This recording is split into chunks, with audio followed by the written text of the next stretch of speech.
Seems like the stories here never have a happy ending.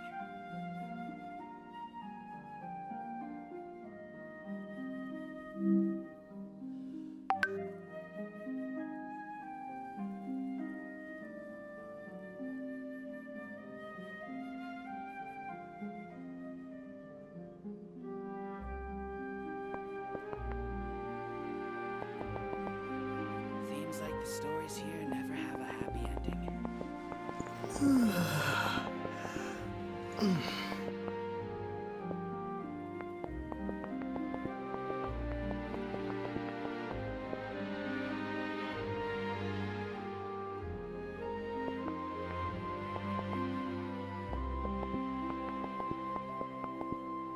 Seems like the stories here never have a happy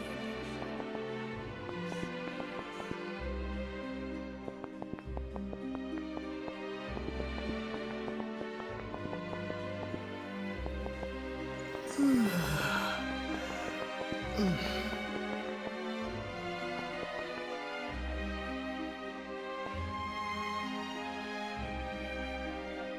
like the stories here never have a happy ending.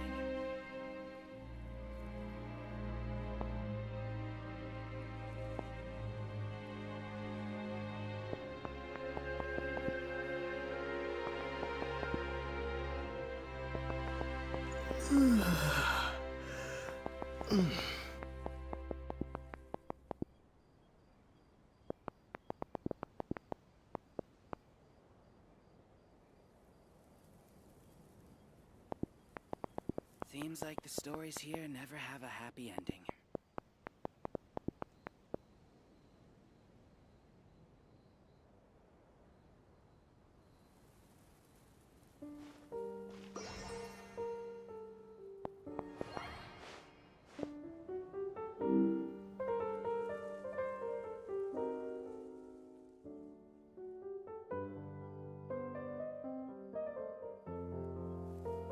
Seems like the stories here never have.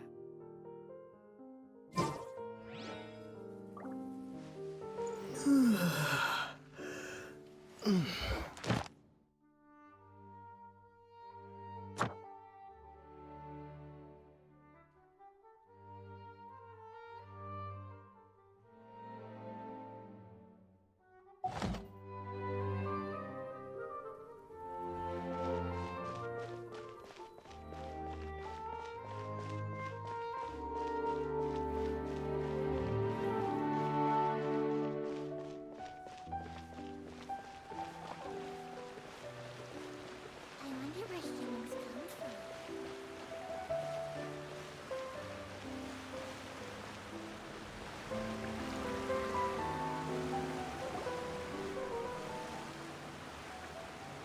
Is this the place? You said she's here, but what do I need to do to see her?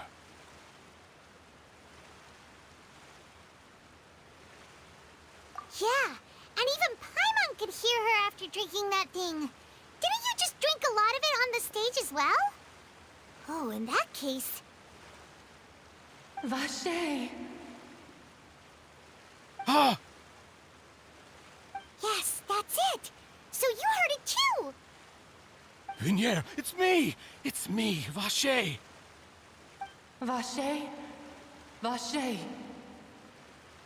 I'm here! I'm here! Where are you, Vignier? I'm coming for you. I'm finally here for you. Hey, wait! Be careful! Hey, wait! Vignier, is that you?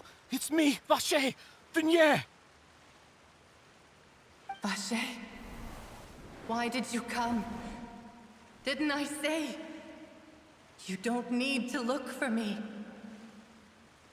You look a lot older than I remember. How long has it been? It's been more than 20 years. I've suffered for over 20 years since the day you left. All this time, only the thought of bringing you back has kept me alive. Nothing else mattered to me. I must be dreaming. Who would have thought I'd get the chance to tell you all of my feelings like this? Vignere, you are my everything. I really don't know how I could live without you. But Vache, if you ask me, this world would be better off without you. What are you saying? If not for you, I would have finished my law degree and probably become a top-tier attorney one day. If not for you, I would have continued to pursue my love of the arts, and my works would have been displayed in the Palais Mermonia itself. If not for you, I would at least have been able to take care of my mother. And she would not have grown old and died alone, with nothing but the tears on her cheeks. It's all because of your selfishness, Vache. It's all because of you. You... Wait, you are not Vignere. Who are you? You're right. I am not Vignere. I am the sacrifices. Every woman who died by your hand, as our bodies dissolved, our consciousnesses flowed back to the primordial sea. Our thoughts circulated endlessly within the primordial sea, and we were no longer individuals, but we became one, just as streams of water come together in the sea. I'm Cressy. I'm Lemony. I'm Azine. The only one I am not is Vignere. Why? But then, where is Vignere? She doesn't want to see you anymore. Every tendril of her consciousness is avoiding you. This is what you get for your selfishness. Your selfishness robbed us of our lives and our futures. You said time and time again that you'd do any and everything for her. But did you ever consider whether she'd want to see you do the things that you did? If she would despise you for what you became?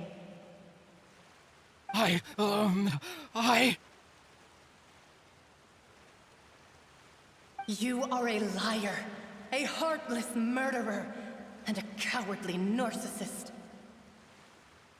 The only thing you are not is Vignere's beloved. From the moment your first victim died and her consciousness merged with Vignere's, she has had nothing but pure hatred for you.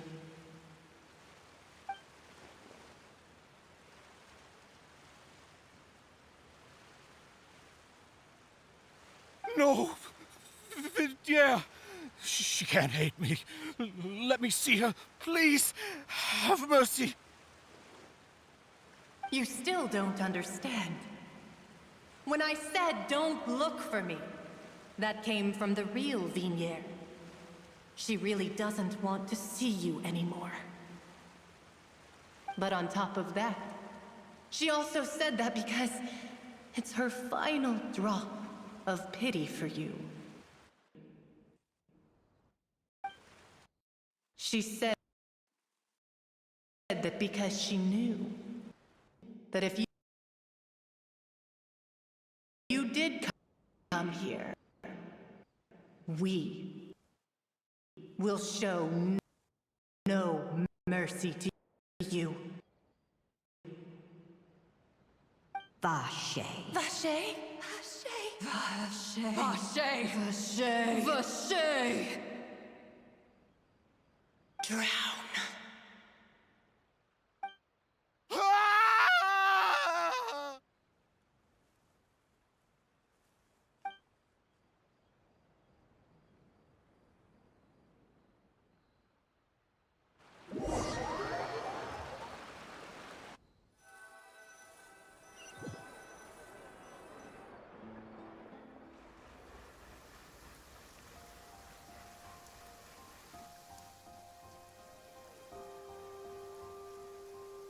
Finally, we have some time to do shopping.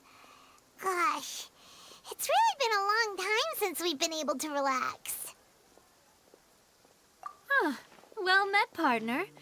I knew something great was going to happen when I woke up in such a good mood today. Even this weather can't put a damper on the demoiselle's mood. It's a pleasure to see you both again. Oh, hey, Navia! It's been a few days. Paimon's already started to miss you. Oh, now that I believe. I'm easy to work with and always bring home the bacon. Who wouldn't treasure having a partner like me? Sounds like you're really enjoying life these days, Navia. What have you been busy with since the trial? It's just been one thing after the other. I've been making non-stop trips between Poisson and the court since then. Everyone from Spina di Rosula organized a memorial for my father. We never held a memorial when he first died, since everyone knew that even if we held one back then, no one was going to come. This time, though, everyone in Poisson, and even many people from the court, all attended. So his name's definitely been cleared now. That's what we like to hear. It's been the dearest wish of Demoiselle all along. That blasted stubborn fool. I was right to put my faith in him. I'm so glad I didn't give up on the case all those years ago. Oh, by the way, I ran into Charlotte just after I left the memorial service. Well, maybe it'd be more accurate to say I knew she would be there, and there was no way she'd just let me go. Huh? So you know Charlotte too? The Charlotte?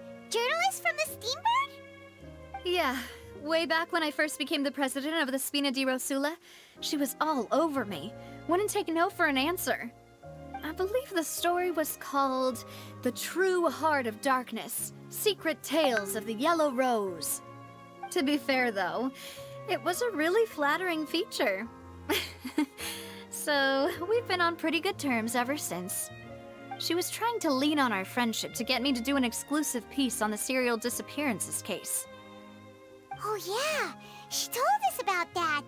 She's always been super interested in that case, so now her wish has finally come true too. Anyway, I told her to make sure that when she writes about you guys entering the opera house with the critical evidence, that you both sound really cool. Now that's another thing to look forward to.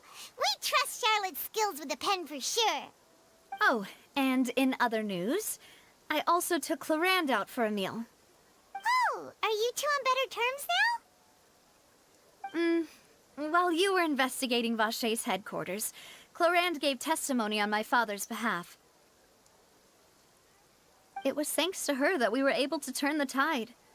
I wanted to thank her. I mean, there's also no point in being awkward all the time, so we took the chance to reconcile with each other. Oh, that's great. Paimon also thought Clarande wasn't actually a bad person. It's always good to have more friends. Anyway, now that the case has finally been solved, perhaps it will slowly begin to fade from the public consciousness. Oh, actually, there's still one last thing I need to do. What is it?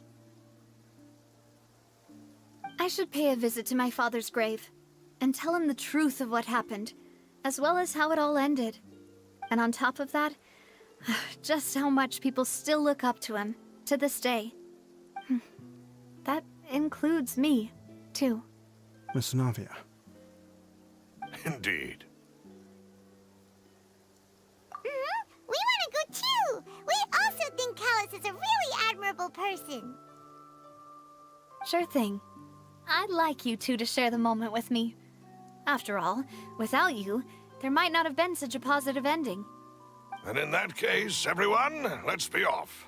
Considering the recent weather, we'll be lucky if we can reach Poisson before dark.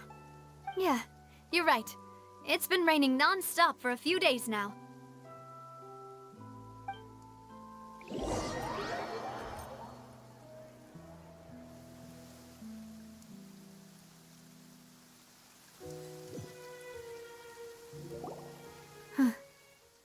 This is where my father's grave is.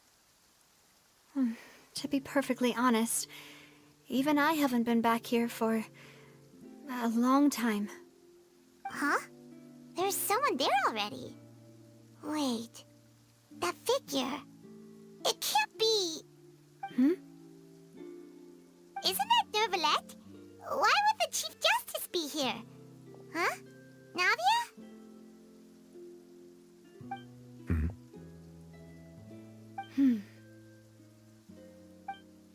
My apologies. I should have asked before coming to pay my respects. Don't say that. Sorry about that. Oh, I was trying to say there's no need for you to apologize. I wanted to show my father how much I've grown, but still, I doubt I've grown to the point that even the Chief Justice would feel compelled to apologize to me over and over. In that case, I will stop apologizing for now. You really could use some pointers on understanding human emotions, Monsieur Neuvillette. In any case, why did you come to Poisson? Well, ever since that day, I've been turning a question over and over in my head. Just what is justice anyway? There was once a time when I didn't want to believe that there could be anything more important to humans than life itself. Oh, rather than that, it's probably more truthful to say I didn't believe humans were capable of resisting the most basic instinct of living things. That they could rebel against their own nature, or consider certain things to be more important than their own lives. Which is also why I didn't stop your father from beginning that fateful duel. I believed that a truly innocent man would never throw away his life like that. That there was nothing, should have been nothing more important than one's own continued survival. But Mr. Callis proved me utterly and decisively wrong. If not for his sacrifice, the serial disappearances case would have remained unsolved to this day. Mr. Callis made the choice he did for his daughter, for his associates, and for many people completely unrelated to him. And in the end, from a certain perspective, one could say that he did it all for the sake of justice. A justice that's higher than life itself. So, you asked me why I came here. I just wanted to say my apologies to Mr. Callis in person. I should have noticed all of this much sooner. This regret has filled me with a sadness that has haunted me for days. That high and mighty chair in the Opera Epiclese indeed insulates one from many important things. Spina di Rosula, thank you so much for your hard work and perseverance. I'm sorry for being mad at you before. So, you're actually one of those types that's cold on the outside, but pretty thoughtful on the inside, huh? That reminds me of Silver, one of my guys. Sorry about that. Self-expression is not one of my strong suits. Didn't I just say you don't need to apologize? Ah, so Navia and Neuvillette seem to have made their peace as well. Let's not disturb them for now. We can wait till after they're done.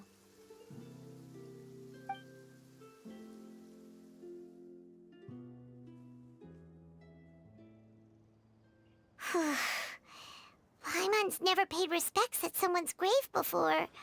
Did Paimon do anything rude there? Huh? Oh, Paimon didn't know that was a thing. But Paimon doesn't know what she would do if she can't fly. Oh no. Paimon hopes Miss Navia won't be too mad. Anyway, Neuvillette is still standing around there. It's not often that we can catch him alone like this, so why don't we go talk to him for a bit? If we can't talk to Lady Farina, we can at least talk to him, right?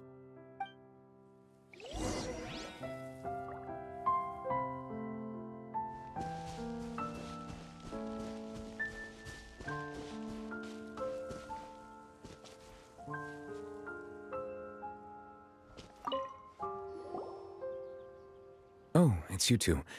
Did Miss Navia invite you to come pay your respects to her father? Mm-hmm. We ran into Navia on the streets today, so we just followed her here. I see. Then is there something that I can help you with? Well, it's pretty hard to run into you like this since you're usually super busy. So we figured we could try to ask you a few questions, if that's okay. Please feel free. Though outsiders, you helped us solve one of the greatest mysteries in Fontaine, and it would be my pleasure to return the favor.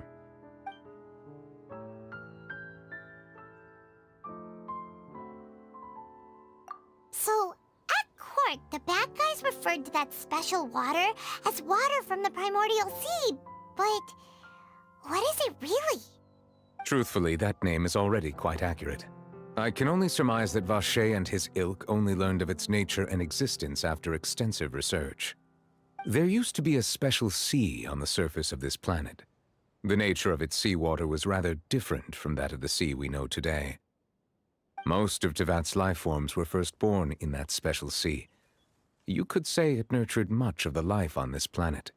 Huh. So it really was where everything began.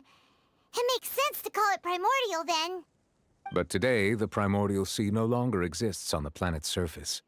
What Vache discovered must have been some kind of special case, or a remnant from a truly ancient age. Huh.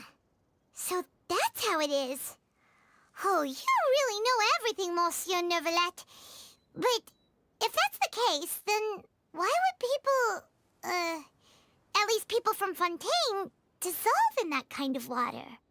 Indeed. Why would the primordial sea, which was known to engender and nurture life, suddenly reverse itself and devour life instead? To be frank, that also doesn't match my understanding of this world and its laws. There must still be some unknown secrets around the people of this land. Is there anything else you'd like to ask me about? That the sea levels will rise and everyone will be dissolved in water, leaving Farina crying alone on her throne, but the sins of the people will be finally washed away for good. Does that appropriately summarize the version you've heard? That's right!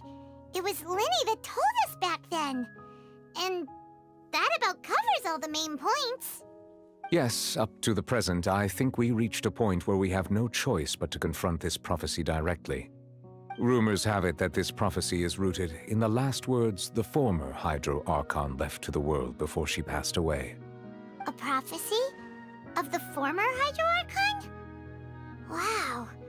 This is the first time that we've ever heard of it. Two parts of the prophecy have already proven correct. The rising sea levels and the ability of the people of Fontaine to be dissolved. We should be more vigilant and stay on the watch for further signs. Speaking of the prophecy, Farina has also always taken it quite seriously. Indeed, she has been collecting information and intelligence from across Tevat for this purpose. If the rumors were true, then perhaps this prophecy is the conundrum left to Farina by her predecessor. But with Farina being the way she is, can we really trust her to solve it? Is there anything else you'd like to ask me about? My apologies. My investigation has still not reached its conclusion. However, I still believe the judgment of the Oratrice was not rendered arbitrarily. But you also said you thought he was innocent. For many years, I have been quite aware that the Oratrice does not simply mechanically repeat the verdict that I give on each case. As a divinely created mechanism, the people's unified faith in the concept of justice is integrated into it. Not only can it produce the incredible power of indemnitium, but it likely also possesses other traits, such as self-awareness. Which is all to say, I have been prepared for a situation like this for a long time. Huh. So when Linny told us that he heard a human voice from the room where the Oratrice's core is stored... I was not aware such a thing had occurred. Perhaps that could serve to prove my conjecture. I will add that to the list of items to investigate. In any case, I am inclined to believe that the Oratrice does have a methodology all its own. We just do not have enough information. Based on Farina's reaction, I doubt even she had any idea what was going on. She managed to bluff her way through it, though, with her time-tested twin tricks of bravado and drama. While we do intend to get to the bottom of this, for now, we regret to say that the Fatui Harbinger will just have to bide his time in the fortress of Meripede. If we did incorrectly convict him of crimes he did not commit, we will most certainly compensate him to the fullest extent allowed by the law. If you ask Paimon, the only compensation he'll want is a no-holds-barred fight with you. Is there anything else you'd like to ask me about? Your sibling, another blonde-haired traveler. I'm sorry, but I've never seen anyone who matches that description. If she ever stepped foot in Fontaine, I'm sure she followed our laws to the letter, and had no reason to appear on the stage of the opera Epiclese. Is there anything else you'd like to ask me about? Very well. It was my honor to provide you with what answers I could. I very much enjoyed conversing with you. It will soon be time for me to leave this blissful tranquility behind and return to Palais Memornia. You really are super busy, Monsieur Neuvillette. Paimon thought you only came here to pay your respects today because you had the day off. Crime and villainy do not have the day off, and so justice must work around the clock as well. This is merely the nature of a justice's work. All right. You've got a point. Huh? Paimon just noticed that the rain has stopped.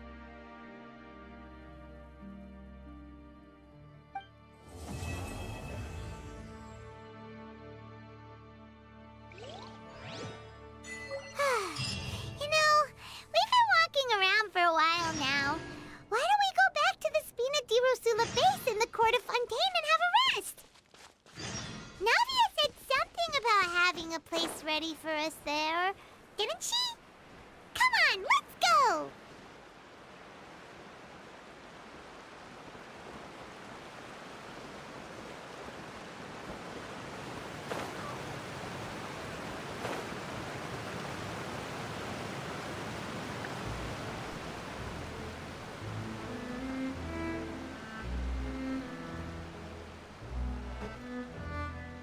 Intel is just like teachers.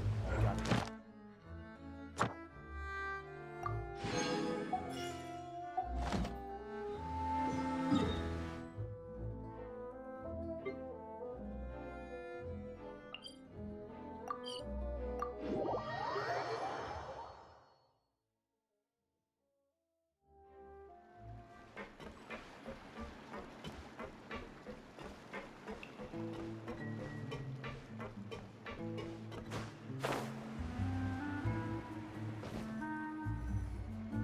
Yep, there's the room, and it's empty and waiting for us as promised.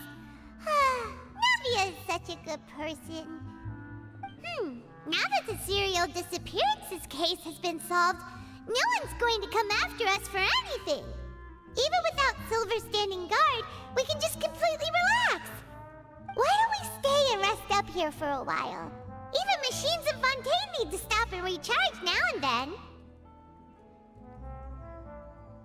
Oh, come on! This place isn't that bad. Besides, how often do we get to stay in an actual base? Oh, fine.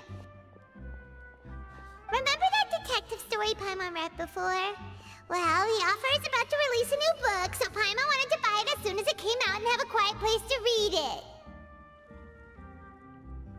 Yippee! Then it's agreed. Come on, let's get some sleep. We'll need to be up first thing in the morning to get in line and buy a copy.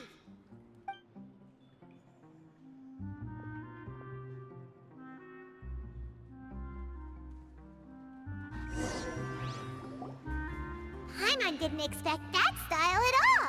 Even though it's a detective novel, it's also like a social documentary. Whew, it's actually pretty good. No! Paimon just spends a bit more time sleeping than you, that's all. Excuse me, but do you know if the Traveler and Paimon are lodging here?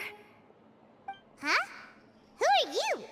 Paimon doesn't recall seeing you before. Wait, you're not here to give us trouble, are you?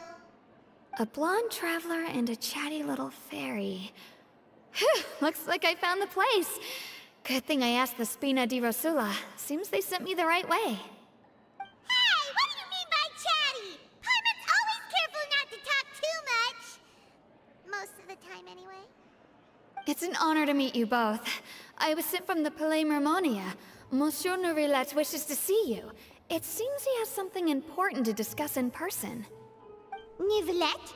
He wants to see us again already? Huh. We talked so much the last time we met. Has something happened since then? I am not privy to the details. It would be best if you came to the Palais Mermonia and asked Monsieur Neuvillette in person. has a bad feeling about this. Now that I've delivered the message, I'll take my leave. Thanks! We haven't left the room for a few days, so we'll head over once we've freshened up a bit.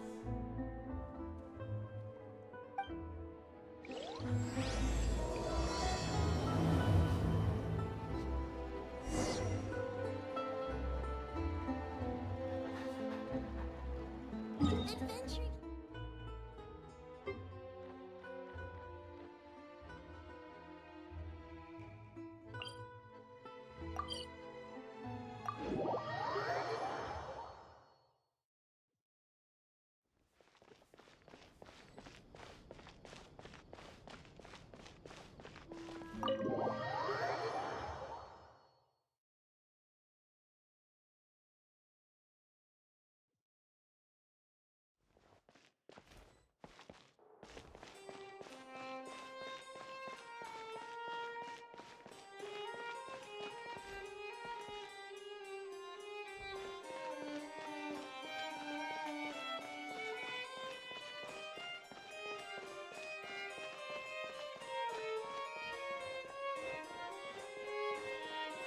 These newcomers are full of enthusiasm.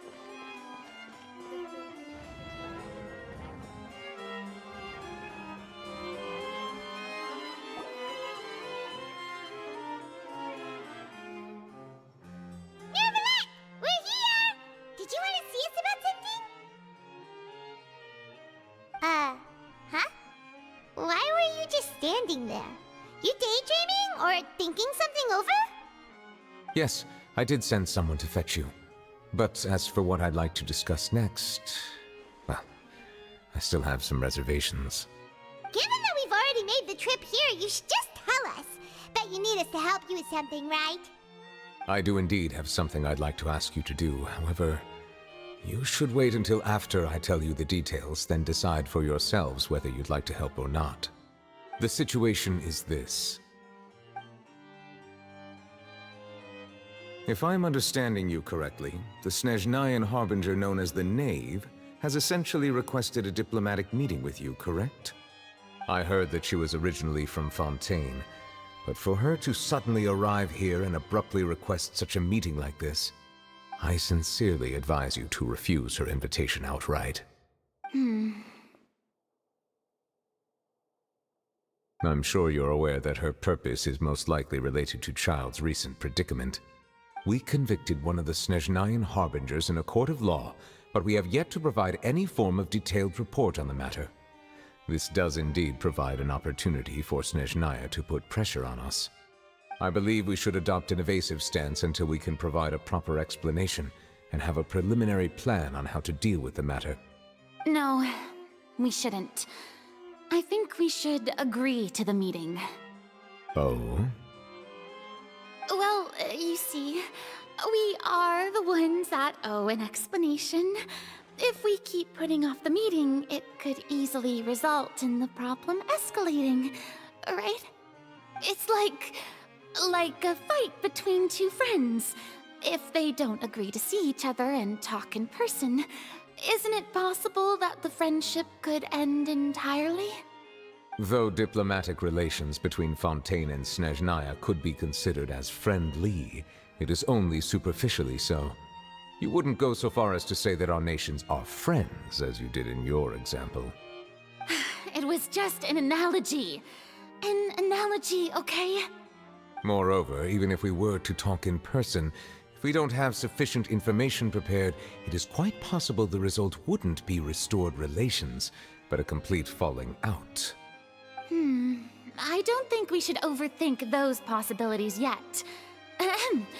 Even if the logic of the divine is not immediately apparent, its wisdom will only be revealed with time. Besides, you'll be at the meeting. If any problems do pop up, you'll have no problem navigating them. I must clarify that interacting and communicating with people outside of court is not my cup of tea. It seems you think too much of me. But more importantly, when did I agree to join the meeting with you? You mean you won't come? No, No, that won't do! I can't go to the meeting alone! You have to accompany me! I must take you with me. Lady Farina, could there be something else regarding this matter that is being kept from me? No, not at all. Look, I am the Hydro Archon of Fontaine, Focalor, the god of justice who is loved and adored by many.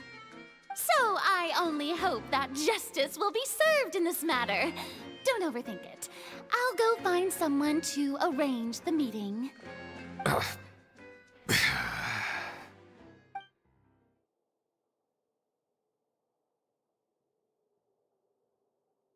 Though it could officially be considered a diplomatic conference, I prefer to see our meeting today as an ordinary tea party. I assume you see it the same way, Miss Farina?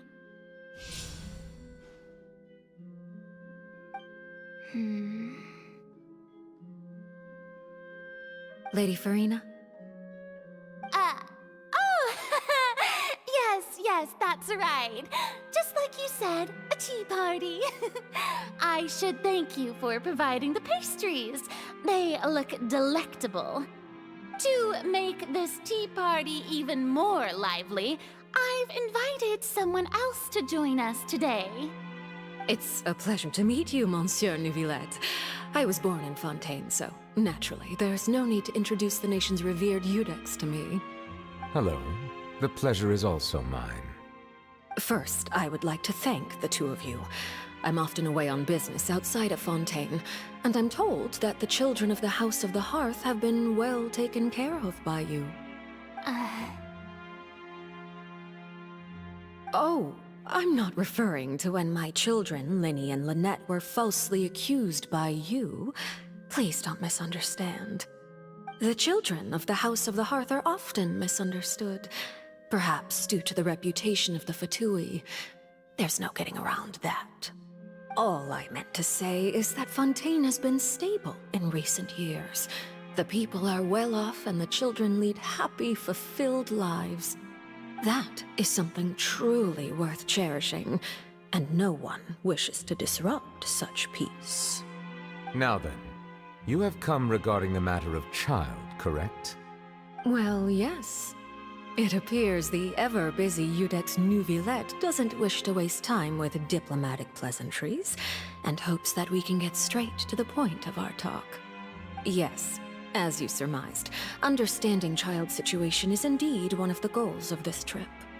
As we are both diplomats from Snezhnaya, as well as Fatui harbingers, Child and I have always been colleagues. Were anything to happen in Fontaine, each of us would serve as the other's attorney to resolve the issue.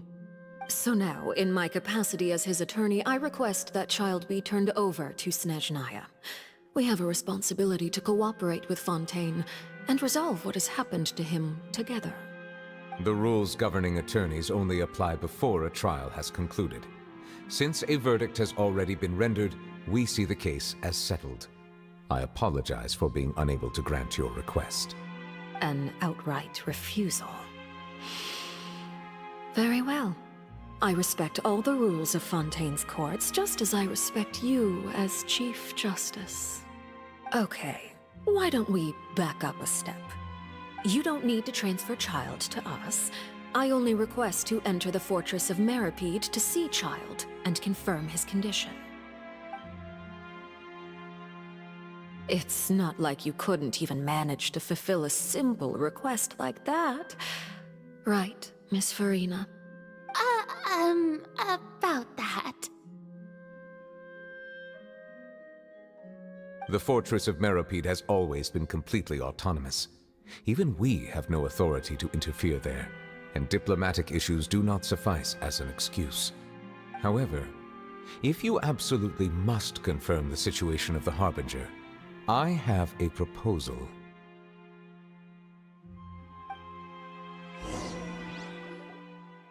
The knave showed up already?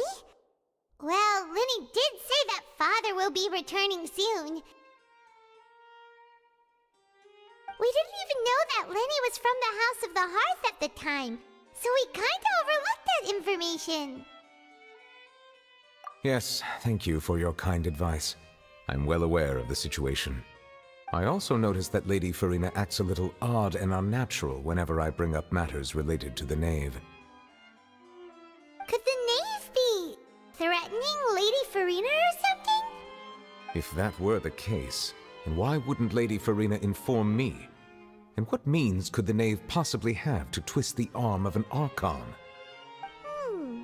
So maybe that's not very likely. Even though Farina can act a little weird at times, she's still an Archon. In reality, this problem is even more thorny than it appears. According to reports from the fortress of Meropide, Child recently disappeared under mysterious circumstances. The details are still unclear. We cannot rule out an escape, but there have also been no reports of him outside of the fortress of Meropide. Special guards oversee the fortress, and its internal systems are extensive. Combined with the special characteristics of the surrounding terrain, an escape should not be possible. I suspect that there's something else behind Child's disappearance. I was only willing to share this information with you because you are friends of Child, and it is my duty to see justice done. So this is what you wanted to see us about before.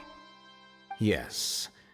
I would like you to go to the fortress of Meropide and investigate Child's disappearance. This was my proposal during our meeting with the Knave. Rather than allowing her to intervene, I offered to send someone to find out about Child's situation and report back to her in detail. The Knave did not seem satisfied by my proposal, but she still agreed to go along with it for the time being. Her words were, "We will talk more once we have that report." So that means we bought ourselves some time. Firstly, you're already acquainted with Child. Your eyes may discern relevant details there that others would miss. And secondly, is the consideration of the unique nature of the fortress of Meropide. Isn't it just Fontaine's prison? I would not define it so crudely. The fortress of Meropide is not affiliated with the court system of Fontaine on paper. It has always existed as an autonomous entity. Early in Fontaine's history, criminals were punished with exile, not imprisonment. Even today, sentences against convicted criminals still include exile, just as before. The fortress of Meropide may seem like a prison, but it should in fact be regarded as a gathering place for exiles. All we do is dispatch guards to keep watch and help maintain security, but we have no right to get involved with any other matters.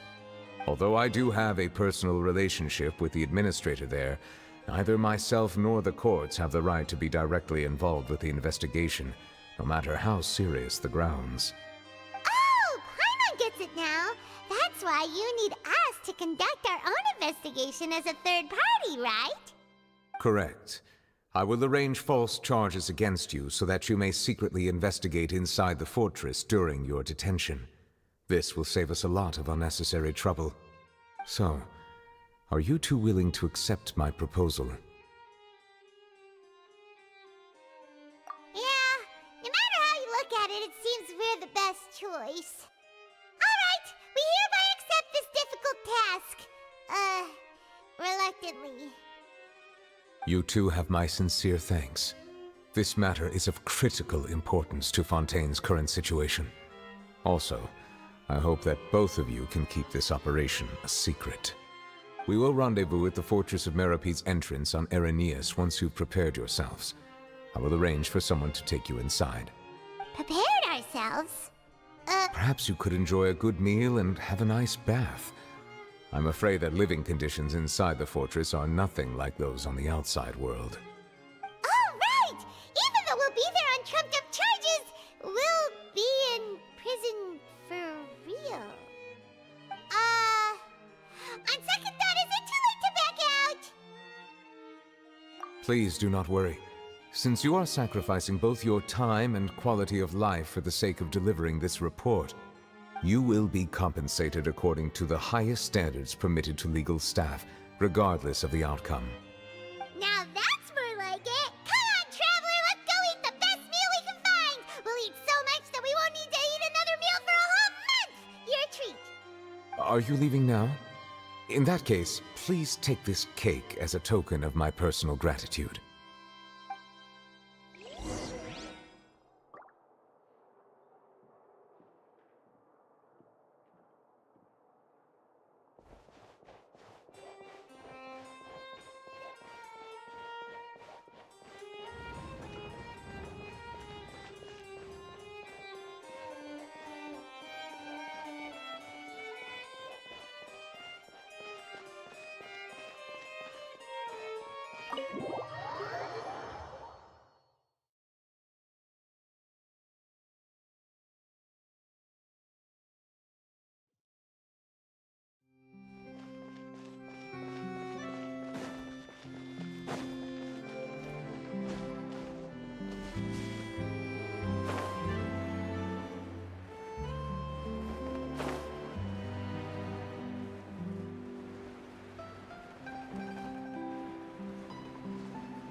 A reward on the road.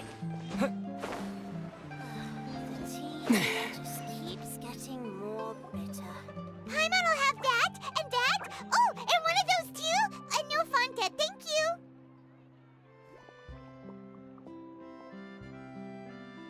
That cake was pretty good. But as soon as Paimon remembered that we were about to go to prison, Paimon's stomach suddenly became completely empty. Now that Paimon thinks about it, we've always been super careful ever since we arrived in Fontaine, just to avoid breaking any strange laws here. But here we are, about to willingly send ourselves off to the fortress of Meropide. Maybe this is what they call fate. Let's just try our best to investigate everything quickly once we get there.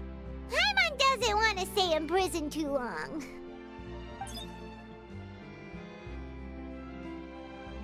Oh, what is that I hear? Is it the taste of a breaking story? Hey! You can't hear a taste! And what are you doing here, Charlotte? Oh, don't remind me. I invited an eyewitness to a case to eat here, and I was planning to get some great material out of him. But he didn't even show up. Calm down, calm down. This is nothing new. As a journalist, you should be used to this by now. As long as you can score some juicy tidbits from the traveler, you might still be able to recover the cost of the meal. You know we can still hear you, Charlotte. Never mind. It's nothing. I just heard you mention the Fortress of Meropide. You didn't commit a crime, did you? Please tell me all about it. No way! We would never! We're just going there to... Oh no, Paimon almost forgot that Neuvillette told us to keep it a secret!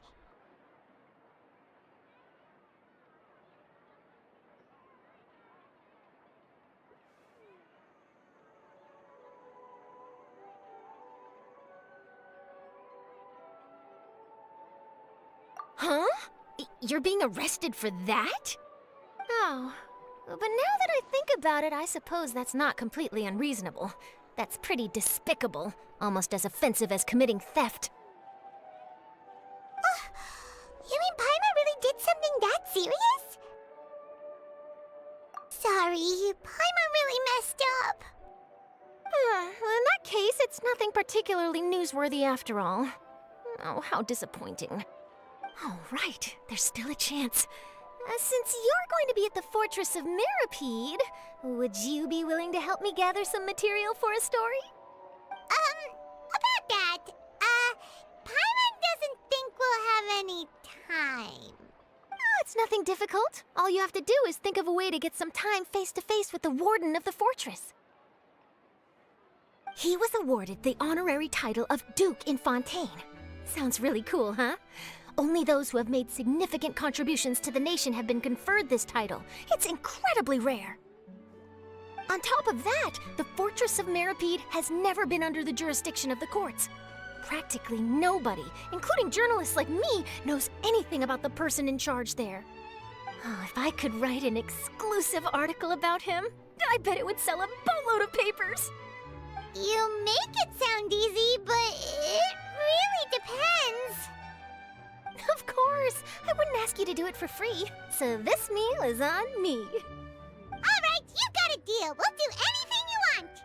Then it's settled. The food should be here any second, right? Huh? Wait, just how much did you order?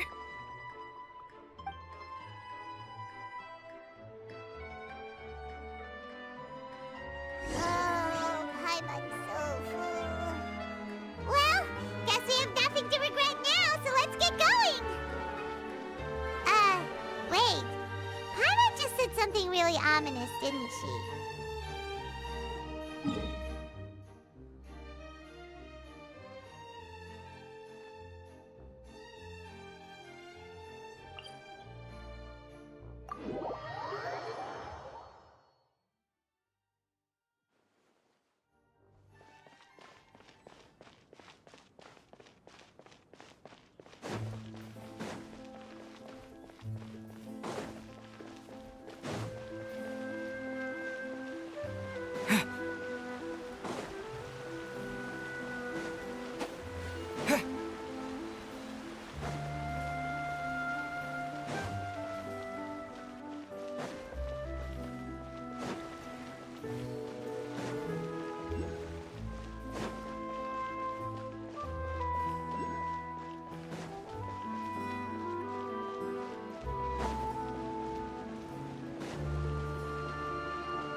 All right, Nervalect, we're ready.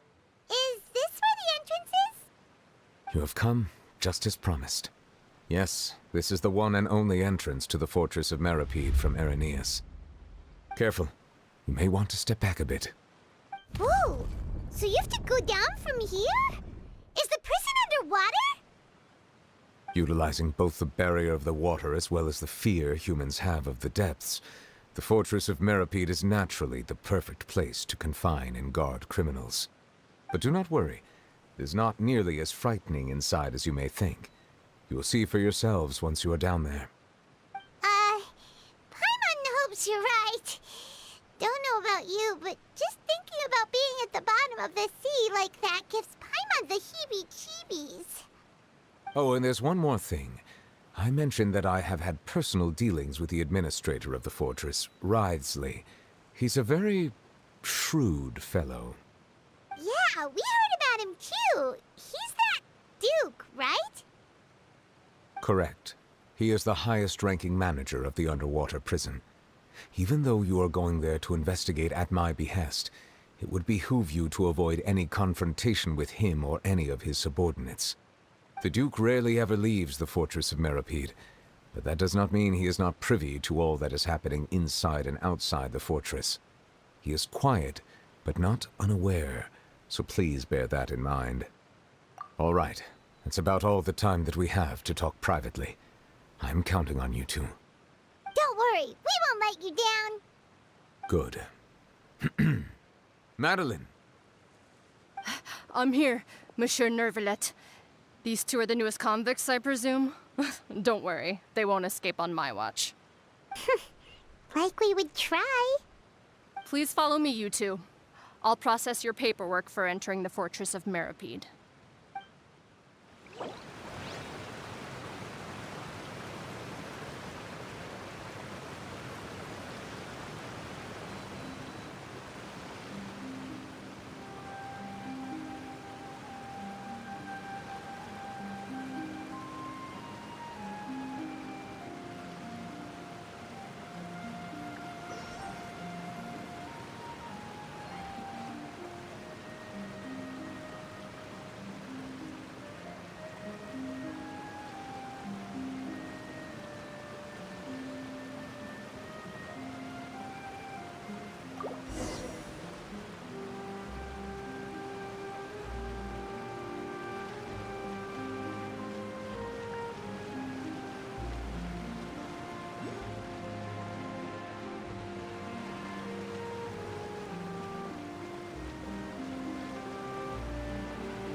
we already underwater now? Huh. So this is what it feels like to be a criminal in Fontaine. You two seem to be taking this pretty well. It's rare to see convicts in such a good mood.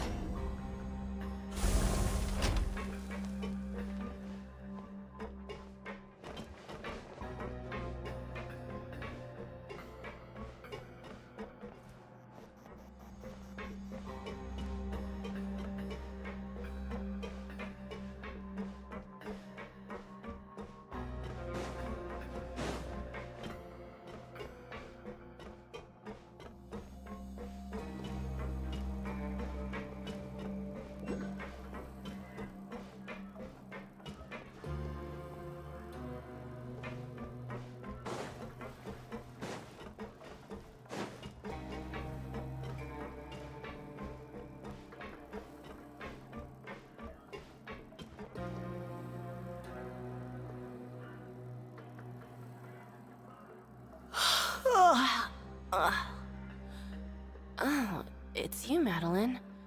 Why'd they make you make the trip down here today? Monsieur Nervalet personally requested I escort these two convicts. I suppose he was concerned others might not be up to the task. Well now, aren't you the lucky one? Must be nice to be on good terms with the big shots like the Chief Justice. The only people I get to see every day are the new inmates. Well, have you tried service with a smile? Who knows, it might help your professional reputation. Yeah, right. As if. Every criminal comes through here looking miserable. How can I smile with such a toxic work environment? And even if I did smile at them, the convicts would probably just think that I'm some freak getting some kind of twisted enjoyment from their pain. Oh, she's got a point. Well, I've finished transferring you. You two will register here, and Marette will guide you through the remaining procedures. Yep, I'll take it from here. You head on back to that bright and sunny world above. Okay, let me see. You are the Traveler and Paimon, correct? That would be us! Let me confirm your charges and sentence. Let's see. You two are charged with eating a cake specially prepared for the Archon by a Snezhnayan envoy without the Archon's permission, thereby incapacitating the political center of Fontaine for a brief period. Sentence: 45 days?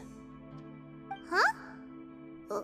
Wait, you mean the cake that Nervalet gave? Just looking at the charges, it seems you two are capable of causing some serious trouble. And considering how fond Lady Furina is of sweets, this crime is tantamount to trying to assassinate the Hydro Archon herself. Now I've seen everything. Anyway, we still need to finish processing you before you can enter the Fortress of Meripede. Please stand in front of the board over there. I'll take your mugshots with my camera. Oh, all right. But be sure to catch Paimon's good side.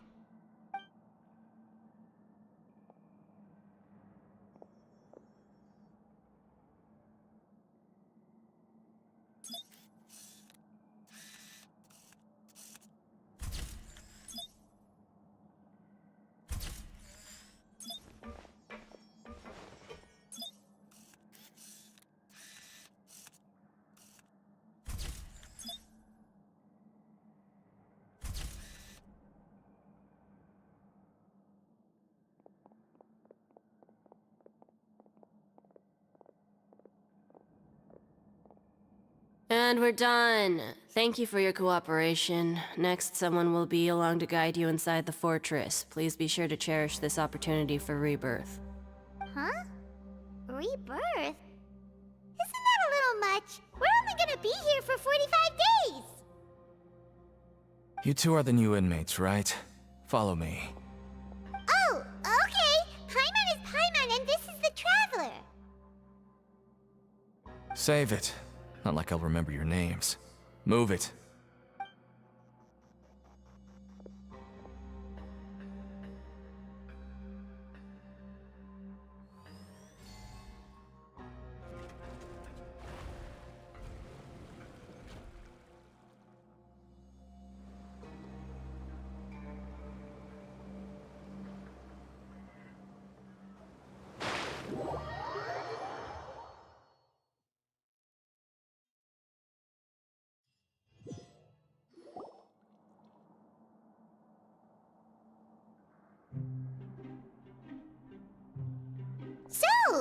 Are you one of the guards here? Is there anything we should be careful of while we're here?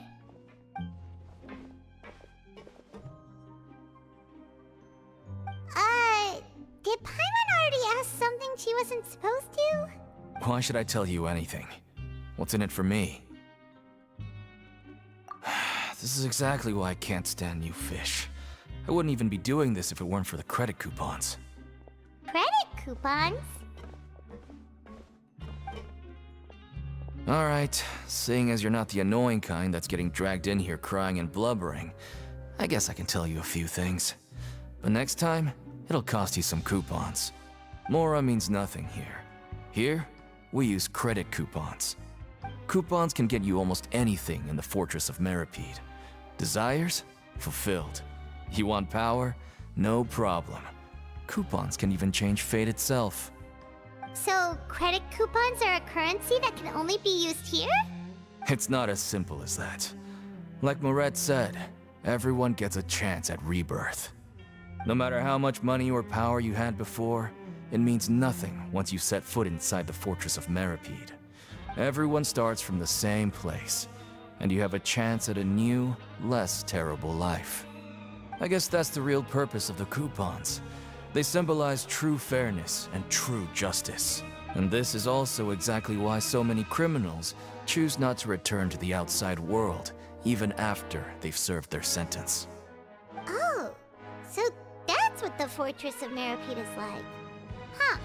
Paimon was under the impression that it'd be more like a prison. It certainly ain't all sunshine and roses here, but it's also not the worst place to be. You'd better take a good look at the scenery now. It'll be the last chance you get for a while. After being away from the sunlight for so long, even the terrifying depths of the sea start to feel like home. It just stops feeling oppressive, you know? Oh, I'm actually an inmate like you two. Welcoming newcomers is a job I've picked up to earn some extra coupons.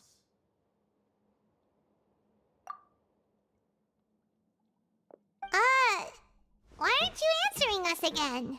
I've told you enough for free. Any more info is gonna cost you. So all you care about is Mora! Wait, no. Coupons? Almost there. It's down through here. Your turn to give it a try.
So, we're going even deeper now?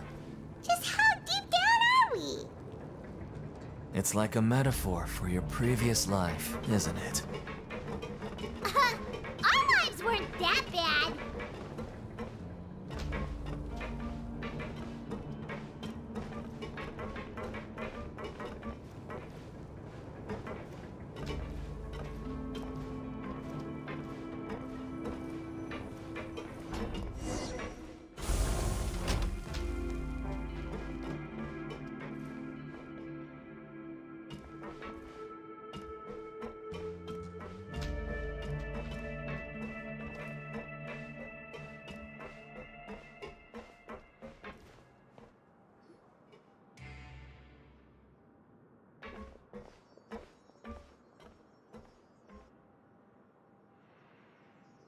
So this is the actual entrance to the Fortress of Meripede? Huh. It looks like there are other new arrivals, too.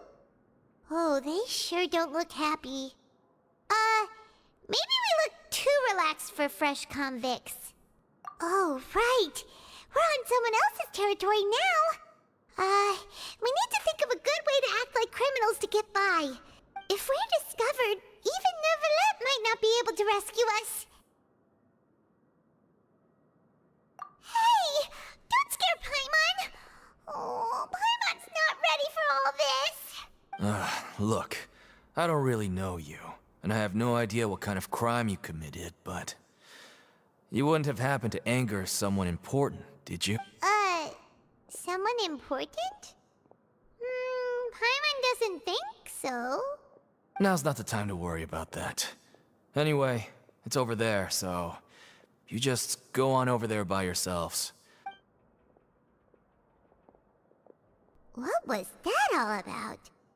Wait a second. Are there usually so many garter mechs around here? They're already onto us? Prisoners numbers 7459 and 7560. Welcome. Oh, no need to be anxious. These Gardamex aren't here to attack you. In fact, they're here as your honor guard. When I heard that you were friends of Monsieur Neuvillette, I had the Gardamex come and wait in formation. Wait! You know about our connection with Neuvillette? The seafloor isn't as cut off from the world as you might imagine. However, I'm afraid that I know nothing more than that you are friends of the Udex. And as you can see, committing a crime means being sentenced here, even if you're friends with the Chief Justice. Quite fair. The Duke! Greetings, Your Grace. Lovely weather today, isn't it? Oh, greetings, my good fellow. Well, I'm willing to imagine that the weather is as good outside the sea as you say it is. How great it would have been if only the Fortress of Maripede had been built on the coast, huh? My profuse apologies. I just got so nervous when I saw you, So this is the Duke. He sure looks a lot younger than Paimon imagined. The Traveler and Paimon, correct? Mr. Deacon here was responsible for your welcome. I trust you were satisfied with his guidance?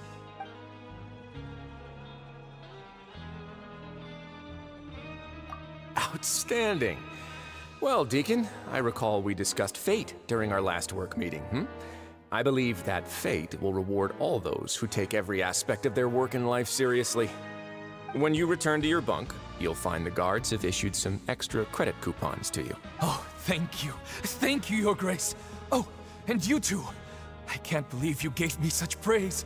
If you need anything in the future, anything, please, come find me anytime. No credit coupons necessary. Well, I believe that concludes the introductions. We've already taken enough time here. Deacon, if you would. Yes, Your Grace. I'll take my leave now.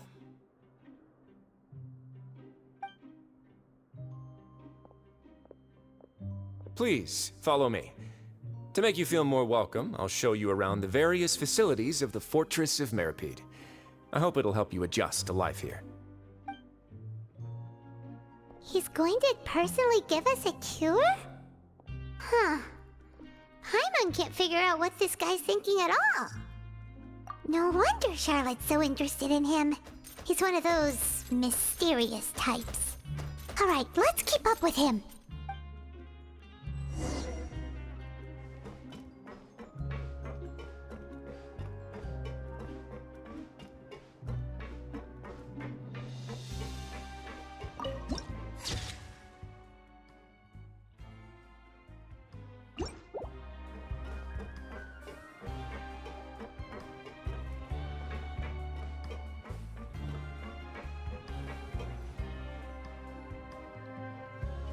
There's no need to be so reserved.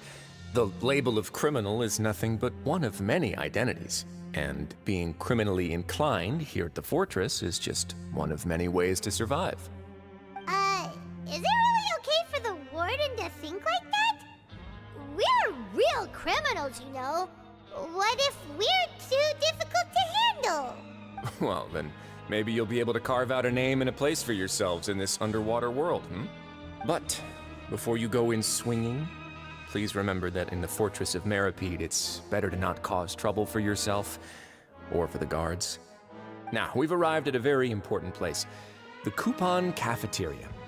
You can come here and claim one welfare meal each day. Welfare meal? You mean it doesn't cost anything? That's right.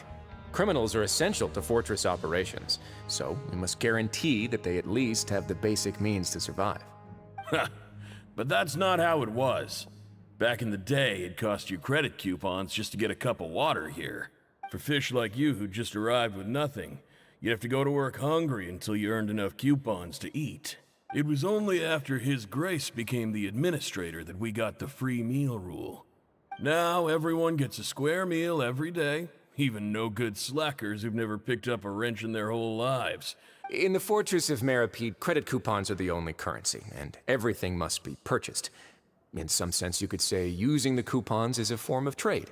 But trade is always conducted by people. So if we want trade here to prosper, we need everyone to work hard and live their lives. If nobody could even afford a meal, then the whole fortress would be up in arms. And that would only make things more difficult for me.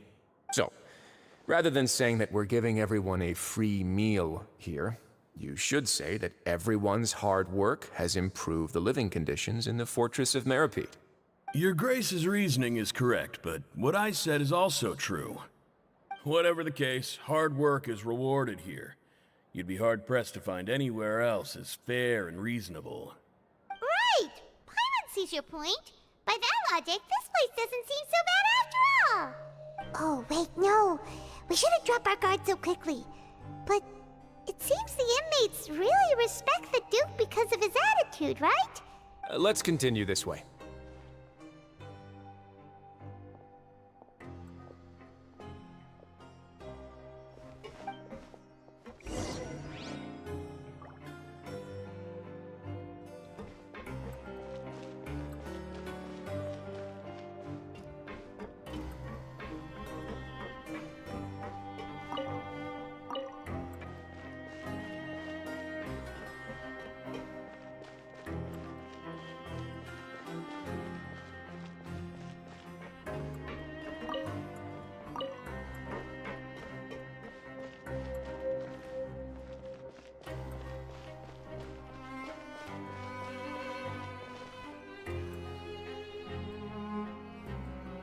This place is known as the Pancration Ring.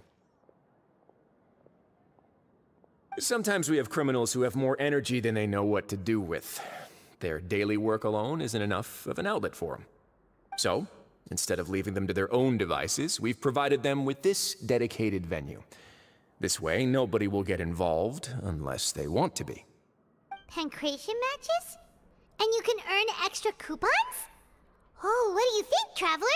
But I must warn you that your sentence will be extended if you fail to restrain yourself and end up seriously injuring or killing your opponent. So, did you set this place up too? No, actually. I just granted approval for the organizer to use this area to build the ring, and I collect a portion of the proceeds in return. Of course, the fees are also quite useful. Oh. Do you mind if we ask what they're used for? Sure. Ensuring personal safety, maintaining the arena, and resolving any conflicts that arise. Oh, no. Paimon was just wondering if that's how you paid for everyone's welfare meals. A reasonable guess. I see you have a talent for entrepreneurship. Oh, you hear that? Paimon has a talent! So we can start a business here? That is something you can discuss between yourselves later. Let's move on for now.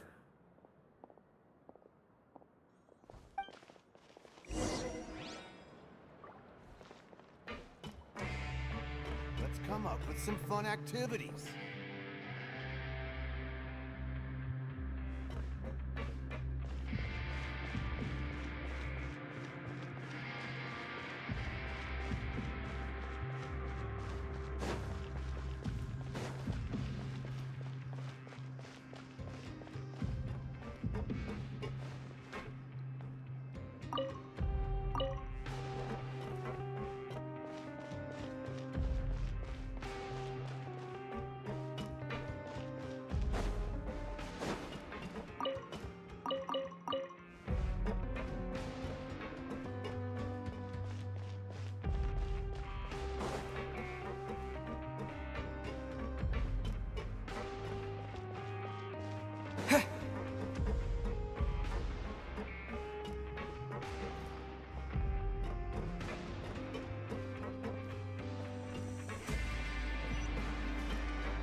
Your Grace. Good morning. I mean, good afternoon. No, wait, what time is it again? What time indeed? Time waits for no one, so it's best to keep an eye on it. My apologies, Your Grace. Jeez, that guy's so nervous he almost forgot to breathe. Sorry, forgive my manners. These are the dormitories, which is where inmates sleep. The guards will inform you where your bunk is later. In the Fortress of Maripede, criminals usually spend most of their time in either the production zone or the sleeping areas. The production zone? What does it produce? Not necessarily. Though working in the production zone is the most reliable way to earn credit coupons, if you have other skills, you can skip your shifts to earn them in other ways. Wow. Wait, you're the manager of this place, and you're just telling us to our faces that it's okay to skip work? The fact that the Fortress of Maripede has continued operating completely autonomously is proof enough that most people are willing to work honestly and earn a stable income. As for what we produce, many of the clockwork machines seen all over Fontaine originate from our workshop. Therefore, the Fortress of Maripede is not only a place where criminals serve their sentences, but also a giant machine factory. There's no need for me to get into specifics about the production process now. You'll experience it all firsthand when you report for work tomorrow. Let's move on. The tour continues over this way.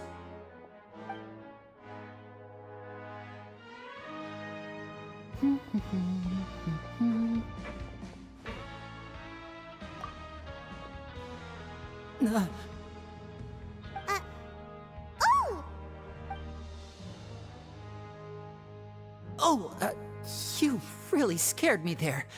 I didn't expect to see you here, Your Grace.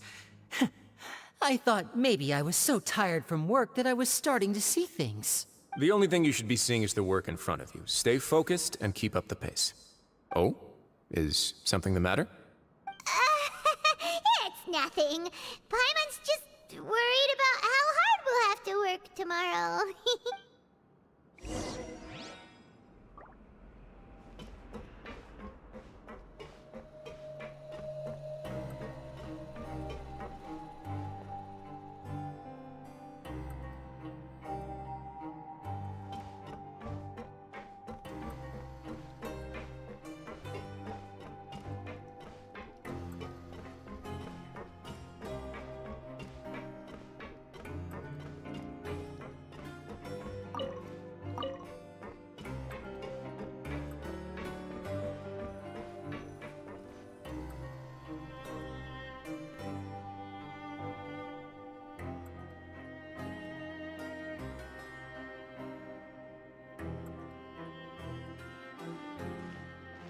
Your Grace? What are you doing in the infirmary at a time like this? Oh no, you didn't injure yourself, did you? Not yet, unfortunately for you. But thank you for your concern, Sigewin. Oh, then you must be here for those two. Allow me to introduce you. This is the infirmary, and Sigewin here is the Fortress of Maripede's head nurse. Hello, new faces. They call me the head nurse, but I actually handle all the nurse-related work all by myself down here. Since you seem to have some rare downtime with no patients, perhaps you could find the time to join us for dinner? Oh, then these two must be some important convicts. Sure, I'll join the welcome party. Thank you. Your presence will be the pièce de résistance for today's tour. Oh, so the tour part is over now? I believe I've already covered the primary aspects of life here in the fortress. As for your work, there'll be someone else to guide you through the details. Is there anything else? I seldom conduct tours, so why don't you just ask if you have any questions? Well, this is our first time here. Paimon's not sure what to ask. Then let's head back to the coupon cafeteria. Maybe a meal will help you think up some questions. You should at least try to be excited. Our free meals are actually pretty good here.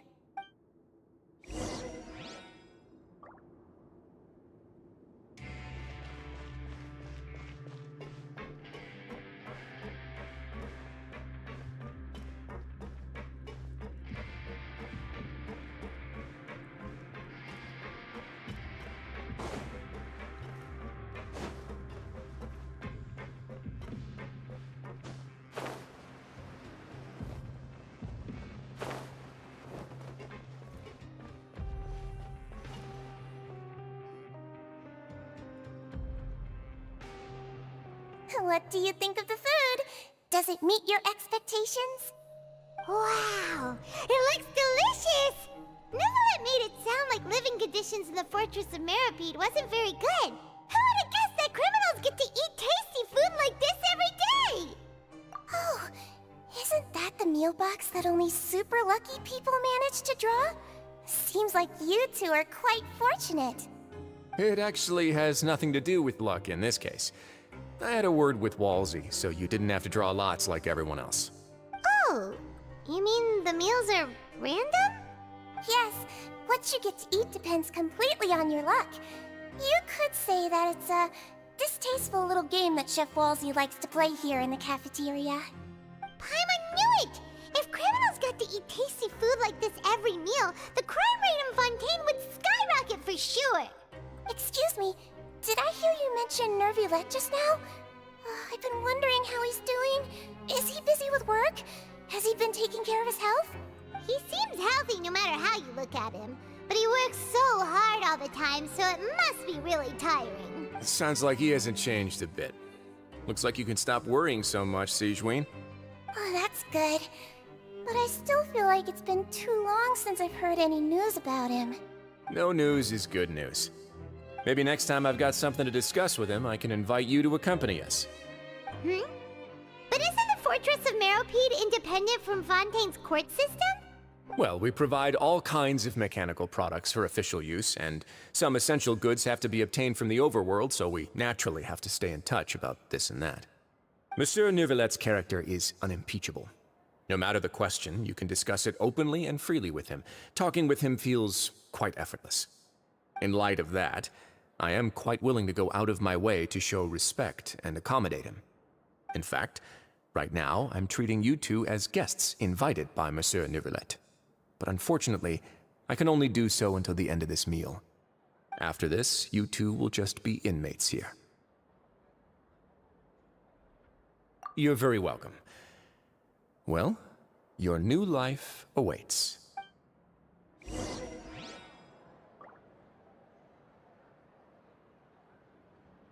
Grab yourself a welfare meal.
The Traveler and Paimon, right? Listen up. As new inmates, the only thing you need to worry about is what to do and when to do it. Don't make any extra trouble for yourself. Your bunks are right over there. Follow me.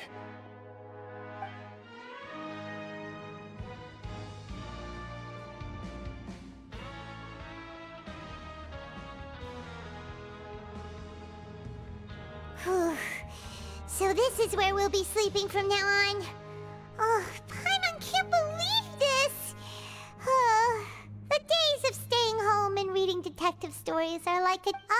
by the way, Traveler, we saw a lot of things worth investigating just now. Even though the Duke didn't say it too directly, judging from what... We are criminals, and Paimon did eat that cake. But we're actually here to help Nervulette. Is it possible that he knows we're here on a mission? Or is Paimon overthinking things?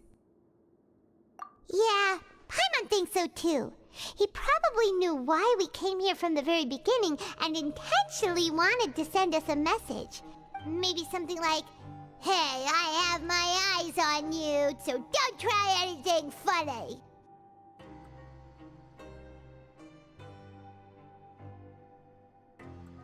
Yeah, you're right. It's not like we can go back to Neuvillette empty-handed and say, "The dude looks scary, so we gave up." And besides, the Duke said that he was willing to go out of his way to show respect for Neuvillette, right? So, we at least need to try. But Paimon hasn't gotten a clue where we should start our investigation. You mean... Yeah, that's what Paimon was thinking too! Fortunately, based on his attitude, it looks like the Duke sees Linny as just another inmate. We worked so hard to help clear Linny and Lynette's names, and yet we turn around and bam! He's in prison anyway! Oh, right! Linny and Lynette are from the House of the Hearth. They work for the Knave, so they could be here to investigate too! Huh? Oh, it's a card! Paimon didn't notice it earlier. It looks like a magician's prop. Lenny must have left it here. He's in prison and still doing his little tricks, huh? Let Paimon have a look. It was nice to bump into you again. Let's catch up in the production zone tomorrow. What in the world? It's written like he's greeting a buddy on the street. Paimon thought he'd write something important. If you say so. We can ask him what's going on tomorrow. Let's get some rest now.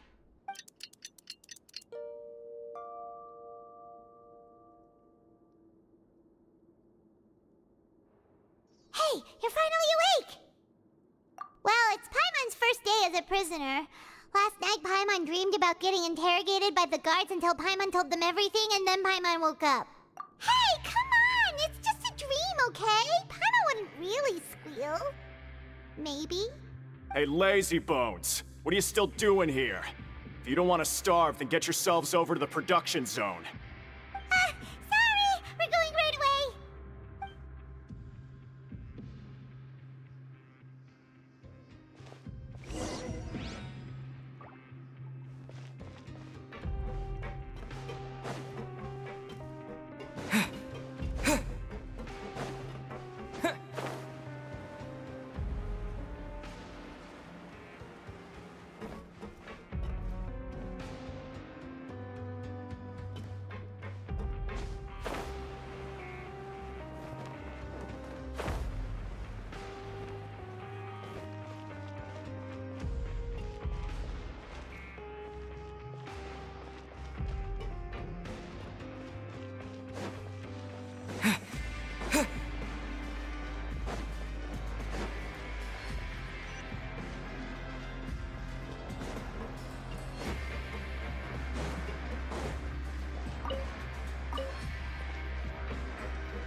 Ah, you must be the catch of the day.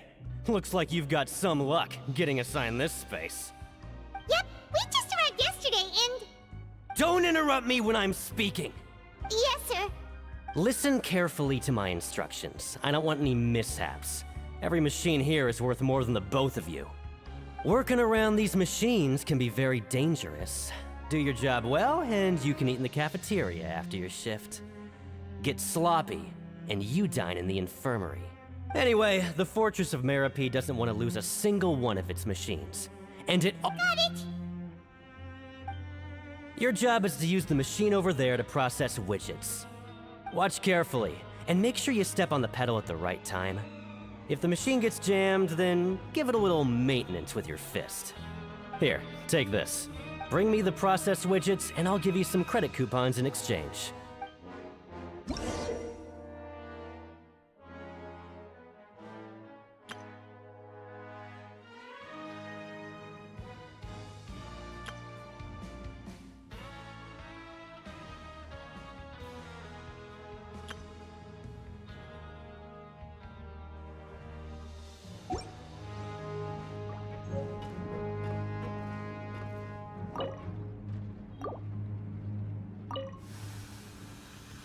Once the widget is hot enough to glow, jump to step on the pedal and hit the widget.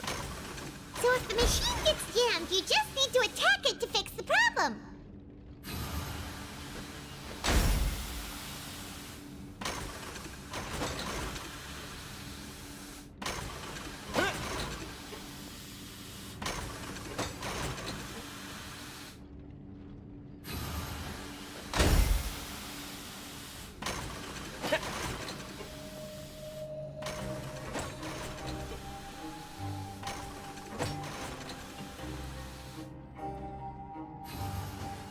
Okay, you got this!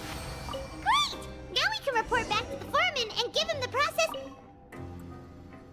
Huh. This one is... tolerable. Though, since the processing is done by machine, the product is all pretty much the same anyway. Alright, I'll pass you for now. And we'll count up how many credit coupons you've earned.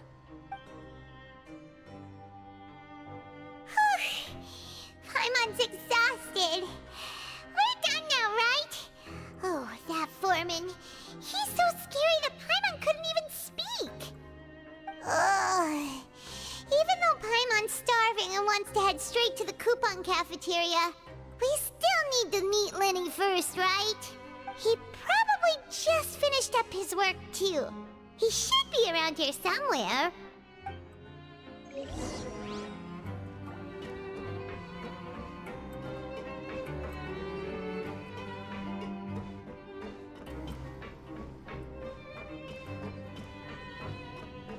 Lenny?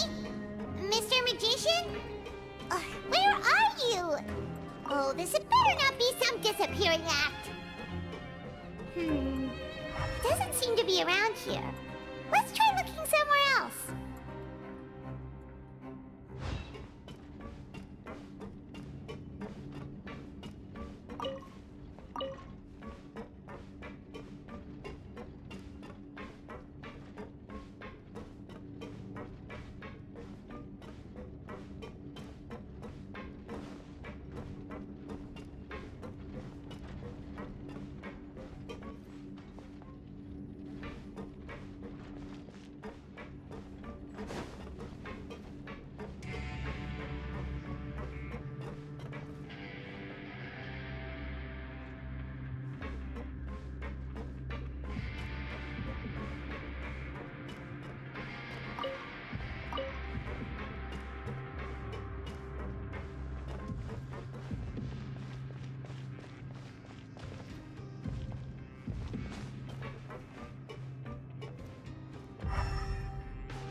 to slack off and sleep the day away?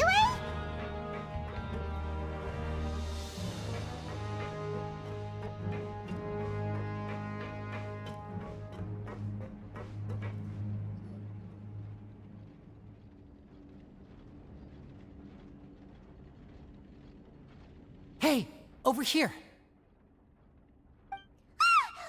Oh, you scared Paimon! How did you appear out of nowhere like that? Oh, you scare so easily now? Is there something worrying you these days? Oh, you little... The only thing we're worried about was trying to find you. Sorry. Come over here and keep it down.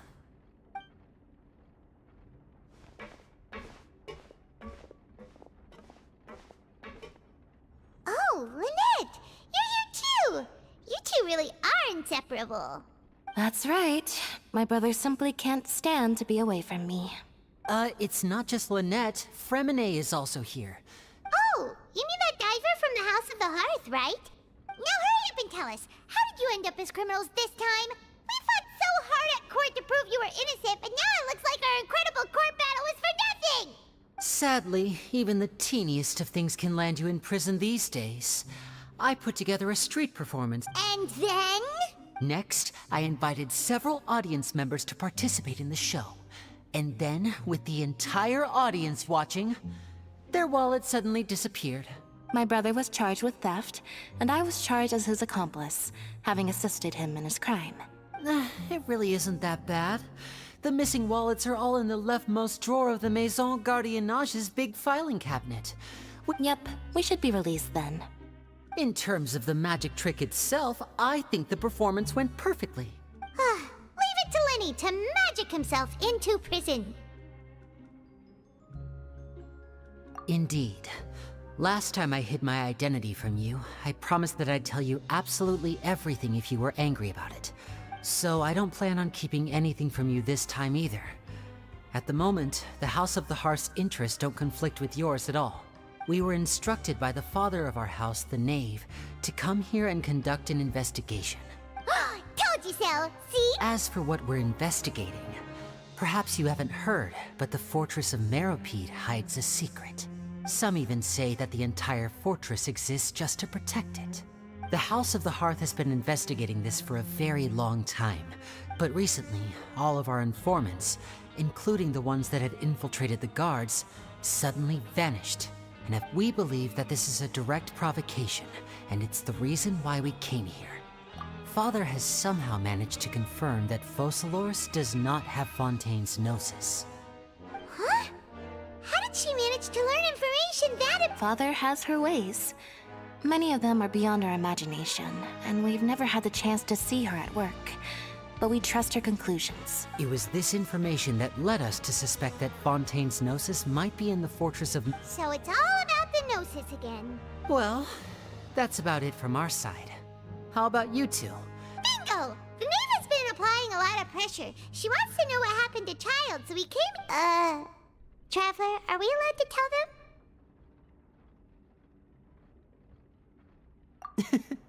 You don't need to worry too much about that. She's just asking for a report on Master Child's predicament as a means of pressuring you. Father used this situation as a pretext to negotiate with two high-ranking officials in the court of Fontaine. She actually just wants to be able to make concessions on this matter for gains. Sometimes you need an excuse to do things you otherwise couldn't. And a harbinger is more valuable than you might imagine. Of course, it's not a complete farce. If we do manage to find out what happened to Master Child too, then diplomatic relations with Fontaine could improve, and... Is it just Paimon? Or does it feel like we're the only ones who actually care about Child's situation? The relationship between the Harbingers must be as bad as ever. I wouldn't go that far. Father just has different standards than we do when it comes to what can be sacrificed for an advantage. By the way, I have a suggestion. Why don't we team up?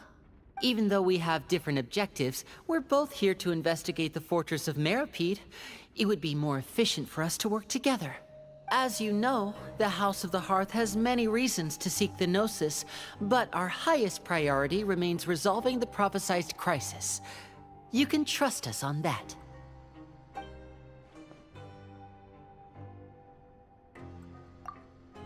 See, I told you. Is that so? Sure enough, it won't be easy to convince them to cooperate with us. Lenny seems to be thinking pretty hard about something.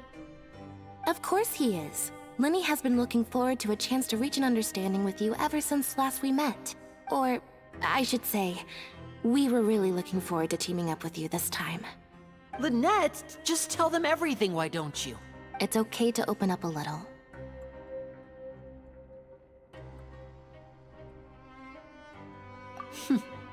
Very prudent of you, and consistent with your behavior since we first met. That's reasonable enough, and I agreed to cooperate on these terms as well. I was prepared for the worst, but you were actually more agreeable than I anticipated. All right then, there's no time to lose.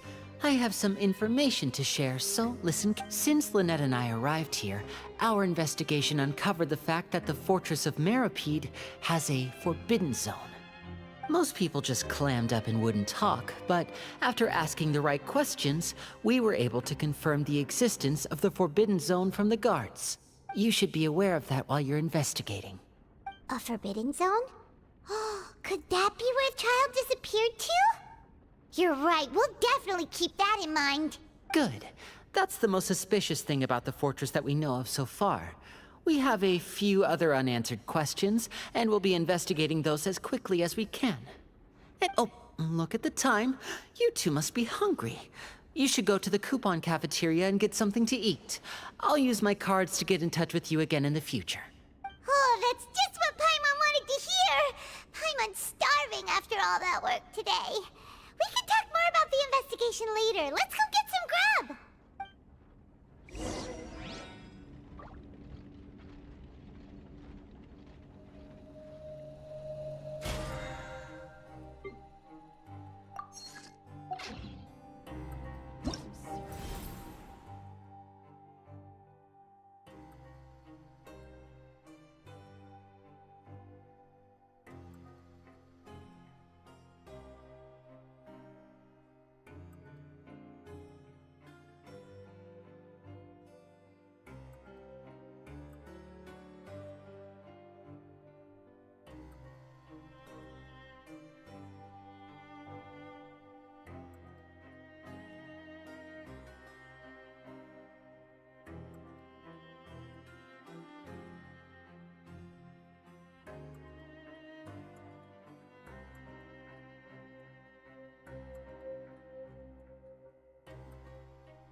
safety rules by heart.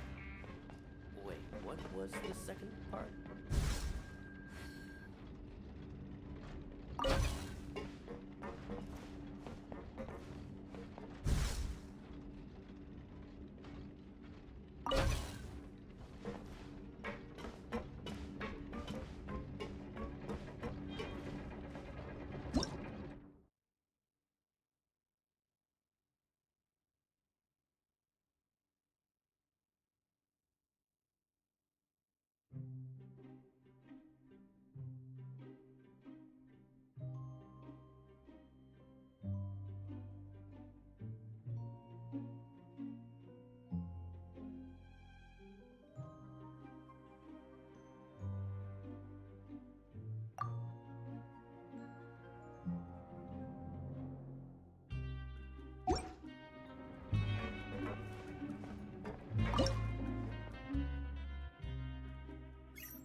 Learn the safety rules by heart.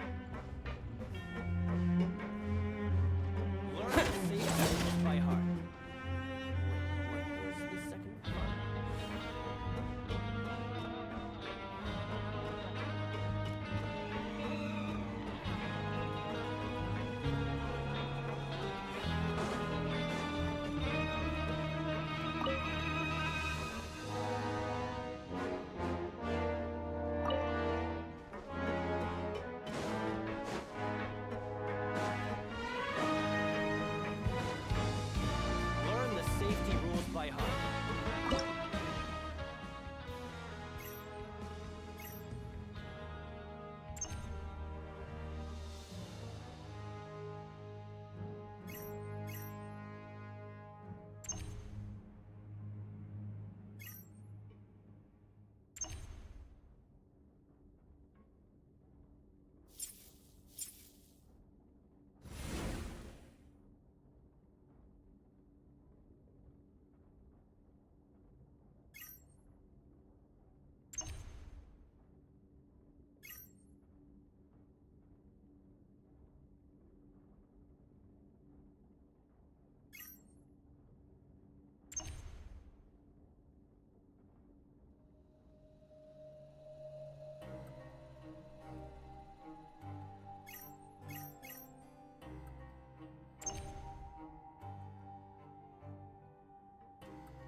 A reward on the road.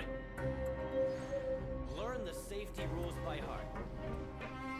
What was the second part?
A reward on the road.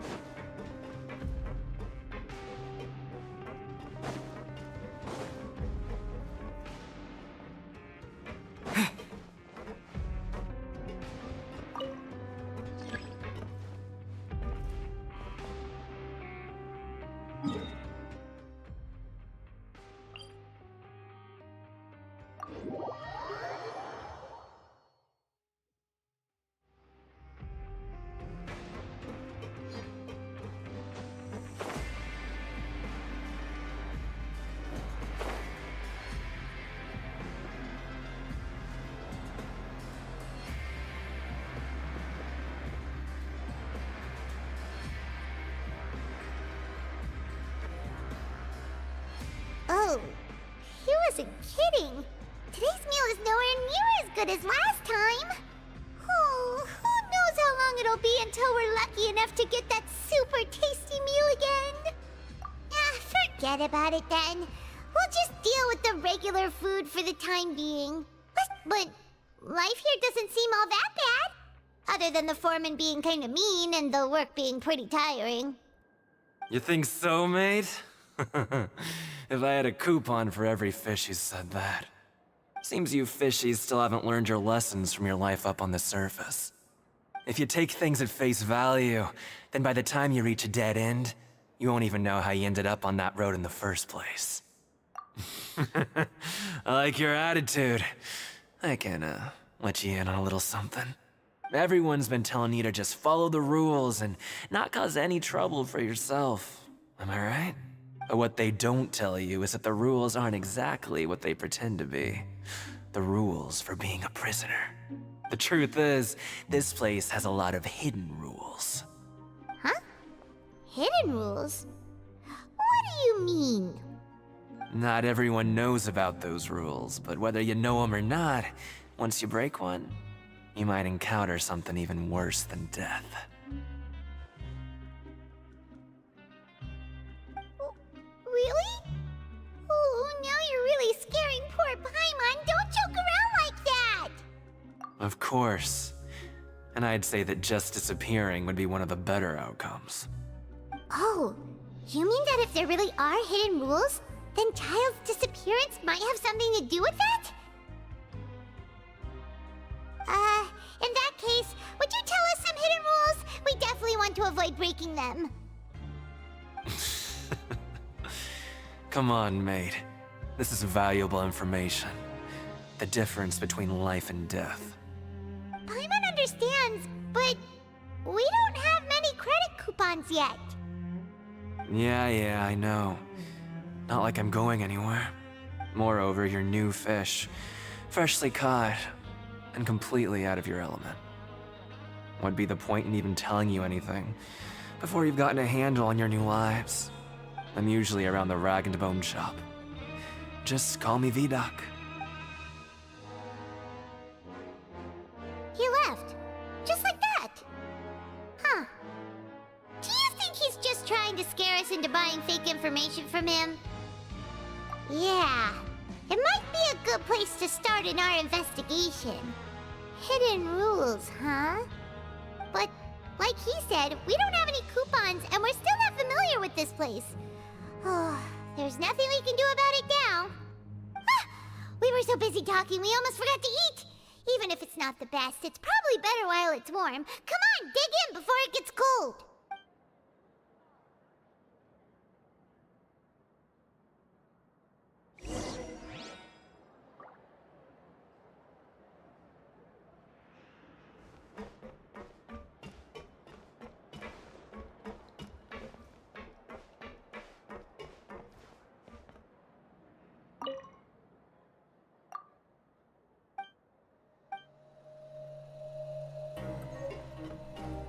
Grab yourself a welcome.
keep this close.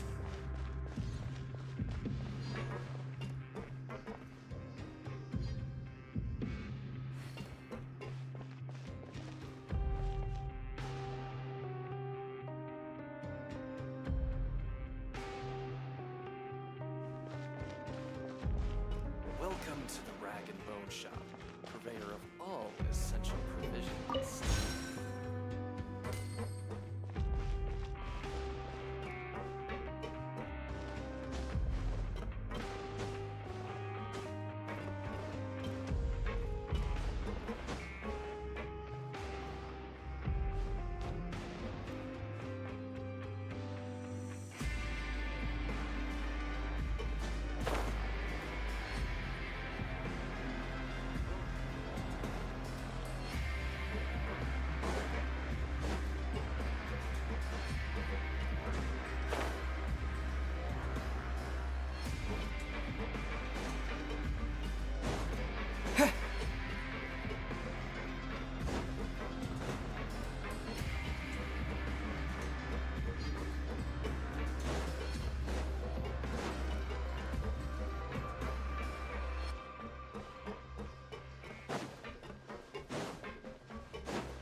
Is this an answer from this world?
with the guards that our shift is set for every morning, and we're free to do whatever we want all afternoon.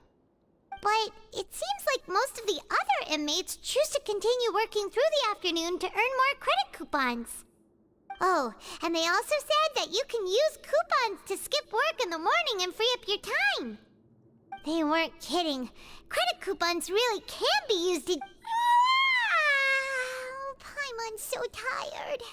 And we'll need to wake up and go to work in the morning. Nighty-night, Traveler.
What's wrong? You seem to have something on your mind. Did you dream about something last night? Is that even possible? Unless it wasn't an ordinary dream? Oh, Child's vision! So you had it with you this whole time? Maybe the vision connected Child's consciousness to yours. And our investigation has its first major breakthrough! Good thing you brought the vision with you here. So what did you see in the dream? Do you know where Child went? Huh. Okay. Well, hopefully it'll be a bit more helpful in the future.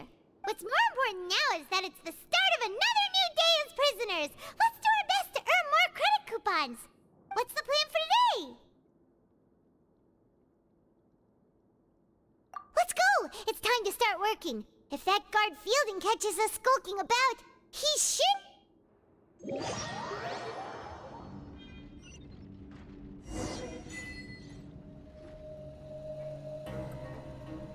Look who decided to show up. Get your butts in gear and get to work. Time's a-wasting. Good, here you go. Remember to give me the widget once you've finished processing it.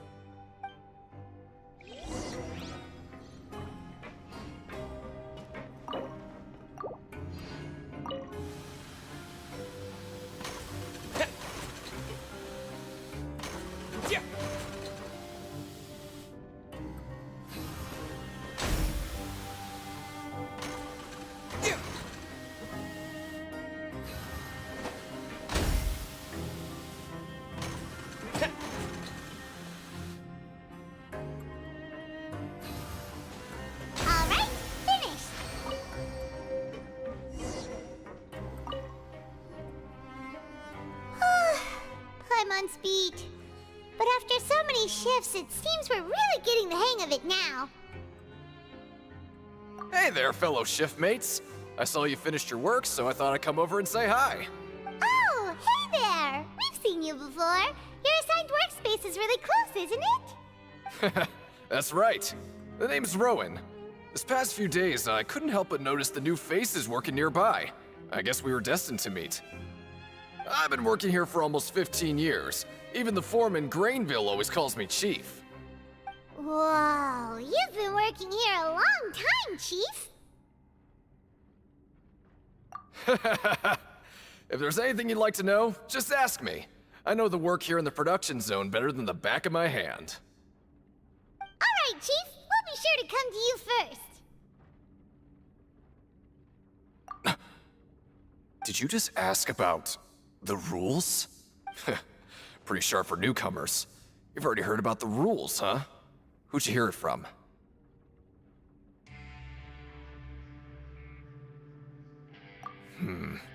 Alright.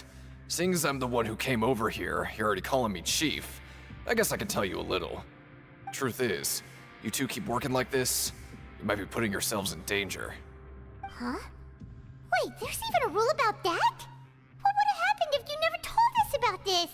Well, it's usually not that easy to break one on accident. The conditions of the hidden rules are usually pretty specific. But once you do break one, bad things happen. If you work continuously in the production zone for 3 days, and if all you do besides eating and sleeping is just work, then something bad will happen during lunch on the 3rd day. Huh? Like what? Oh, don't scare Paimon! If I knew that, then I wouldn't be standing here talking to you, now would I? You mean, even you have never tried working 3 days like that before? There's actually a legend about this rule. They say that there was a worker who worked way harder than me. He was both efficient and eager on the job, and most other workers couldn't hold a candle to him. One time, he tried to test his limits and worked as long as he could. Then during lunch on the 3rd day, he disappeared into thin air, as if he'd evaporated. Later, some people went and asked some of his past friends about him, but What the? How could that happen? unfortunately, we were assigned different production zones. I never saw for myself what he looked like. Wait, are you thinking that it was... Huh? Oh? You... Listen, kid. This ain't the kind of thing you should be curious about. Let me tell you, you're better off forgetting about it and looking after yourself. Now I kind of regret ever telling you. Yeah, I agree with Chief here. Do you really want to try? Alright, if you insist.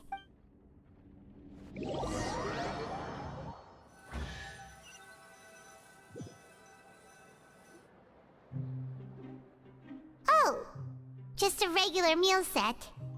Guess Paimon shouldn't get her hopes up. What would you like to do this afternoon?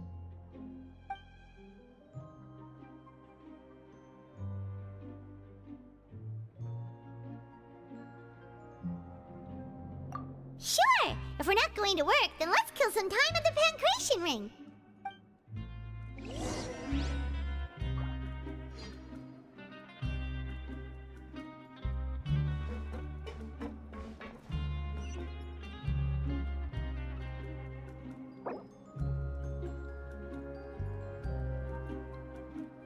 Grab yourself a welfare meal.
Oh, you must be the Traveler, huh?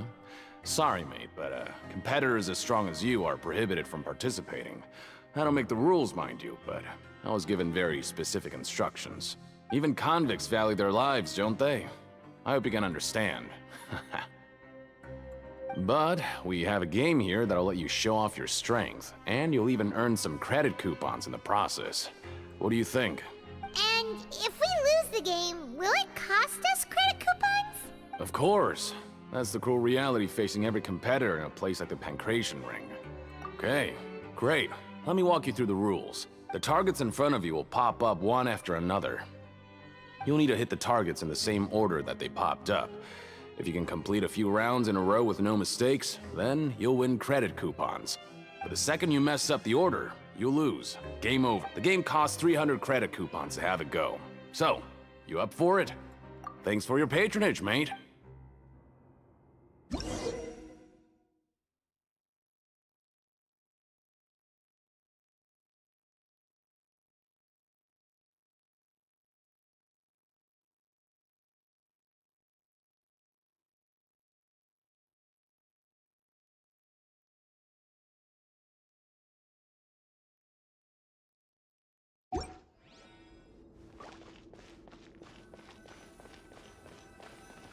Okay, do your best to hit the targets, just like Colin said!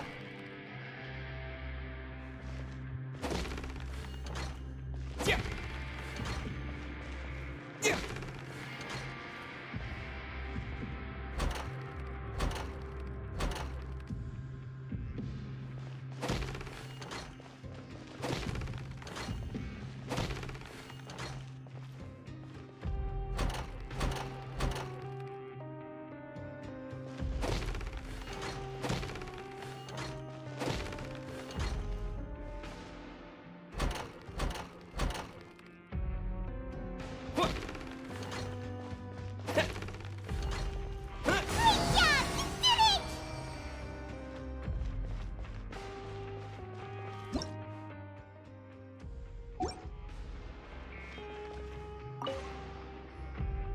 I'll be. They weren't exaggerating about how strong you are. Don't worry, I wouldn't dream of shortchanging you. Here's the credit coupons you won. Put them somewhere safe.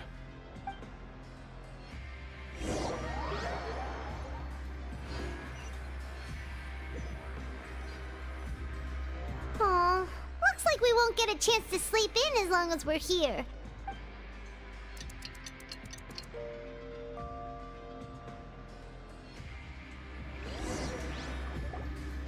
Oh, Paimon doesn't want to get up.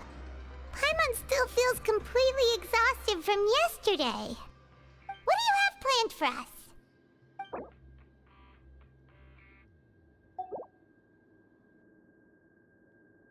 Let's go! Credit coupons, here we come!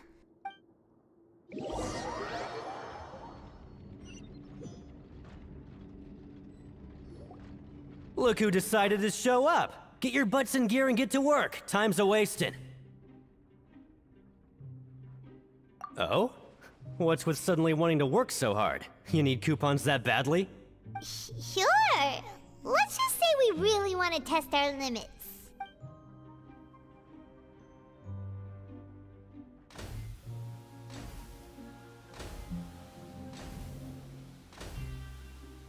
Nice! We did well today. Let's keep it up!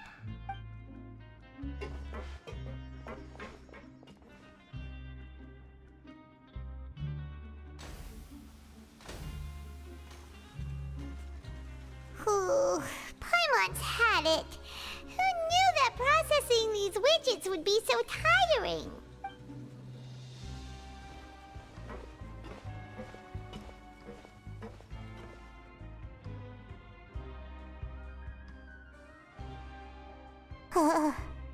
That's it. Paimon doesn't even have the energy to talk anymore. Is it time to eat yet?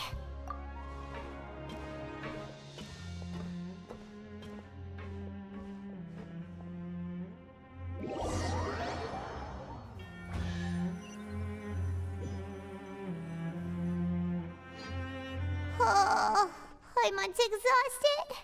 It's just work, work, and more work. Wait a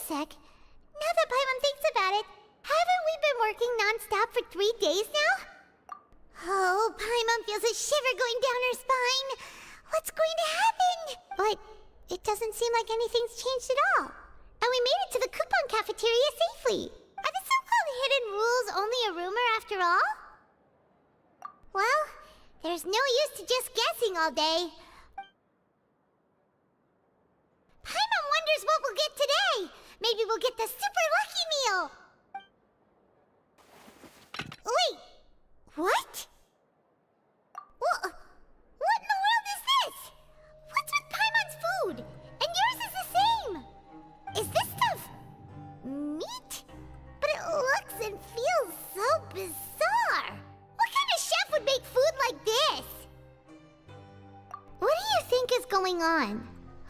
Is this the bad thing that Rowan was talking about? No, stop right there. Paimon gets what you mean, just don't say it. Hey, isn't that Woolsey over there? He must have... Hey, Woolsey, have a moment? What is it?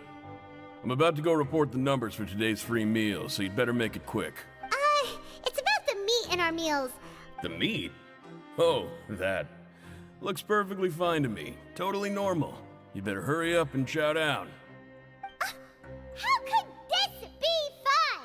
Hey, don't leave! What should we do now? Woolsey wouldn't even give us the time of day. Is he trying to hide something? Yeah, looks like we have no other choice. Paimon was positively famished a minute ago, but now she's lost her appetite.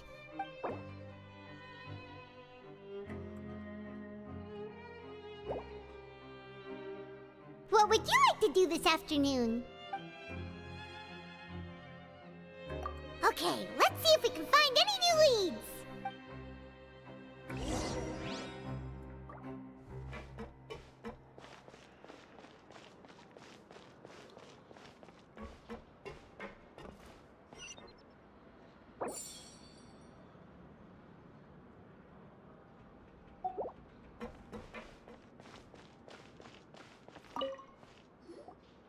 Oh, hello.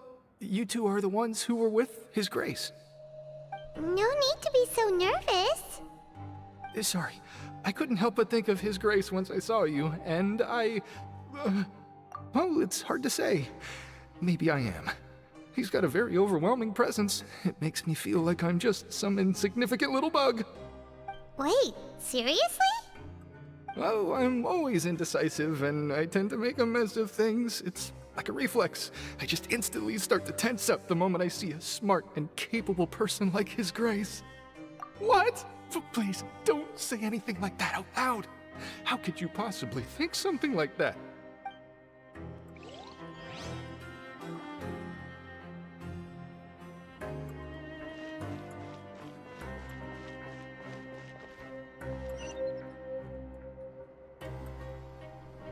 Always at your service.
Hey, it's the Traveler and Paimon.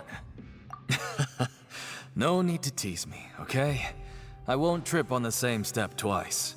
Listen, I feel ashamed about last time. Thank you for praising me in front of His Grace. Here are the extra credit coupons he gave me. Huh? No, we couldn't take them. They're your reward after all. But when I was welcoming you, I didn't do anything but give you the stink eye. Come on, I insist. These coupons are nothing compared to getting the attention of His Grace.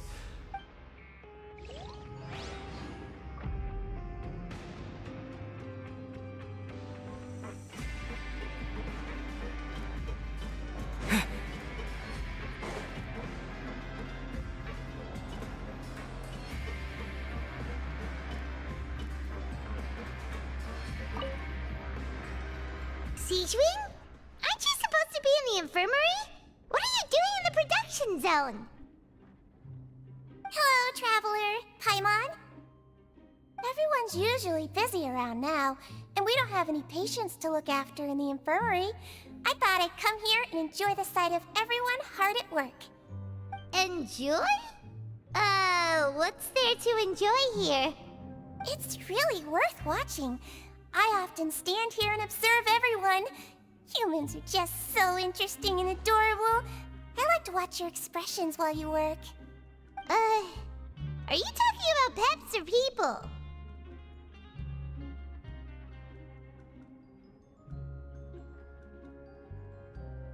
Oh, I can see why you think that, but you shouldn't jump to conclusions. See, we Melazines are a different species, and we see the world very differently from humans. It's very easy for me to observe everyone's condition. All it takes is one look, and I can tell which workers are exhausted. Wait, Melazines can see that? Huh, that does sound useful for being a nurse. Yes, running around tending to everyone's health is very fulfilling. But I'd much prefer it if you're all happy and free from exhaustion and pain in the first place. Take care of your body, and make sure you eat well. Always rest when you're tired from work, and don't push yourself too hard. We'll definitely take care of ourselves. Thanks for the reminder.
Rowan?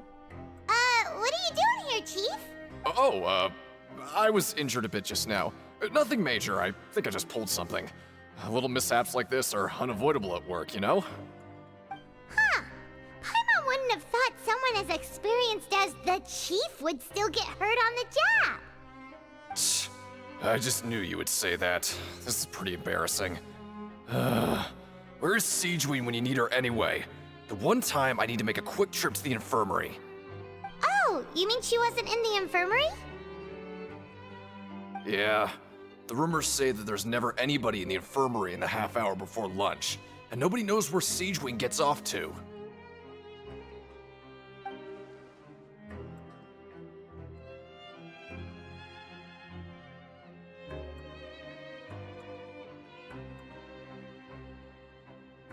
Huh. That's actually really strange. Siegeween's always super dedicated to her work. Where else would she possibly go? Forget it. I can take care of a small sprain like this on my own anyway. No need to trouble her.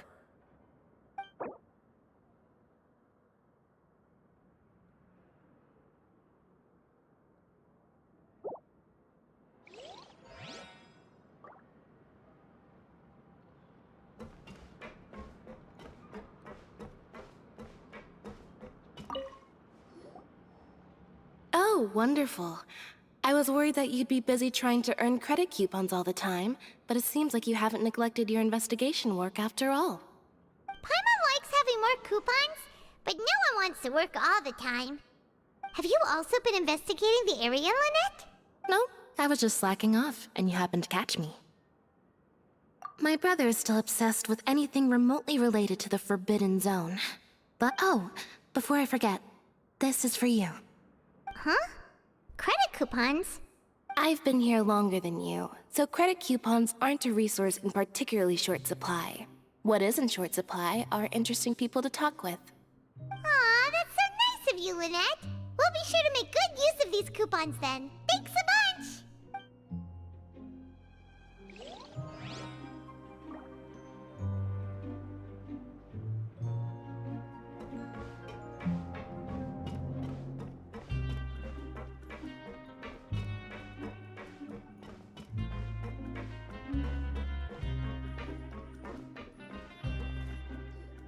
Hey, look! There's something here! Looks like a research notebook. That suspicious guy peeking into the infirmary just now. Is he a fan of Siegeween? He must have dropped this. Let Paimon read it real quick. The Melusine perceive the world very differently from humans. As a result, their sense of aesthetics and beauty is also very different from that of humans. This must be taken into consideration when giving gifts. Ooh, this all sounds pretty serious. He sure did his homework. And as for the notebook, let's take it.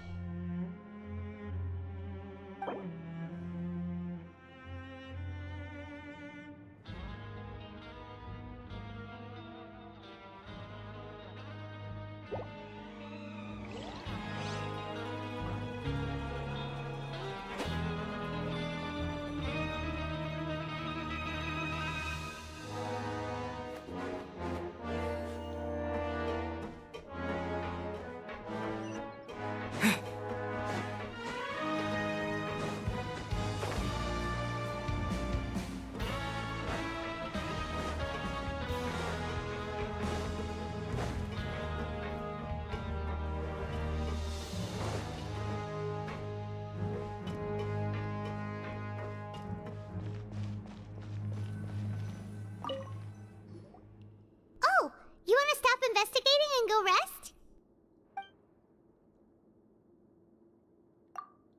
Okay, you should rest up. We'll be back at it tomorrow. So after working a few days straight, we got some strange meat in our lunch. What was that all about? Has our investigation turned up anything useful recently? Really? Then it looks like that part of the investigation has hit a dead end. Well, we'll keep searching for more clues tomorrow. Good night, Traveler.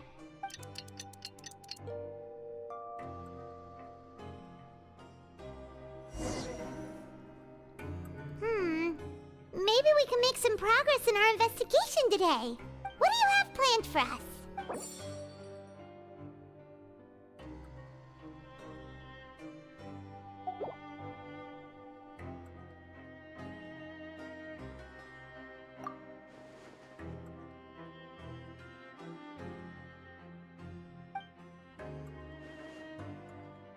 After working here so long, we're really starting to get the hang of it, but doing the same thing all the time can get old pretty quickly.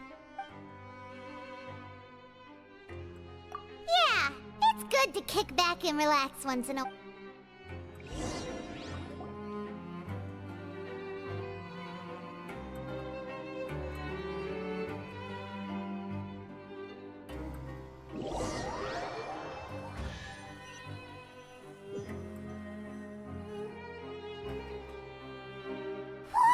Isn't this the super lucky meal? Looks like hard work really does get rewarded. Paimon's gonna take her time and savor every bite. What would you like to do this afternoon? Knowing Child, he must have been there all the time.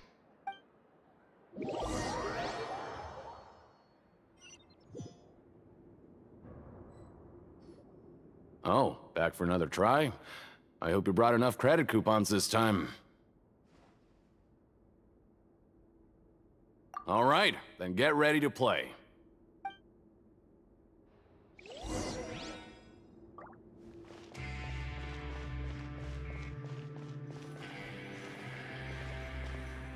Okay, do your best to hit the targets, just like Colin said!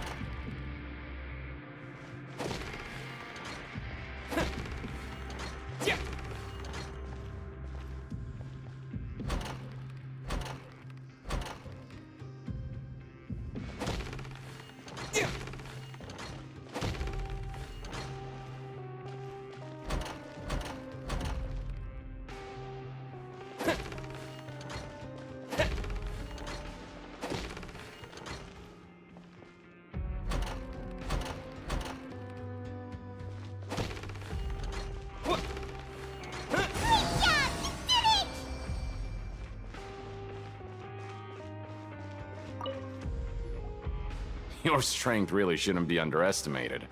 Now I get why you're prohibited from participating in any official fights. Nobody who values their life would be willing to get in the ring with you.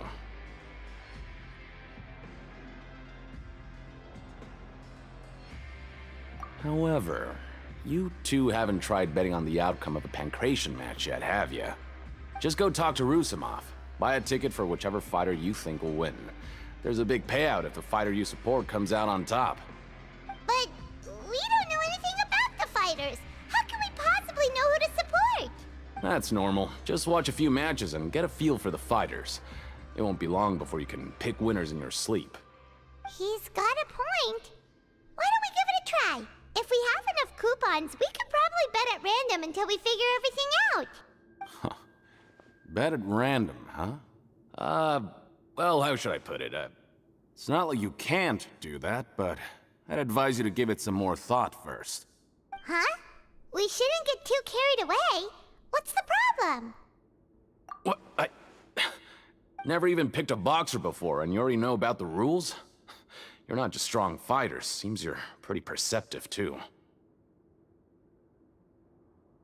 Might as well tell you about it, since you already know that much. Plus, I think you've got the potential to be one of my greatest customers. I think I can let you in a bit. Besides, I don't want to risk ever losing a customer like you. Is it that serious? Okay. The hidden rule here is, if you buy both boxers' tickets and support them both, something bad will happen the next morning. So the rule is that we shouldn't pick both boxers in the same fight. But if anyone actually did that, wouldn't they be guaranteed to lose coupons? And what do you mean by something bad will happen? How would I know? Not like I'm stupid enough to do that. But I've heard a story about the rule. According to the rumor, there was a masked boxer who possessed incredible skill and power. None of his opponents even stood a chance against him. However, in the final match, The organizers told him to take off his mask. He refused and never showed up to the fight.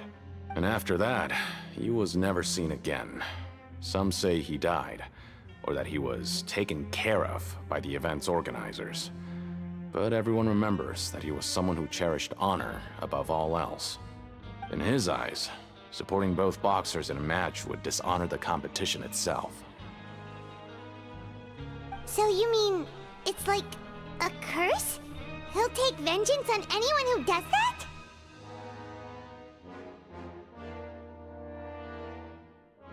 No, he was always wearing a mask, like he was intentionally trying to hide his identity. I don't even know anything about his past. Traveler, do you think that boxer was... Huh? We will? You're not serious, are you? Look, here I was just trying to be nice and warn you, yet here you are trying to break it on purpose? Yeah, it sounds pretty scary to Paimon.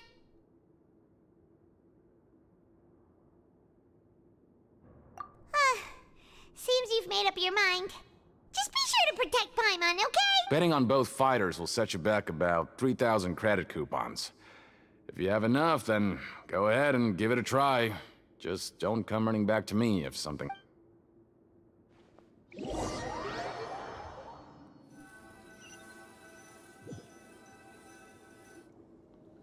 we had a productive day. Hope we can make even more progress tomorrow.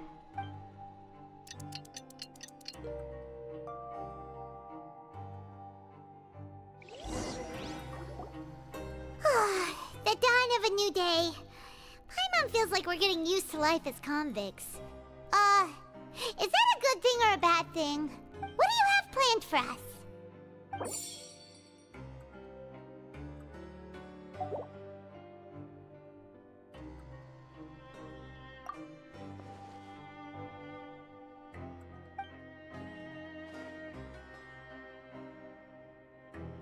After working here so long, we're really starting to get the hang of it. But doing the same thing all... Yeah, it's good to kick back.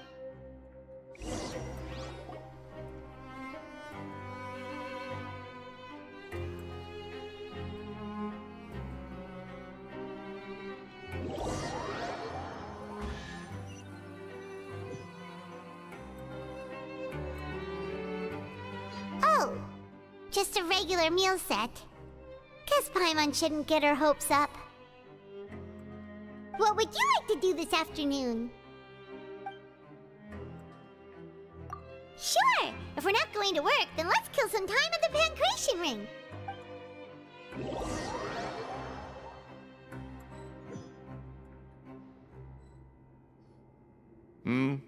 Are you two here to buy tickets? Better be quick about it. Another match is about to start. Who are the boxers in the next round? We have the reigning champ, Le Grappler, versus a contender from the Eastern Prison Block, Demon Horde. Are those their nicknames, or did they choose those names themselves? Since you're new around here, I'll help you out and give you a little suggestion. Even though Le Grappler is the crowd favorite, Demon Horde is a first-class dark horse. Anyway, for this match, I recommend that you pick... Huh? For both fighters? I can tell you're new to this, but maybe you don't quite understand the rules, no? Oh, no need. We're aware that we're going to lose coupons. All right then, if you're absolutely sure. Yeah, we got it! Just shut up and take our coupons!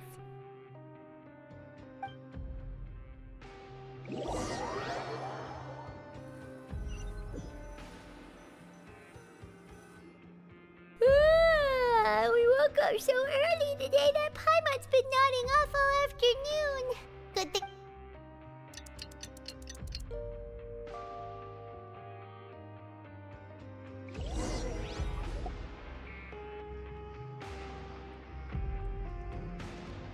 Hey, Traveler, Paimon.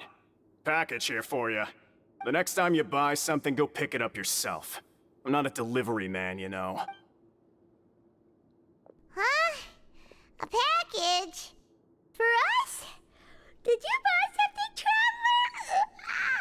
Paimon's not quite awake yet, so why don't you go take a look?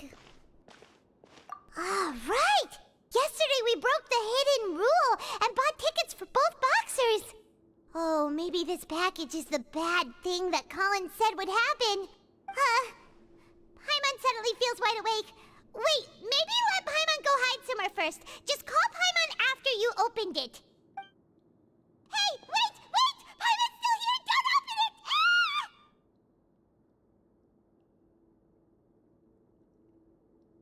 Huh? What is it? Are you okay? Let Paimon take a peek too. Oh, it's just a small bottle. But the color of the liquid inside looks so wrong. Almost like... Alright, that's enough of that. No need to say it out loud. Paimon already knows what you're trying to say. Ugh! No way! Get that stuff away from Paimon! Paimon thinks we shouldn't open the bottle until we figured out what's going on. Just trust Paimon on this one, okay?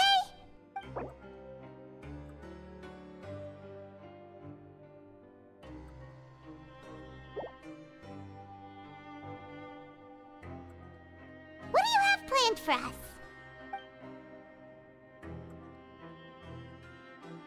Though it feels nice to slack off a little, less work means less coupons.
If there's no way to send it all out, then maybe I'll never get a chance to leave. Who are you? We've never seen you before, and you don't look like a fellow convict. I'm not! Of course I'm not. Please, don't mistake me for a criminal. I'm a good, law-abiding citizen. Then what are you doing here? You sure seem anxious about something. I'm a promoter for Fontaco, and I'm usually responsible for promoting our drink products. I thought I could complete my task here quickly and return to headquarters, but I've been here way longer than I anticipated. Oh, a promoter from Fontaco? So what kind of problem did you run into? I'm so upset. It's all because of that Duke.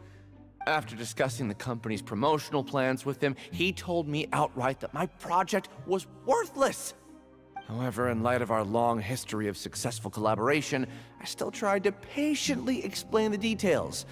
However, to my surprise, he just cut me off while I was speaking. Let me take a moment and recall his exact words. I'm just gonna stop you there and say no. If anything, I'm saving you time. It seems you don't fully understand the value of credit coupons here, nor do you understand the value of your own products. The former is because you are from the overworld. That's understandable, and I don't blame you for that. But as for the latter, only someone monumentally stupid, so breathtakingly stupid that they were completely ignorant of the value of credit coupons, despite living in the underworld, would ever possibly consider buying your drink. Let's just forget it. Anyway, that's how he rejected my proposal and asked me to come up with another solution with the condition that it doesn't cause any trouble for him. Can you believe that guy? Well, he is the head honcho here. Not much you can do about that. We met him too and could tell that he's the kind of guy that's hard to pin down. Fine. I know I should just let it go. I'm on his turf after all. His house, his rules.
Hey, what are these papers scattered all over the ground? Are they registration forms or something? Maybe not. Every page has the Fontaco symbol on it. Maybe it's some flyers from the company. Okay. But if someone catches us, they could accuse us of trying to steal the company's secrets, couldn't they? Oh, you're right. Guess there's nothing to worry about then. Let Paimon have a look here. Without assistance from the Fontaine Research Institute, development of the new product has been slow, and some researchers on the project have voiced concerns. We have no choice but to let the new product undergo the first phase of promotional trials without a designated name or packaging. We will adjust the direction of future development according to feedback. We have decided to only conduct closed, small-scale trials for the time. Sure doesn't seem like anything unusual. The company is just trying to develop some new products besides Fanta. But, let's put these papers back where we found them and make it look like nobody went through them. Okay, good.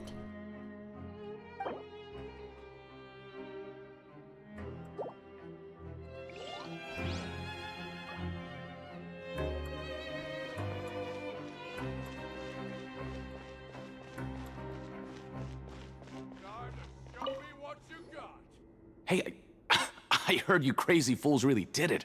You bought tickets to support both fighters, didn't ya? Well, did anything happen? Well, the next day we received a mysterious package, but we still haven't made any sense of the contents. So it is real. You didn't become cursed or anything like that, did ya? Are you both still okay? Wait, are you sure that it's still you controlling your bodies right now? Paimon's not sure. What do you think, Traveler? Is Paimon still Paimon? Oh, okay. Well, that's good. Yeah, you two don't seem to have changed at all. But I wouldn't let your guard down just yet. Still, I didn't expect you would actually do it. You'd actually throw away coupons like that just to satisfy your curiosity? Even if we bought tickets like everybody else, it's not like we could hope to earn any coupons. When it comes to things like this, it's always the organizer who makes the real profits. Hey, just what are you trying to imply? The Pancration Ring is an honest business, and we really don't make much from selling tickets.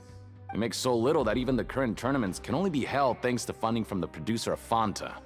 Oh, so it's the company that manufactures Fanta sponsoring the events? Paimon thought all of this was thanks to the Duke's support. Let's just say it's a mutually beneficial arrangement. They reached out to us first, hoping to promote Fanta products in the Fortress of Meropide. Anyway, you try and take extra good care of yourselves these next few days, you hear?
We ended up here without even thinking about it. Wanna grab something to eat? Alright, but remember that we bought this time with coupons, so let's make better use of it next time.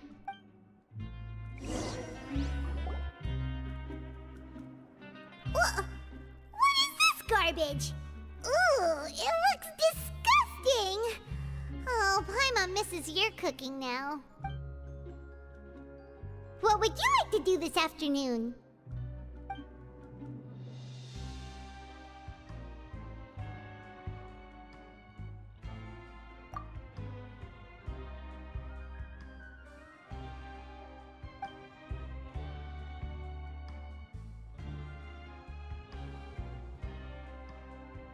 Seems you're really getting the hang of things at the Pancration Ring now. But just playing the same game over and over? Yeah, why don't we have Collins lower the difficulty a little? You know, so we can just breeze through each level.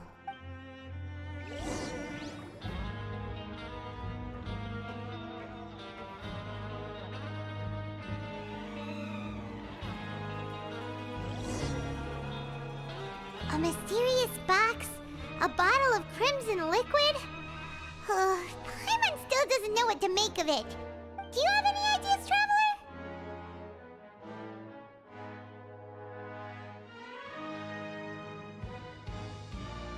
Really?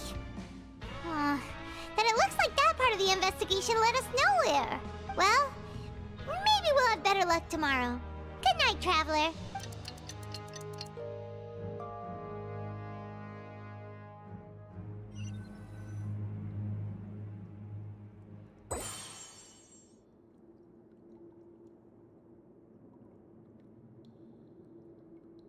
Okay, so we've investigated 2 of the hidden rules. Paimon didn't think this prison would have so many weird things going on. We'd better pick up the pace with our investigation, otherwise we'll never get anywhere. Yeah, let's skip work for now and put our...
Vidoc over there?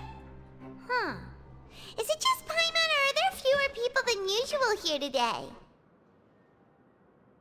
Always at your service.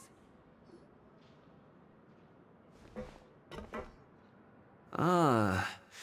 Seeing you at this time must mean you've already saved up a lot of credit coupons. Or at least enough to skip work. Seems you're getting into the swing of things around here. Impressive. Very impressive. So, now can you tell us about the hidden rules you know? If that's what you want to know, I guess you couldn't have come in. Huh?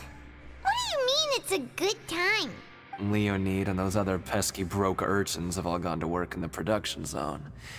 I wouldn't want them listening in without paying up. We get it! Just tell us already! So, you know those pipes that make strange sounds? Don't ever, ever go near them at night. Even if you manage to avoid the guards. Something even more terrible? Like what? A group of cannibals. Cannibals? In the Fortress of Meripede? Every month, they meet a few times in the dead of night. Rumor has it they might be connected to the people that have disappeared here. But what's even scarier is that they have a special proclivity. Since they have no way to dispose of the leftover remains, they have ways to transform them into other forms. And keep them... Paimon might already know what you mean by other forms. So that's what's going on here. Oh, Paimon's stomach doesn't feel so good. You two look pretty skeptical. No matter. Learning the truth behind dark secrets isn't necessarily a good thing. I've got things to do too. I suggest you just act like I never told you anything. Traveler, can we just trust him on this one? Oh, Paimon doesn't want her blood and flesh entombed here for all eternity? Oh, so that's how you see the situation. Huh. You know, Paimon does feel a little better about it now. When will all the secrets end?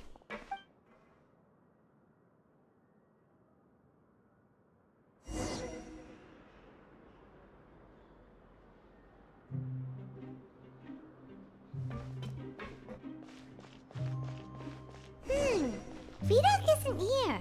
But the guys who went to work in the morning are back. Let's go ask them! Just stay away from me.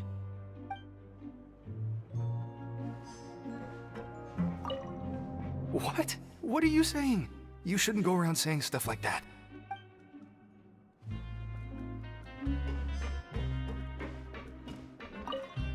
What are you talking about? Listen, you should keep your nose out of other people's business.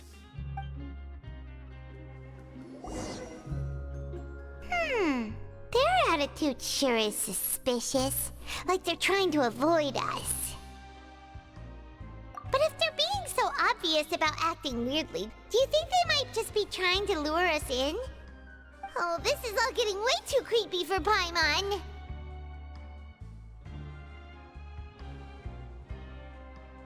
So you mean we still need to investigate some more?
fielding?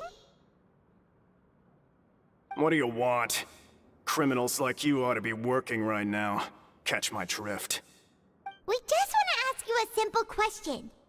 Have you ever discovered anything odd during your nighttime patrols? Why are you asking about something like that? Whatever happens at night isn't your concern. All you need to worry about is getting enough sleep. Well...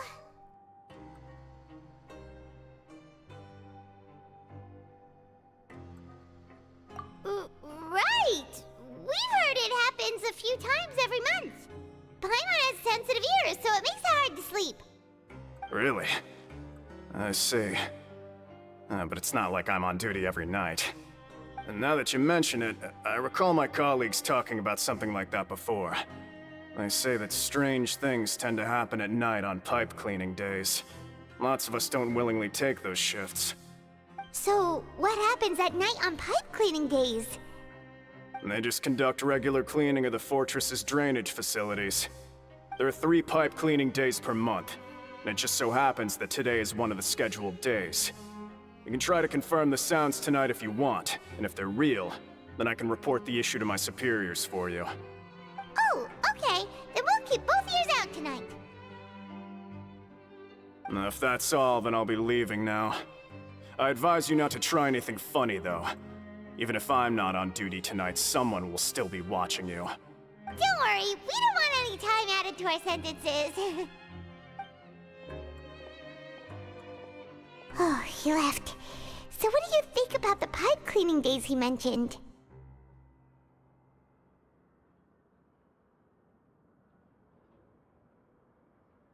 Right, both are a possibility. But Fielding did say that tonight is a cleaning night. Paimon knew you would say that. Alright, sounds like we'll be up all night tonight then.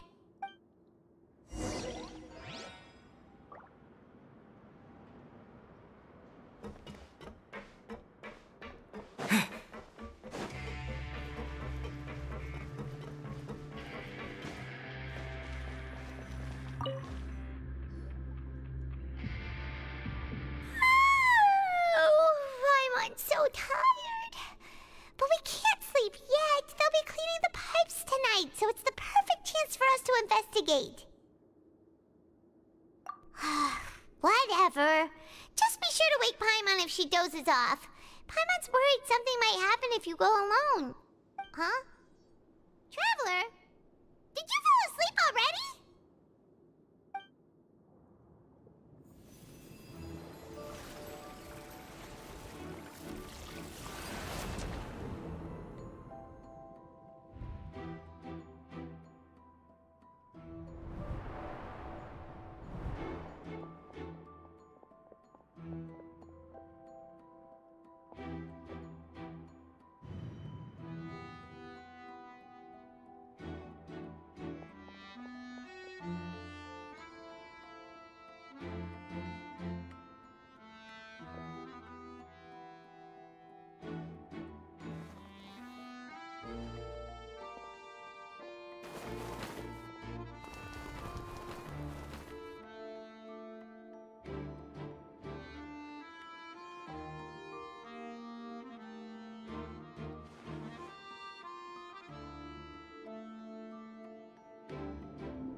Traveler, come on, wake up!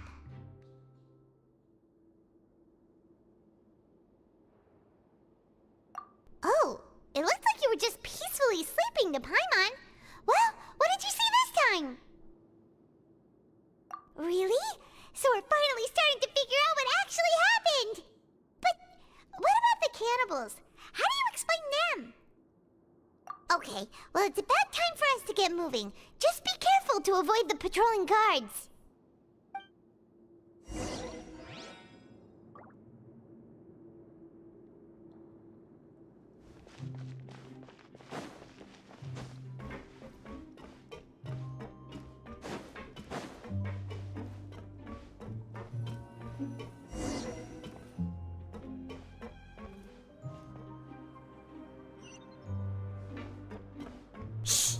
Careful!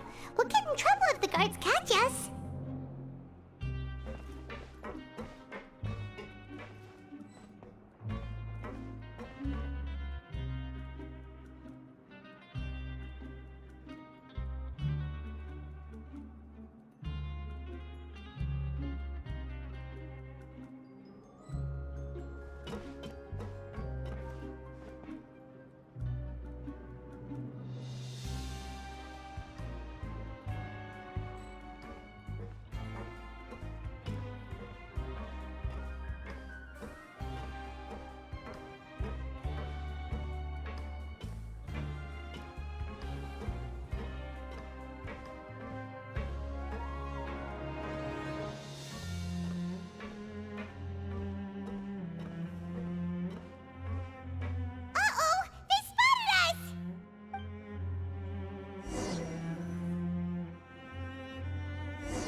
Careful!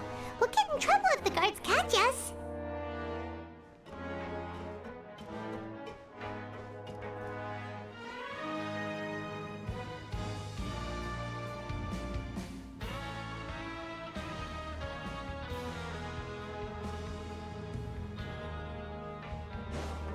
Uh-oh! They spotted us!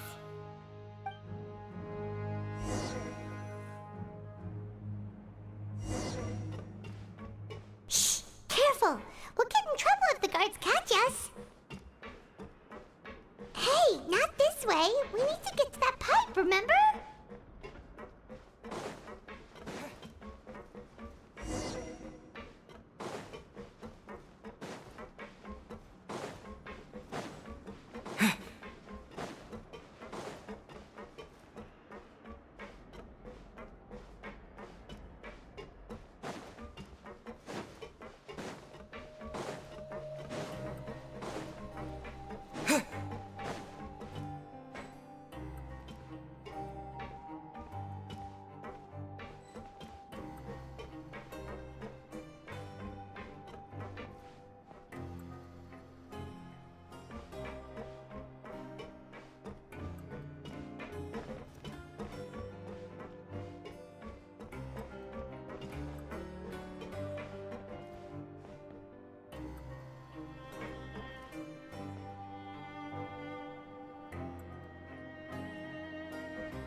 Kids these days, you just can't rely on them.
This should be the place.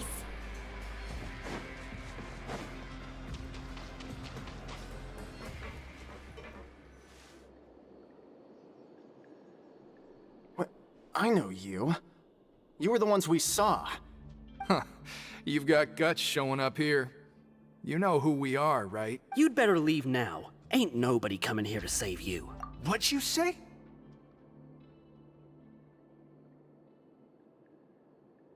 Yeah, so what if they were? If you push us, we can make those rumors a reality at any time. Hey, what's the point of all those rumors anyway? I don't have to tell you anything. If you turn around, go back to the dormitories, and act like you never saw anything, then I'll pretend that you never showed up here. Yeah, scram. Nothing worth seeing here. Huh? What did you say? Isn't that exactly what Boss said when he left? Hey, do you know our boss? Whoa. We had no idea our boss was such a big deal. He always kept his identity a secret. So, did he have you come here to find us?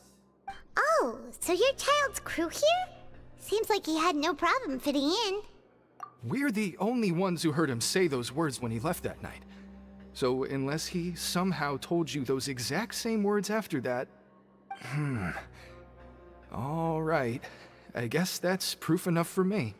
Wow, those dreams of yours sure come in handy. We gave him the business for a while, and would always give him a hard time when he first came to the fortress of Maripede. But here in the fortress, the strong will always earn respect. He was working the longest hours and racking up wins in the Pancration Ring. You could always see how amazing he was, even when he was teaching us a lesson. So eventually, we all decided to follow him. But one day, he suddenly told us that he had to find a way to escape this place, no matter the cost. He said it was because he heard that call again. And as his crew, if the boss wants something, then it's our job to get it done. So, we got to work, and used the hidden rules that were here to make up and spread the rumor about the cannibal rule. We just wanted to give him a better chance of escaping on a night after the pipes had been cleaned. Oh, thanks to your rumor, nobody would want to come anywhere near here, prisoner or guard. But hasn't Child already escaped? Why are you all still coming here after pipe cleaning day? Because as far as we know, the pipe he went into isn't actually an exit. It should be a dead end. It leads to an abandoned factory area, and even if there were a way to escape from there into the sea, we're still way too deep. No one could ever reach the surface alive. But Boss still insisted on going in. It's like he was obsessed about it. So we told him that we'd pretend as if he never existed while he was gone. And that if he wanted to come back, he should wait for nighttime on a pipe cleaning day. That way, we could meet him here and help cover the whole thing up. So you come and wait here through the night a few times a month just because of that promise? Yeah, but it's been so long now. We already know in our hearts that he must have managed to escape somehow. Is it also possible that something... Nothing could ever defeat Boss or slow him down. It's one thing. Okay. Paimon was just brainstorming possibilities. All right. Keep quiet and follow us.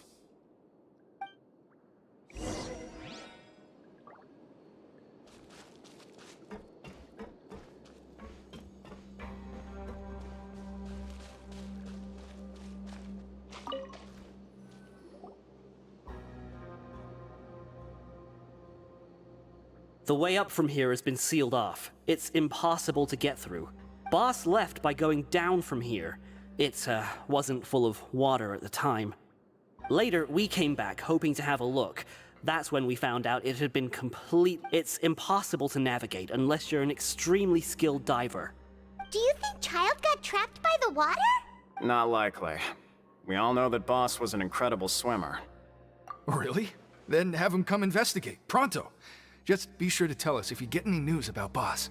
It's getting late. We should leave before the guards come this way. Yeah, we learned a lot about what happened to Child here. Let's get going!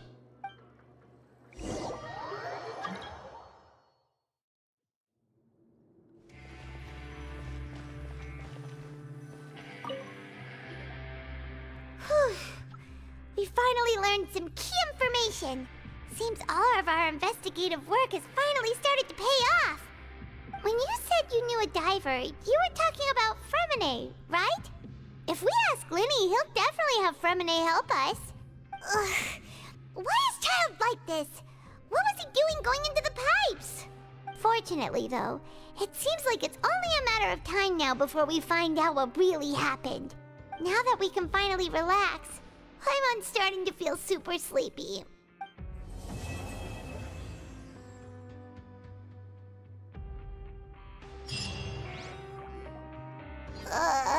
It's morning already? Oh, Paimon still needs more sleep.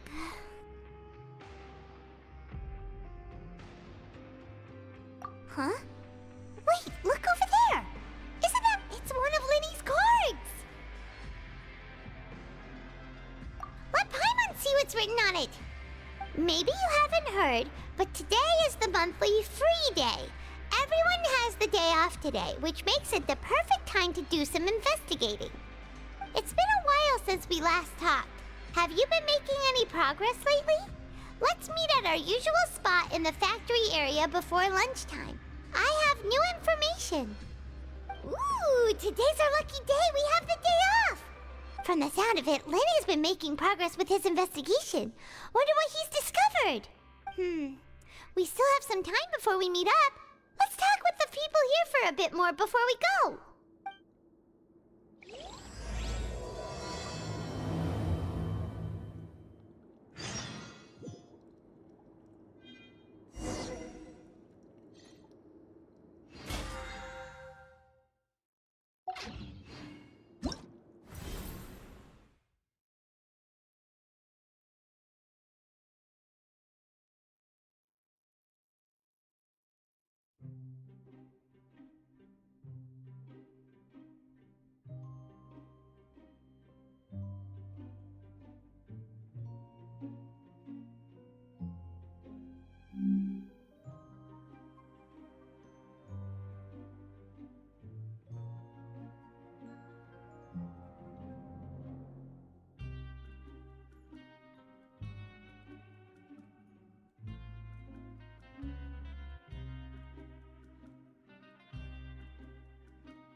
Genshin.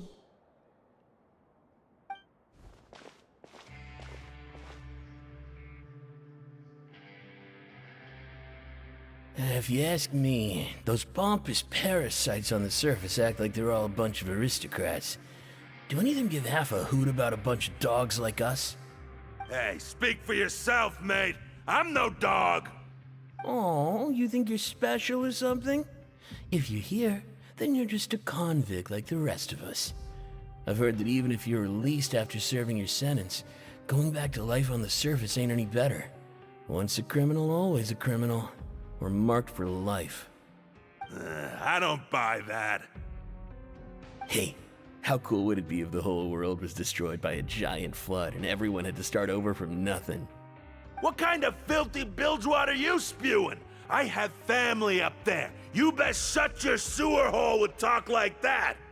Listen, things ain't so great on the surface, but who says that you have to leave? I've heard that you can still stay here and work even after you've served your sentence. Not bad if you ask me.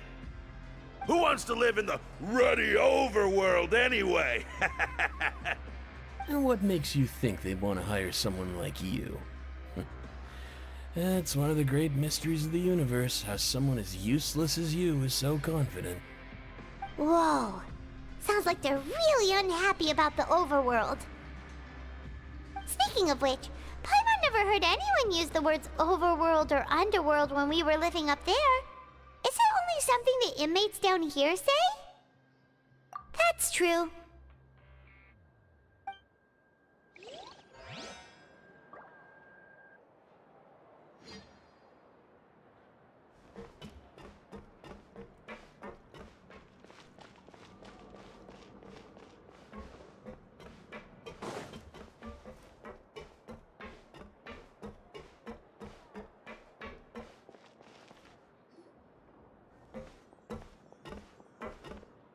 There's a group of people over there. Let's go listen in.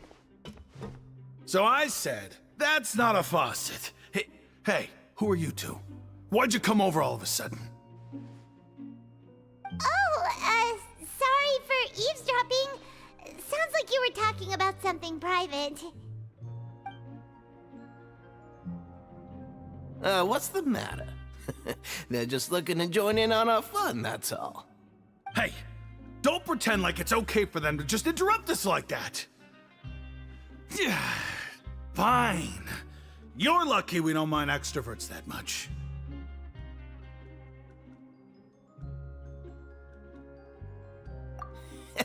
You hear that, Quisto? What nice! Your expressions tell me you're looking to hear some juicy info, am I right? But before that, it just so happens that I know you two. Really? Are we that famous? You're kidding. How often does anyone get a personal tour led by His Grace himself? Practically everyone was talking about it. Word has it that you also caused quite the kerfuffle. A little mistake, huh? I like the way you put it. You see, people with a good attitude can join our group anytime, unlike some of the others here. Your group? I'm Quisto, and this is Lavaroon. People usually call us the Bombshell Bros, but don't worry, we're not playing with bombs or anything. It's just that our information is always so explosive, and we blow minds on the regular. So, you two really like to gossip? Whew, you sure know how to embellish. No, you don't get it. Knowing intelligence will make things better for you here. For example, knowing who's working with whom, who has the latest rumors, who's not getting along. Wouldn't you like to know all that? Whoa, all this info's worth something, you know? You should prove you're worthy of it. I don't mind him. Quisto's always this way. Just play nice and say something to massage his ego. The welfare meals. Talk about the welfare meals. Right. That meal we had yesterday was super delicious. Is that so? To tell you the truth, I've been helping out with making those welfare meals. Oh, so you're the one who made those delicious steaks. You are correct. I am a true professional. In fact, I even went to culinary school. Since you like my cooking, I guess that means we share similar tastes. Listen carefully. This little bombshell will help you learn what's really going on here in the fortress.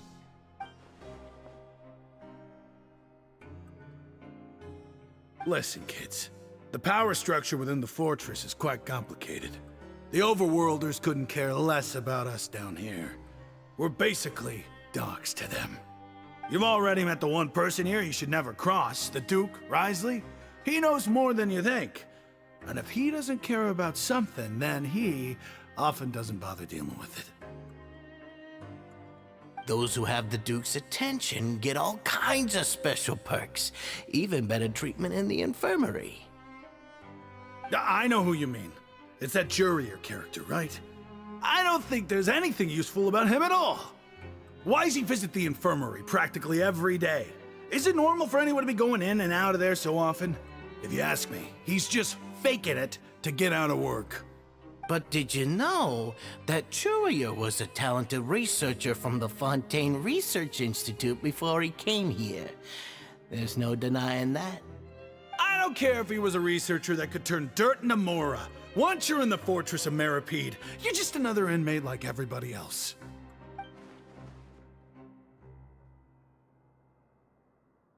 Speaking of which, the last time I saw him, he was passing by in the corridor with Lorvine. I also heard they started arguing in the library and got into a fight, right? Guess that's just how terrible of a guy he is. You mean he hit a woman? Wow, I never imagined he was that bad. But that Lorvine's also quite the odd one, you know? She's always gabbing away, got into a fight with a man, and she also got sent to the infirmary. Come to think of it, I always see her going to the sick bay every couple of days, too. Huh. Wait a second. You don't think? Do you think could it be that they're secretly meeting there to go on dates? But it's really hard to imagine. After all, I do remember seeing Lorvine beat Jurier to a pulp that one time. And we might be overthinking things.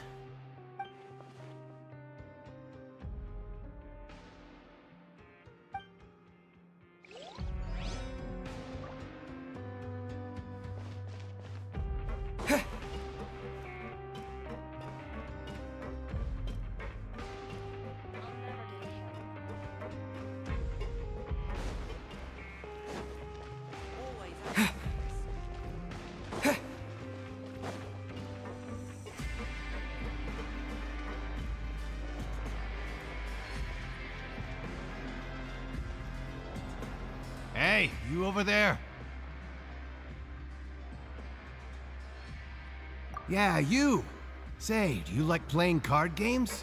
You know, like Genius Invocation TCG? You TCG players are like mint in the wild, literally sprouting up everywhere. Hey, come on now. What's wrong with finding fellow Invocation aficionados? Anyway, care to join me for a game? All right. No pressure. But why would you be looking for people to play Genius Invocation in a place like this? Don't people usually come here to fight? Whether you're throwing down cards or throwing punches, it's all a competition, isn't it? It's all the same in my eyes. There are lots of card players here in the fortress. When I saw you, I immediately thought, hey, even outsiders from other nations play cards. So I came over to say hi.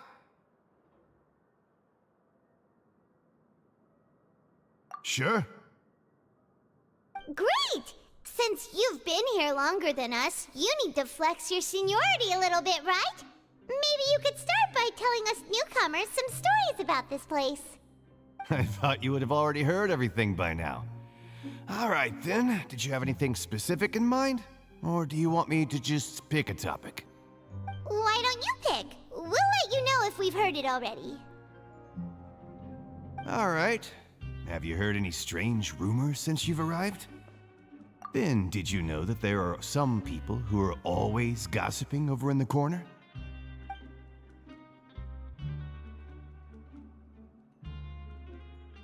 Yeah, so you've already met those two. They're quite a pair. They always keep an eye out for the latest happenings and gossip about everything. I've never seen anyone with more time on their hands. I heard that they used to be a chef and a bartender before they were sent down here. You know how bartenders are, always chatting with customers. And chefs love to pass the time just hanging out when they're not cooking. Good to know. Do you have anything else to tell us? Let me think. Sounds like you want to hear something a little more tantalizing. Oh, did you know that the Duke was also a convict in the fortress of Meripede before? Huh? Wait, are you serious? That's right. The Duke was an inmate just like you and me. Seems he was exiled here for committing some crime. Who knows how he ended up rising up to become the warden, though. To go from an ordinary inmate to becoming the manager of the whole place? I'm not gonna lie, I kinda respect that. A forbidden zone? Sounds like something that someone just made up. I've never heard of that. Where did you hear about it? It's just a rumor we've been hearing, but no worries if you've never heard of it. Do you have anything else you can tell us? Anything else? Not that I can think of, but I'll be sure to tell you anything interesting I hear next time. You'll have to play a game of Genius Invocation with me first, though. Okay, we've talked to just about everyone, and it's about time for us to go meet Linny. According to the card he left us, we should go meet him in the production zone.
Huh?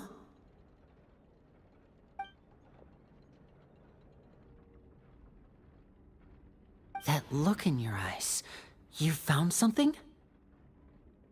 Hey, this is no time to be modest. Just tell him we found a boatload of information. Oh, as expected of the legendary duo. Huh. I'd have never guessed that myself. The rumors swirling about this place are unreliable after all, and Master Child probably went missing because he found a way out. He is a harbinger after all. I suppose he's much more resourceful than I initially gave him credit for. Unfortunately, this isn't enough for our final report to Father.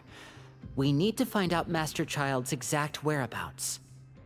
Father told me that even though Master Child said he was just coming to Fontaine for a vacation, he actually had some personal reasons.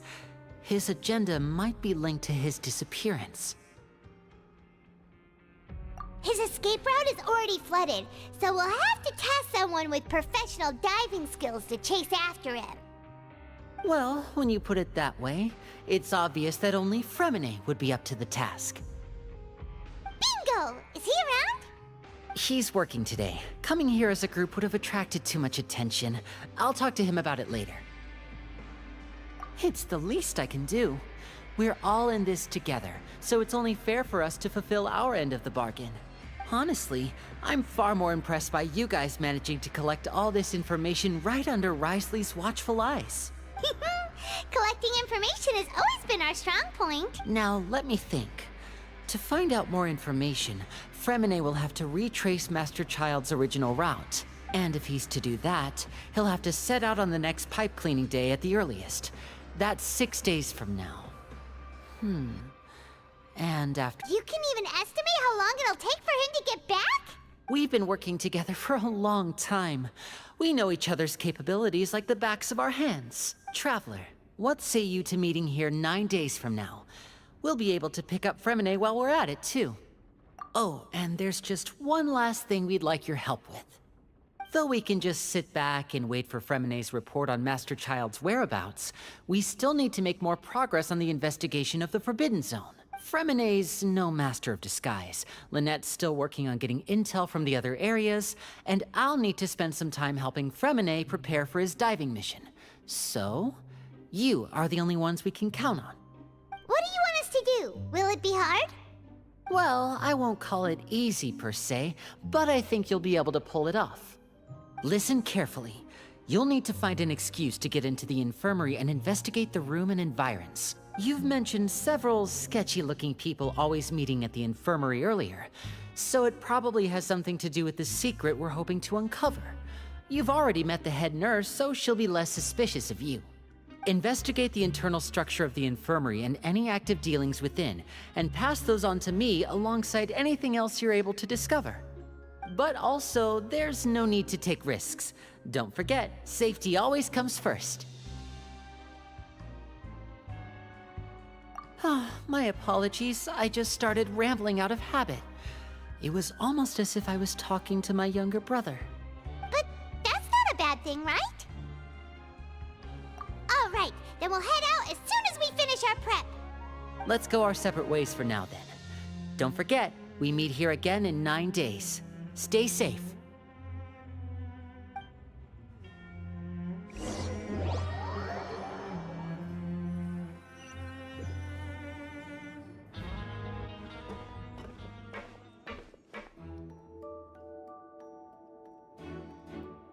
Hey, stay here for now. Paimon will take a peek.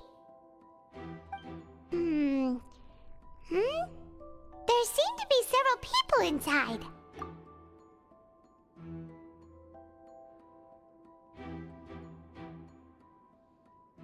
Right. I feel like we still... It's not impossible.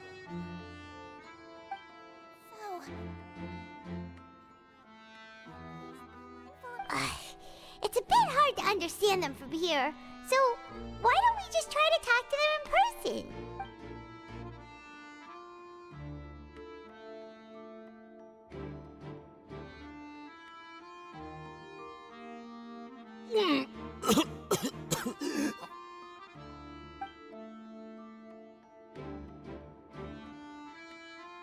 Someone! Please help!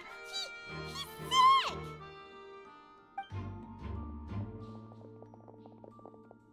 Whoa, are you okay?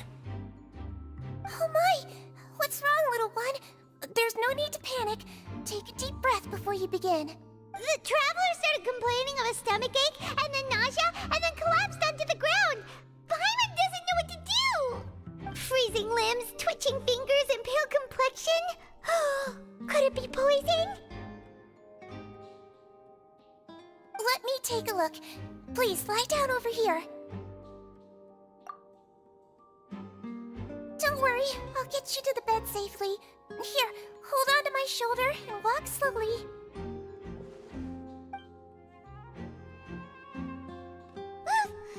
You can do it, traveler! Don't apologize. You're sick after all. Now, please relax. I'm just going to do a preliminary checkup on you.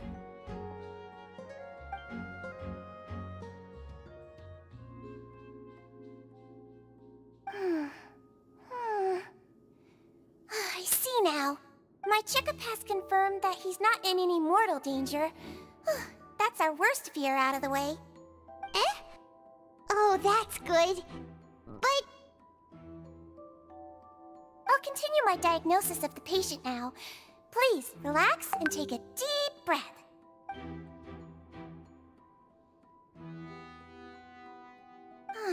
Don't sense serious damage to your organs either.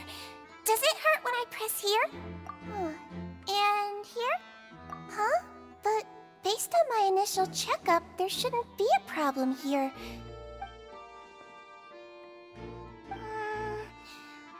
What about here? Does the... Oh! I understand.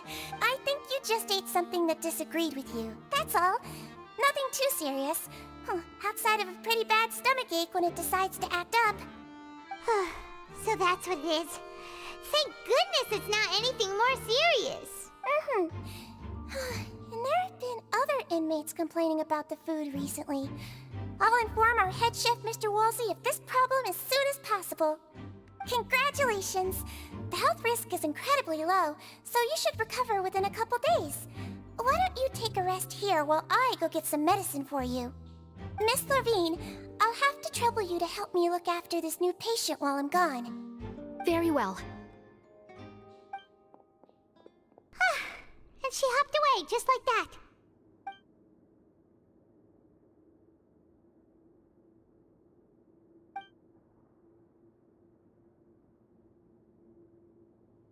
Hello. So how are you feeling now?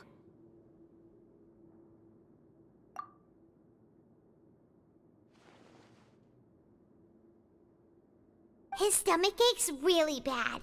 He was stumbling about the whole way here, so Paimon's really worried.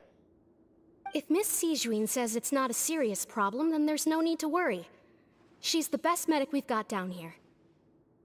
But it also looks like she's the only medic you've got down here. Well, that's true. What do you mean, that's true? That's really misrepresenting the situation. Of course I can't speak for the whole fortress, but it's not like everyone imprisoned here is useless, you know? Though they may have committed crimes and gotten locked up here as a result, they still know a thing or two about medicine, and they help Miss Sijuin take care of the sick and injured. Yeah, you're right. But did you have to lecture me about it in front of another patient? Aren't you a patient too? Where did all your energy come from? That's correct. Sorry, I got a bit ahead of myself. Are you two also sick? We've been sick a while. I come back every once in a while for checkups, and to pick up the medicines Miss Sijuin prescribes for us. That's just the nature of...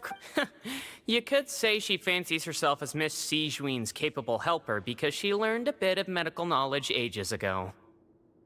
Please watch your mouth, Mr. Jurier. Don't forget that you are the primary reason I have frequent heart palpitations. Hey, don't start arguing now! Please, keep it civil at least.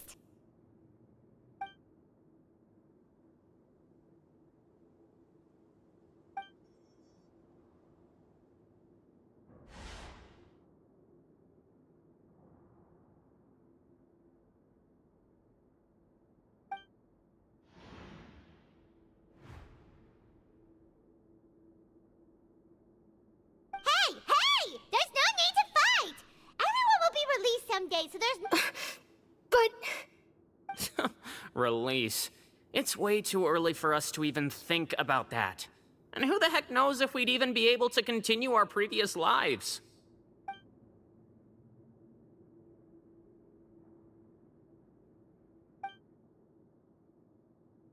Please allow me to end this boring and useless conversation.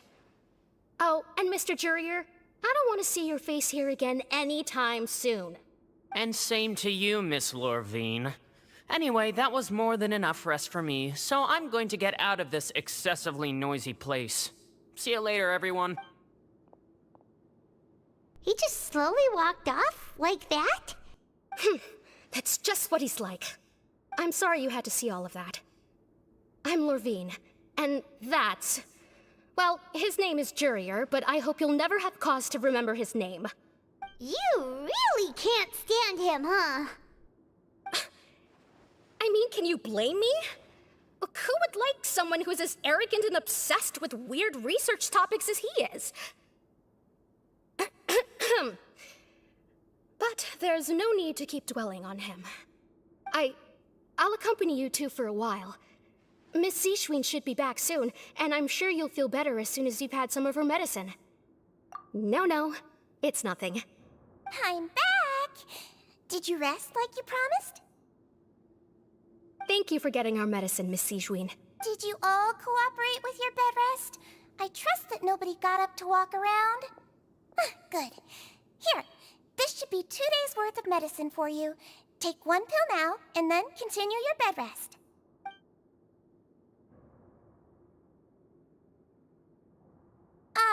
Miss Levine, I left in a bit of a hurry just now. Do you still remember if we discussed the color of the pill that you should be taking today? I remember. You said it should be yellow. Yellow, huh? I understand. These are yours. Please, make sure to go to bed early after taking them tonight. You'll benefit from a good night's sleep. All right, then I'll also be on my way now. I hope you feel better soon, too. See ya! I'm going to fill out your medical record now. You're widely known as the Traveler, right? I just want to double-check a few details. If that's... Those two made quite the commotion just now, so why don't we let the Traveler rest? Paimon can answer the questions instead. So his primary symptoms are abdominal pain with secondary symptoms of nausea. That's it. All right then. Is there anything we should know besides to take the meds? No, his base constitution is quite good, so I'm sure he'll recover quite quickly after taking the medicine. Please make sure to stick to bland or less stimulating foods, and don't stay up too late at night. Got it. Paimon will hold the Traveler to that for sure.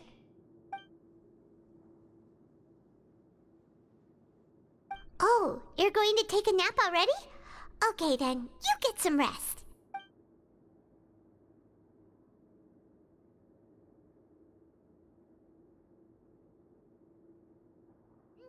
We've been to lots of places together. He may look a bit under the weather now, but he's actually super strong. So you're the best of companions. Well, don't worry, he'll recover soon. Ah, you're awake. How do you feel? You slept for a really long time, but we never left. Well, now you can go back without a worry in the world. Remember to take the meds regularly, and don't forget, bland... Thank you, Miss Zishwin!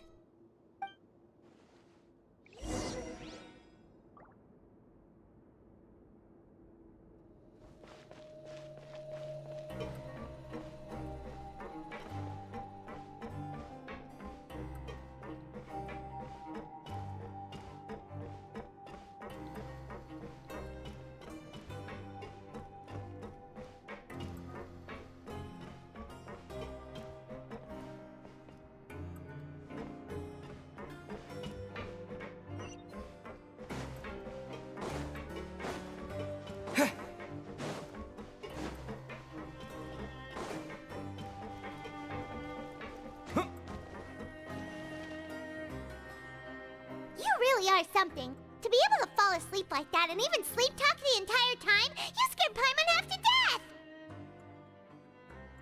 No, but you kept mumbling things along the lines of, Pyron, go take my grilled fish and put down the Adeptus Temptation now! Paimon talked with Zishwin the entire time you were asleep. She seems like she's just a sincere nurse, and Paimon didn't notice anything unusual in the room. Are you sure we're not going off track with the infirmary?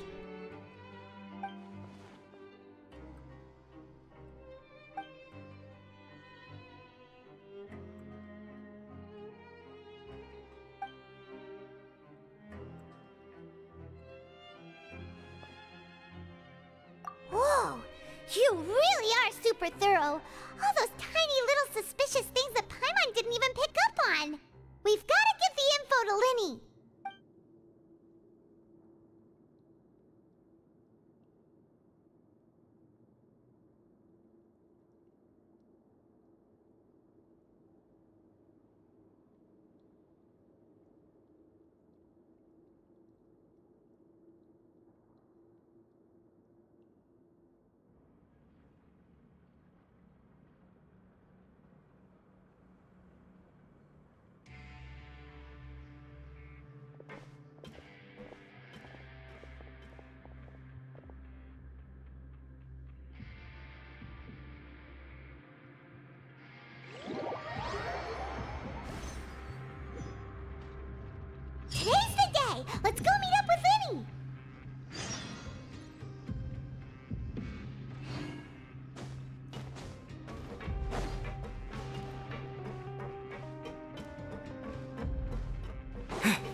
Hmm?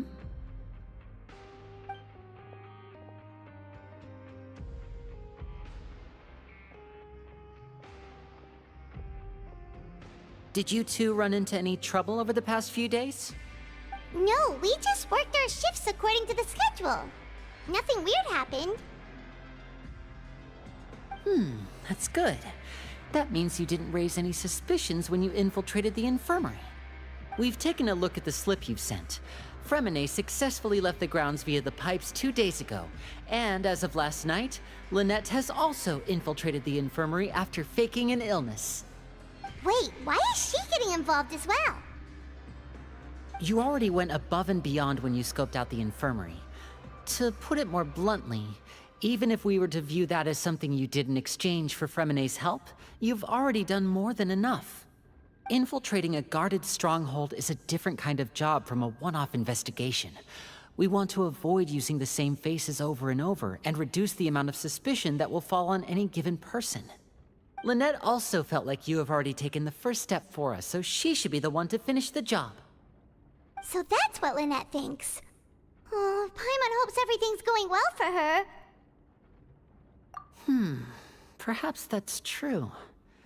You are both very good people, and we've come to appreciate that more than anyone else.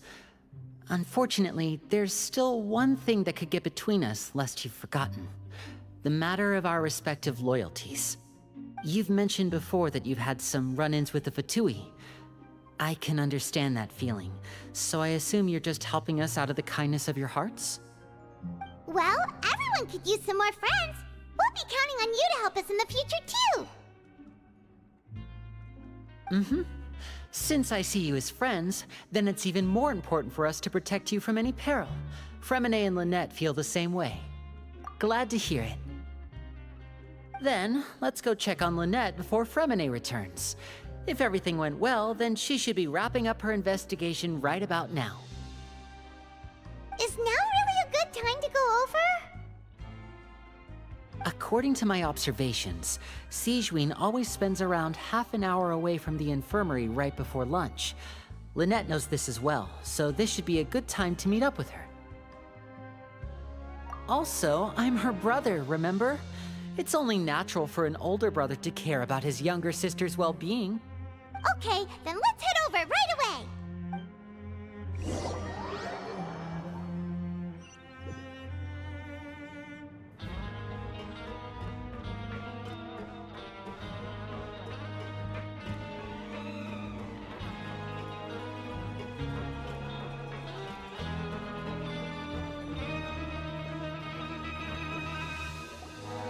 Lynette should be here right now. Huh. Strange. Lynette? As expected, Sigewinne isn't here, but why isn't Lynette here? No, Lynette rarely deviates from the plan. We agreed that if she were to make changes on the fly, she'd find a way to let me know. Unless... Let's see if there are any clues around here. We can look while we wait for her. Who knows? Okay.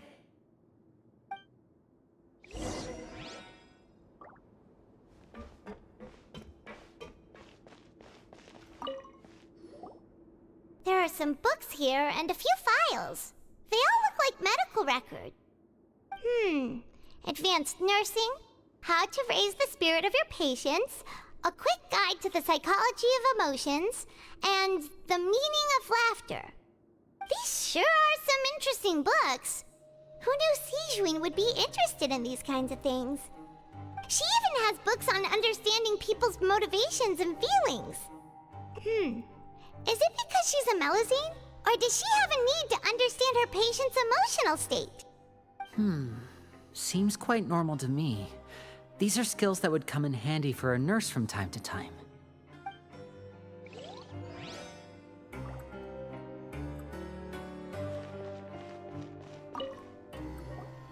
None of the beds have any signs of having been slept in.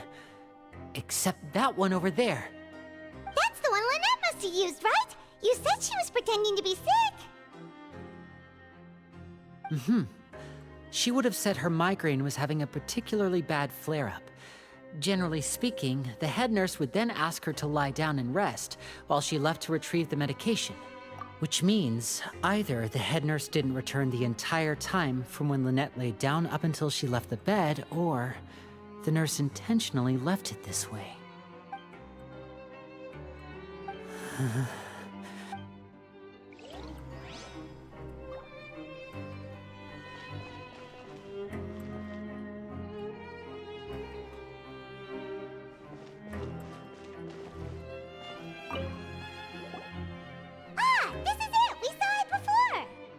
Wait, this thing?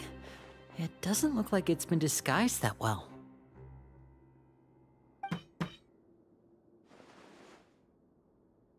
The space behind it is empty. From its size, I don't think it's an entrance that is meant to be taken apart.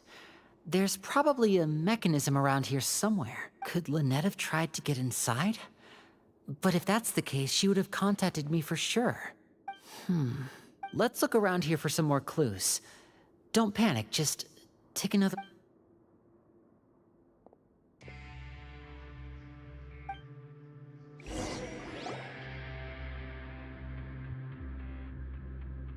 Hey, you guys, there's a slip of paper over here! A slip of paper? It's right over here, and there's a bunch written on it too. It reads, "Out of respect for your usual practices, I'll use a piece of paper or card as the medium to pass on my message. You may consider this as me giving you my best regards." This is... Is that all? The back. This... Show me! Now! That look on your face. Paimon's reading it now. Would you care to guess where Miss Lynette of the Fatui could be right now? No. Could she have... Writhsley. Did he deliberately leave the infirmary unguarded to use it as bait? Wait, you mean he was aware of our goals from the very beginning? But why? We didn't run into any trouble last time, and he also never reached out to us since. Yes, that is a crucial question. Writhsley. He doesn't do anything without a clear goal or reason. So this means he had no concerns about your activities from the very beginning. You're not from the same camp as us. You were sent down here by Nervulet, so you have no conflict of interest with Writhsley. We're a completely different story, though. I'd like to know that, too. Why did he only go after her? Don't panic, just think everything over. I have to stay calm. This is not like what happened last time. The situation's different now. Wait, you're right. Wait, but that means... the fact that Fremine was able to leave the grounds... could Writhsley have let him go as well? But what does he gain by letting Fremine leave like that?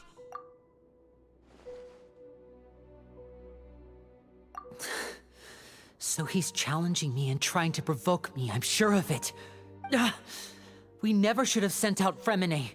We had to go through all that trouble to find an opening to sneak him around the guards and into the pipe, and we even thought luck was on our side. If Writhsley let him leave on purpose, then he's probably in a terrible spot now as well. Lenny's getting more and more panicked. We have to calm him down. Don't be like this, Lenny. Fremine wouldn't have left if we hadn't told you about Child. That was our fault. No. I'm the leader of this operation, and I'm the one responsible for this team. I was the one who failed to protect them. I'll go talk to Writhsley. Hey, don't be reckless! Traveler, please, talk some sense into him! I simply cannot allow Lynette to be abducted again. I have to go. I'll find a way to get them back! He's rushed out the door! After him!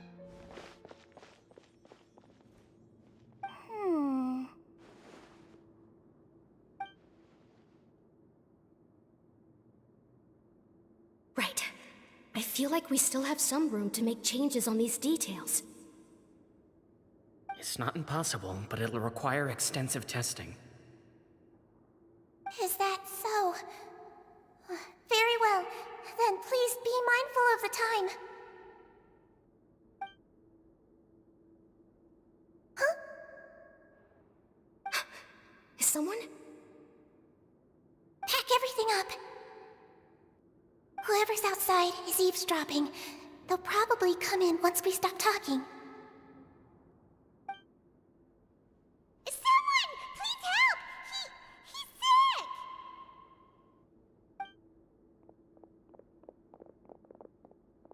Whoa, are you okay?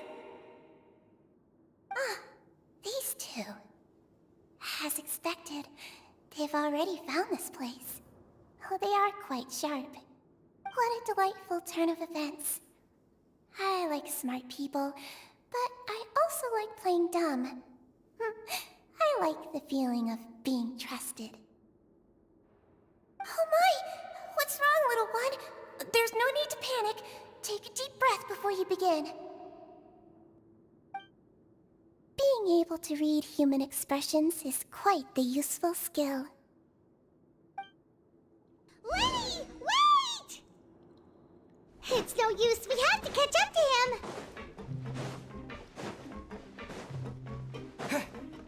He's already out of sight. How is he so fast? Let's go head him off at Risley's office.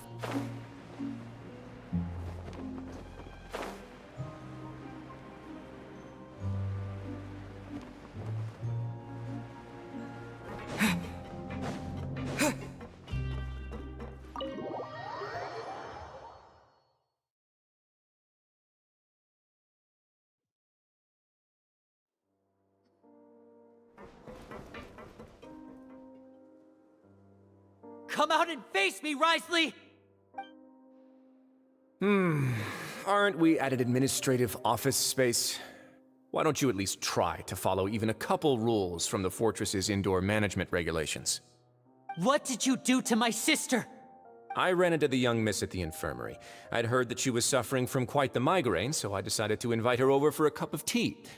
I do have some teas in my collection that can work wonders against such an illness. Stop joking around!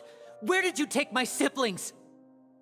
I have also heard that your performances are quite the spectacle. Miss Lynette would sometimes enter a box filled with water, only to emerge the next second from another place altogether. Maybe she'll appear behind you right now if you were to turn your head. Is he trying to trick me into turning my head? No, he's probably not looking to attack me right now. All of the hostages are in his hands, and he's even in the mood for small talk. That means Lynette is probably still alive. You knew we were investigating the infirmary from the start, so you deliberately aroused the Traveler's suspicions and baited us into continuing our investigation, just so that you'd be able to kidnap Lynette. As for Fremine, no, you probably didn't even interfere with Child's escape. You let him go, so you could purge the Fatui members that we had planted into your ranks. There was no need to do so. The Fortress of Meripede is a pretty pleasant place. Most people enjoy their lives here. The only ones who act differently are those with personal agendas. You removed our original members and spread the news of Child's escape so Father would assign our team to come down and investigate. Fremine has also fallen into your hands, right? If you're oh so omnipotent and so in control, why would you need hostages? One correction. Lynette is in my hands right now, but Fremine is not. He's not? What do you really want? Lenny! Oh, wonderful. Everyone is here, so I'll only need to say this once. Thank you so much for cooperating with me. Eager and to the point, I see. Alas, only Miss Lynette is currently having a cup of the fortress's finest tea. Although, as per your original plan, Mr. Fremine should also have returned to the fortress by now. But he has neither shown up within my gates, nor has he been taken into any kind of custody. So where do you think he may be right now? Wait, you can't mean you locked him outside in the sea? I closed the fortress's gate to the outside world. Fremine's a star diver, so he should be fine, right? No, we're still here, so he definitely tried to find a way to come back for us. So we can't assume he might have made a break for the surface. But why would I do this, you may be asking? To have an audience with you, of course. My intel tells me that Mr. Linney is a great magician, so it's only natural for me to want to have some cards of my own when it comes to negotiating. Besides, I do recall you mentioning to Miss Lynette that you've always wanted to have a face-to-face meeting with the Lord of the Fortress of Meripede, regardless of whether it was in a personal or a professional capacity. Well, you got your wish. So, you've been keeping tabs on us before we even set foot in the fortress. Some of my folks just happened to hear a thing or two, that's all. In any case, I will be straight with you. I was willing to play dumb and turn a blind eye, so we had a pleasant few days playing games together here. But once you started focusing on the Forbidden Zone, Mr. Linney, the cards are stacked against you right now. Miss Lynette is in my hands, and Mr. Fremenet is still slowly being pickled out there in the brine. You need do but one thing to guarantee their safety. I would like you to contact your superior, and ideally invite her over for a cup of tea with me. You want to see Father? But why should she bother giving you an audience? Well, if she cares for the well-being of her dearest children, she should have plenty of motivation to join me for a parents' evening. I've heard that the bonds between the members of the House of the Hearth are like the bonds of family. I don't see why she would refuse. Why did you think Father sent us to handle the Fortress of Meripede? This place is basically a no-man's land. It wouldn't be fitting for anyone as important as a harbinger like Father to come here in person. Oh, I see. So it's because she doesn't care for my place here. That's such a shame. After all, I've amassed quite the tea collection. I was looking forward to sharing it with her. Both Monsieur Neuvillette and Lady Farina have already received many samples as gifts. Was this the extent of your master plan to get to Father? No matter how much pressure you may put on me, I won't allow you to use us to blackmail her. You people really are difficult to get along with. All I'm asking for is a face-to-face conversation. Does she truly have no interest in the fortress's secret? Mr. Linney, you have one last chance to invite your father here. If you refuse... Linney! Instead of asking why I'm doing this, why don't you try to see things from my perspective for a second? I gave you a warning by cutting off the first few operatives I found, but that only caused you to double down. Had you given up on the fortress then and there, I'd have no reason to want to talk. Mr. Fremenet left the fortress on his own, and Miss Lynette tried to pry out my secrets right in front of me. No matter how you look at it. I shouldn't ask Father to do anything because of us. 6, 5... Wait, 2... Time's up. It really is a shame, Mr. Linney. Risley! Negotiations have broken down. Please leave, ladies and gentlemen. It's time for my afternoon tea. Yeah, listen to the Traveler. If you can't talk to Linney, can you at least... You do realize that I'm only letting you go because of Neuvillette, yes? You're here helping him out, and I've already done my best to stay out of your way. But that doesn't mean you can just do whatever you want. The fortress may be small and remote, but it still has its own set of laws. Then how about this? Those who are capable deserve respect. You've spent quite some time investigating my home turf by now, so why don't you tell me a thing or two about what you found, I'll ask you 3 questions. Answer all of them correctly, and I'll agree to your request. Question 1. Regarding the hidden rules of the production zone, what is the truth behind the one about not being allowed to work for 3 days in a row?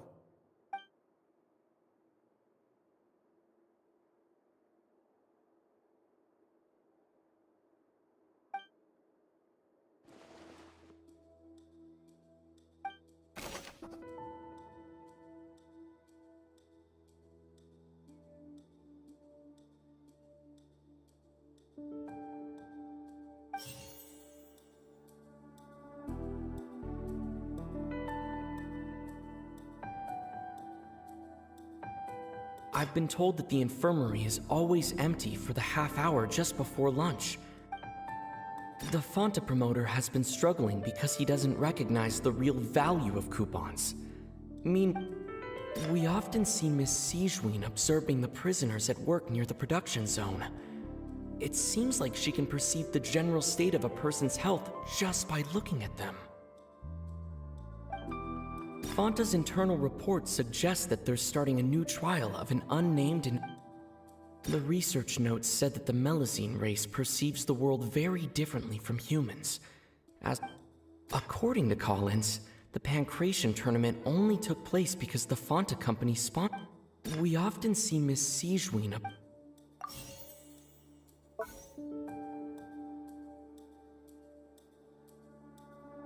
Fonta's internal report suggests that they're starting a new trial of an unnamed and unpackaged product. But the product has to undergo... The research notes said that the Melazine race perceives the world very differently from humans. As a result, the Melazines have also developed a sense of aesthetics that appear...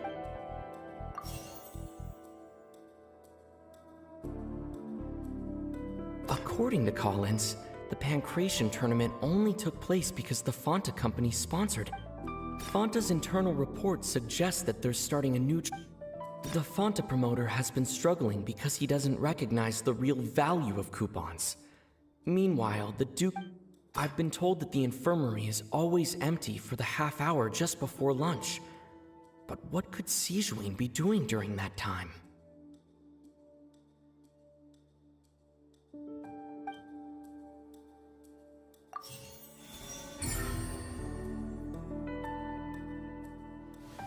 So that's what's going on. The hidden rule of the production zone. People are not supposed to work 3 days in a row, and if they do, they'll get strange meat in their welfare meal. At first we thought this strange meat must have something to do with the people who disappeared, but in reality, they were all prepared by Sigewin, the head nurse. She often visits the production zone to observe the workers' health and makes a note of anyone who has worn themselves out after 3 full days of work. Out of her sense of duty as the head nurse, as well as her genuine concern for the workers' health, Sigewin visits the cafeteria right before lunch and cooks an extra dish for those who can use the stamina boost. Sigewin has only the best intentions with her surprise gift and doesn't want anyone to find out about what she does. However, unfortunately, Melazines as a race perceive the world differently from humans, and their sense of aesthetics is even more alien to us. The recipients of her lovingly prepared special meals cannot taste the care within and usually just freak out. Are we on the right track? Not bad. You've uncovered Sigewin's secret and even guessed her intentions correctly as well. It's nice to know that her efforts have not gone unacknowledged. All right, now for my next question.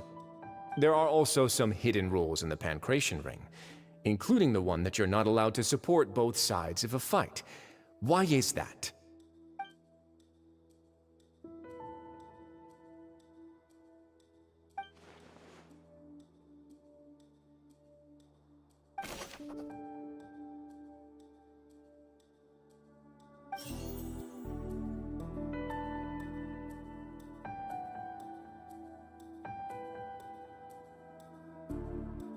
Fonta's internal report suggests that they're starting a new trial of an unnamed and unpackaged product.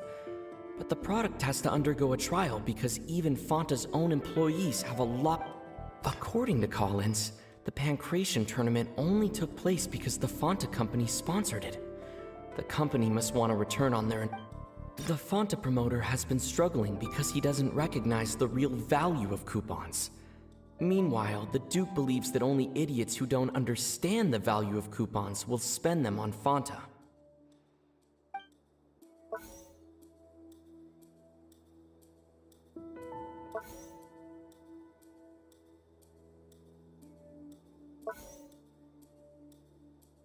According to Collins, the Pancration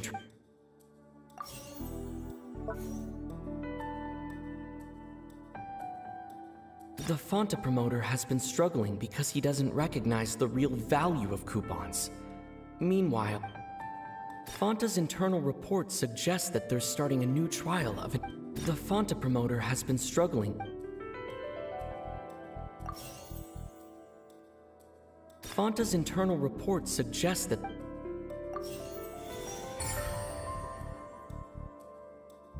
Ah! Paimon gets this rule too now!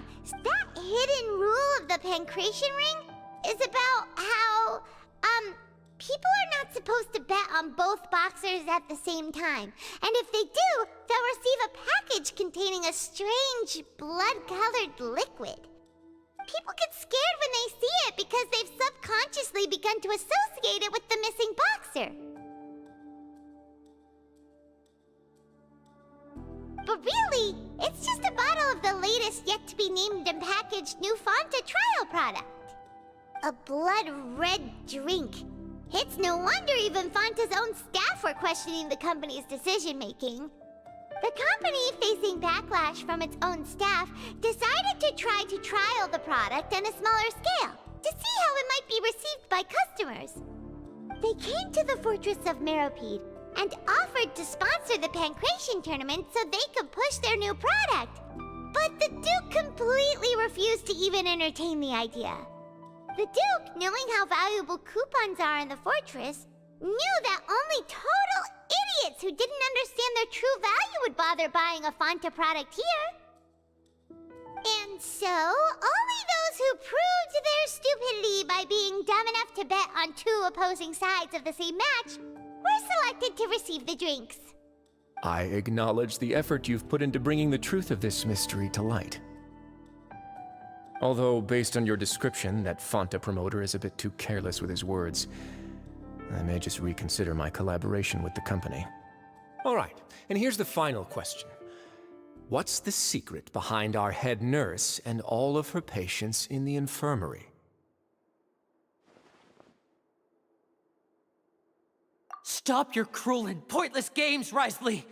You know that we haven't finished our investigation, so there's no way we can answer the last question.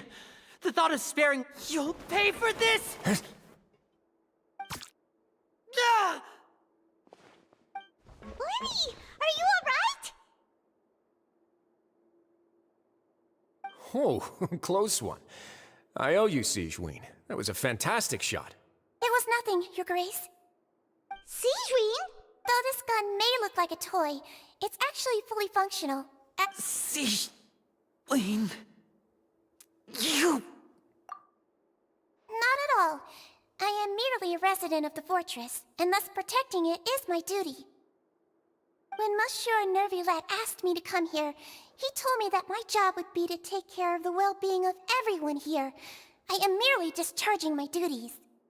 But if you mean what you just said, then isn't Linny someone you should be looking after as well? Isn't he a resident here just like the rest of us? But I really am just doing what Monsieur Nervulette told me to do. Everything I did, I've done to protect them. Had I not, they would be in far more dire straits right now. His Grace knows it too, right? Your Grace? My dear Sigewinne, whatever shall I do with you? Would it have killed you to just wait another minute or two? Well, it's nearly time after all. The way you do things can be truly frustrating sometimes, Your Grace. What are you talking about? What time? Take me if you want. Let them go. How touching. Can you just give me one more minute? Don't be like that, Your Grace. All right, everyone, calm down. 2 more visitors will be arriving any time now. I'll go get a cup of tea. Miss Sigewinne, I leave Miss Lynette in your care. You... What are you doing? I believe I hear footsteps.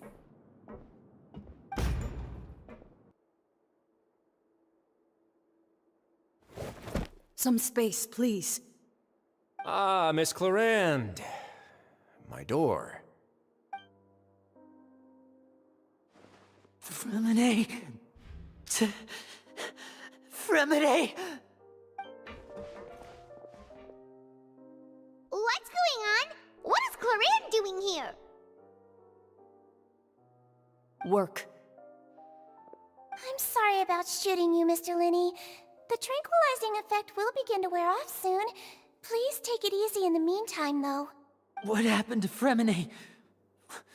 Wasn't he diving just outside of the fortress? Why is he looking like... like this.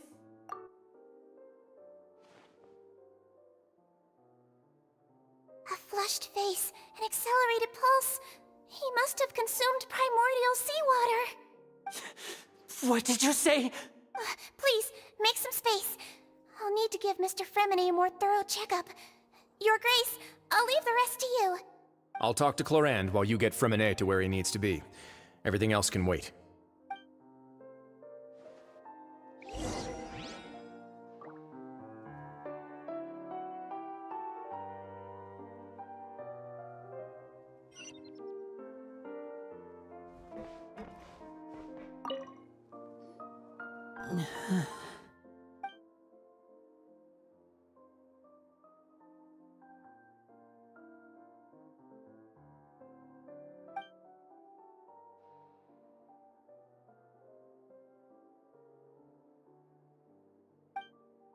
How is he?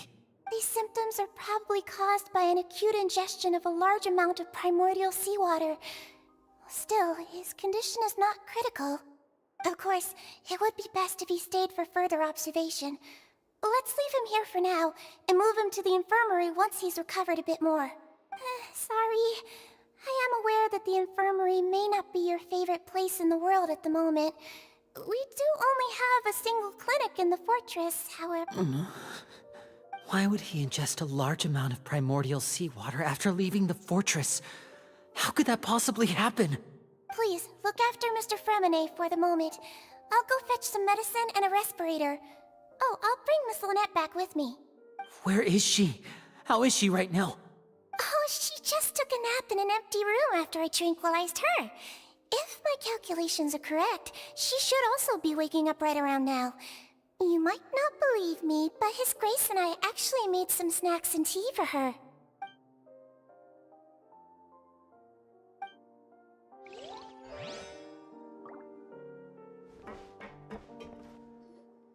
What's that look on your face? I thought I made good time on the way back.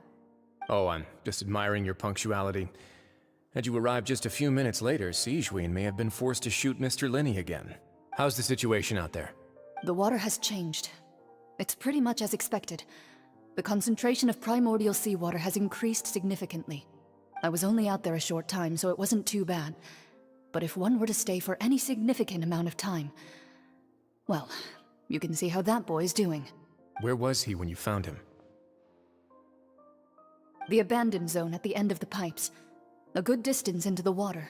Closer than I thought. He must have recognized it early on and tried desperately to swim back. Locking the door was necessary. I don't think we could have saved two. Well, I did try to convince him that I had my reasons. Never seems to work, though. It would probably work on Neuvillette. He has a knack for picking out who had good intentions, even when the outcomes were all terrible. It's a bad sign if you're having to plead your case to Neuvillette. Want some tea? Not particularly. If you want to drink some that badly, just say so. Fine, I'd like to get some tea. Want me to get you a cup too, since I've already made it? Might as well then, I suppose. Actually, do you have a towel? I would like to dry my hair.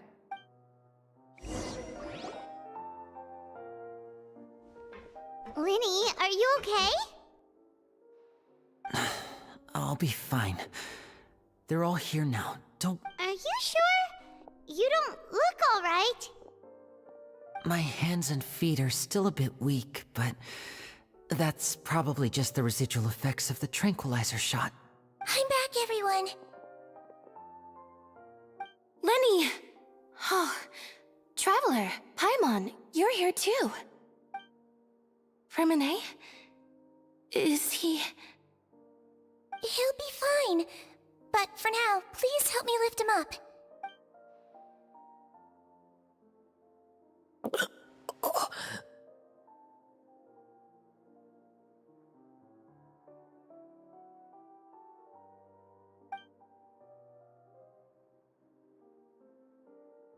His breathing's beginning to slow down. Give me a hand and help me get him to the infirmary. Yeah, I'll take him from this side. Lynette, together? On it. Traveler, you seem pretty worried about him. want to come with us? The Duke and Clarande are gone. They probably went to get some tea. The Duke will explain the truth in just a bit. Miss Clarande will need a break, since she only just returned from rescuing Fremine out of the sea.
It's awake.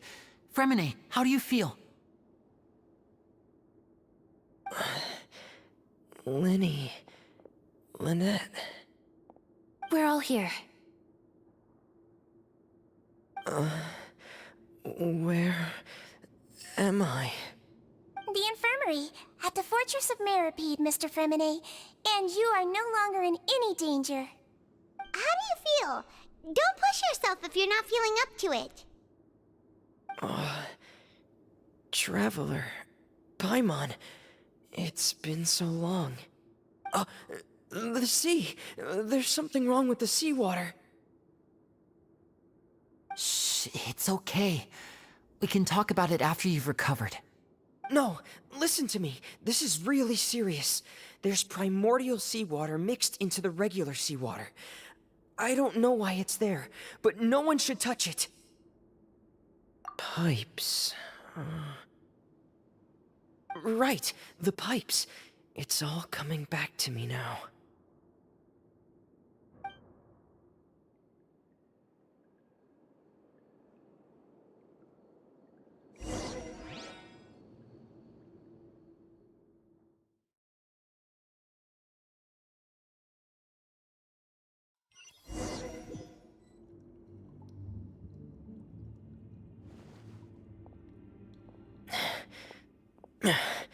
I'm in.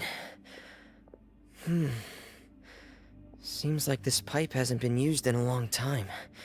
It looks abandoned.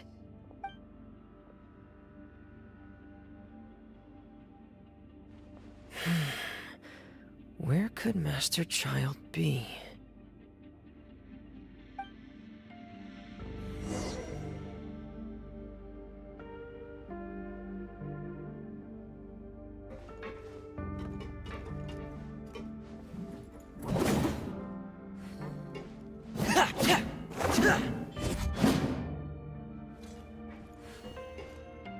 Getting gear!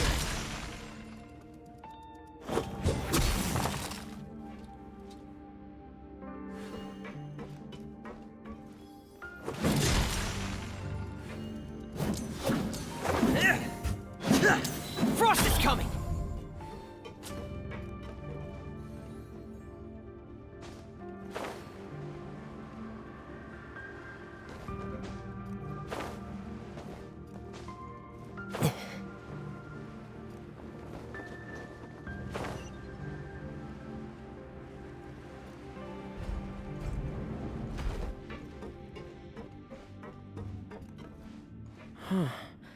This mechanism looks like it's been tampered with.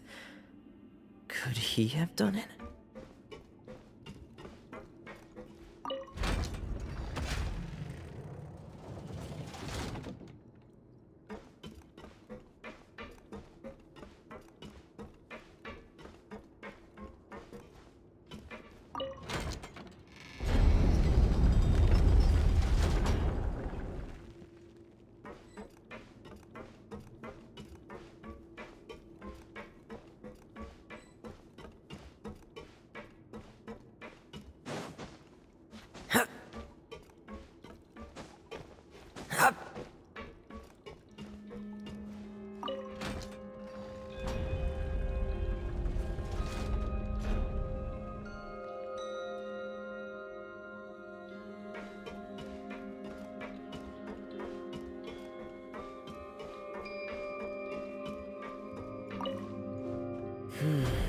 It's getting stuck on something.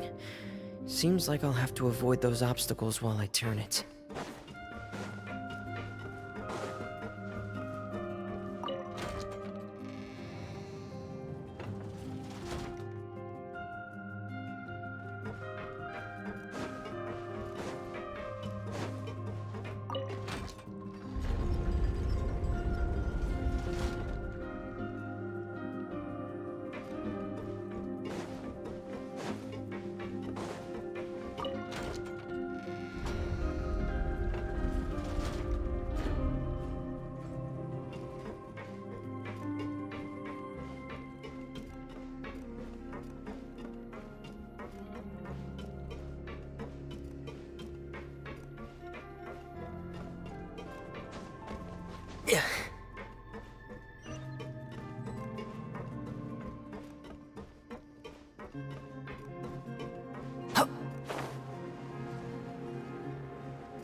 This is where the water starts. Okay. Master Child probably dived into the water. I'll go take a look as well.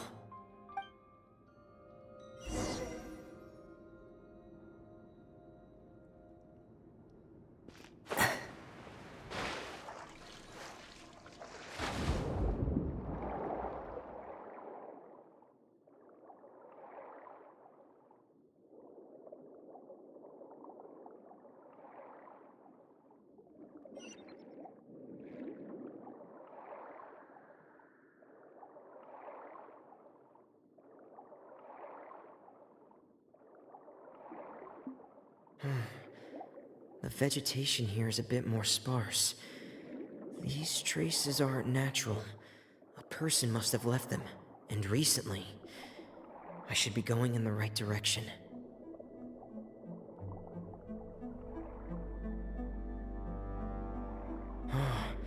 There are traces here too. I need to keep going.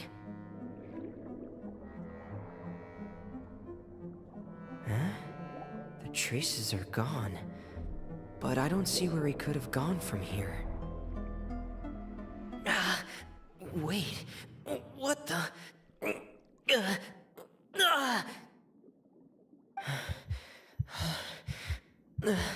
My heart is racing, and it's getting harder and harder to breathe. What's going on? No good. I have to get back. They still don't know anything about what's going on. If I turn back right now, I should still be able to make it.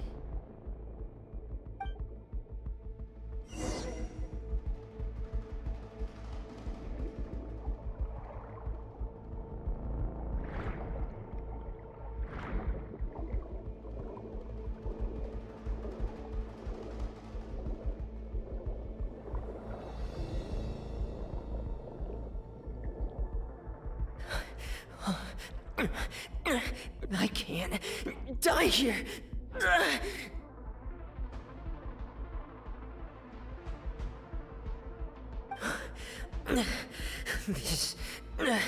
This is bad. I'm feeling worse and worse, and I'm still underwater.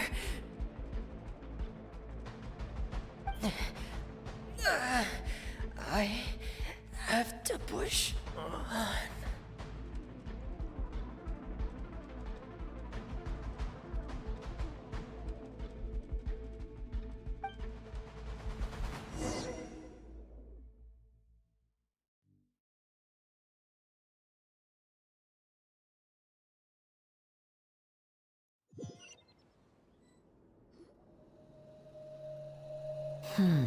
So, in other words, the trail you were following vanished, and you had no idea where Master Child could have gone. That's right. I tried my best to swim back, but I had already put some distance between myself and the fortress, and I just couldn't find the strength to keep going. Miss Clarande brought you back, but we also don't know why she just suddenly appeared at the fortress, or why she went out to save you. Miss Clarande, you say? I must go thank her in person. You're still too weak, Fremine. You can go after you've had some more rest. Miss Lynette is right. I believe Miss Clarande will stay here as a guest for another few days, so there's no need to hurry. A guest? Then I can assume Risley was the one who invited her to come down here? You should ask His Grace about that. He'll be able to explain better than me. Yeah, it's about time he actually told us what's going on. Wanna come with us, Linny? No, please go on without me. I don't want to leave just yet. Linny. The logical part of my brain is aware that we're safe right now, but I still can't bring myself to leave. Both of you are just in danger. Understood. Then let's just sit together for a while. In that case, I'll leave the infirmary to you. The Traveler and I are going to head out for now. Thank you.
I take it Mr. Fremenay's condition has stabilized? Of course! I wouldn't have left the infirmary otherwise. I've been expecting those two, but might I inquire as to the purpose of your visit, Miss Siegewien? I wanted to check up on Miss Cloran. How are you feeling? Mostly fine, I think. If you don't mind, I'd like to perform another quick physical exam.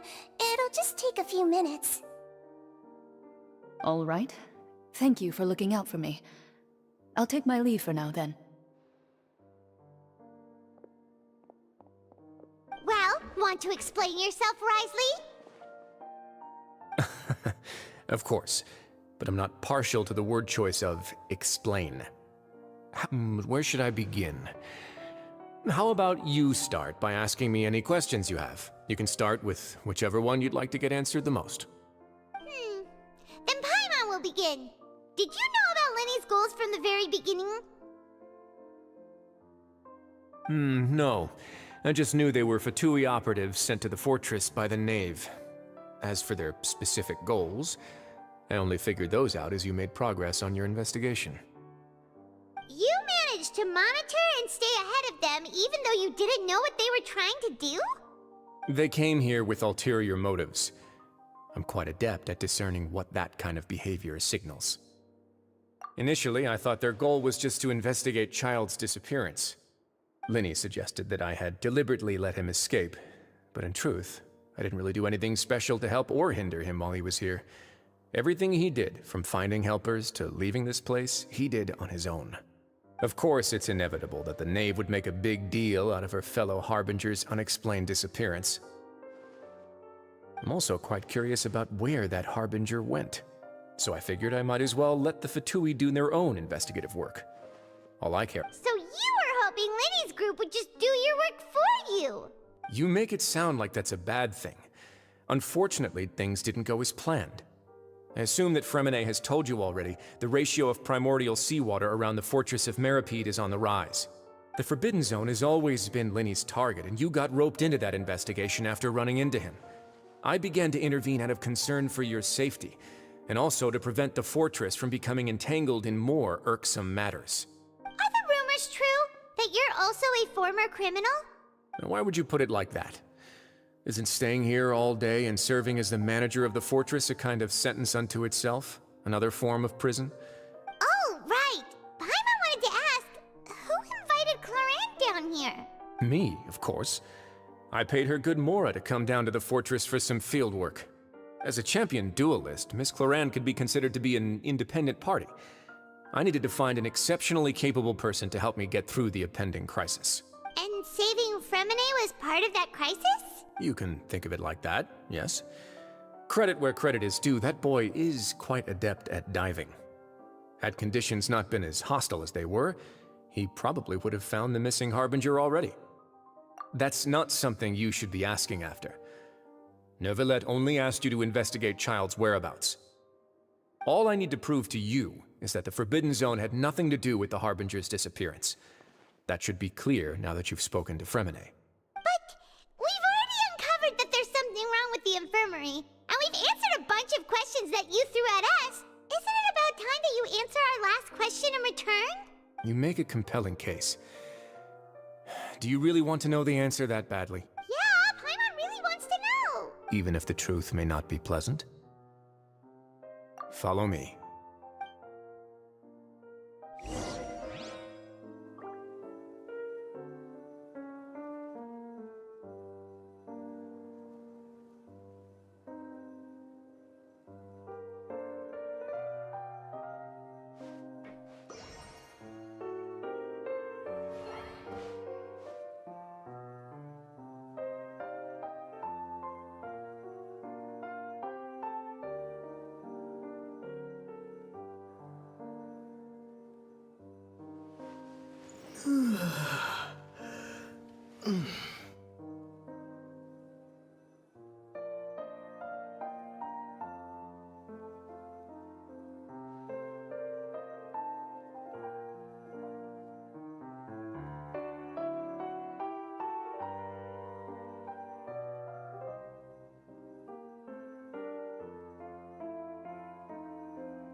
door here? And a whole basement behind it? Huh. You're pretty good at hiding stuff, Risley. It seems you've forgotten just what kind of place the Fortress of Meripede is.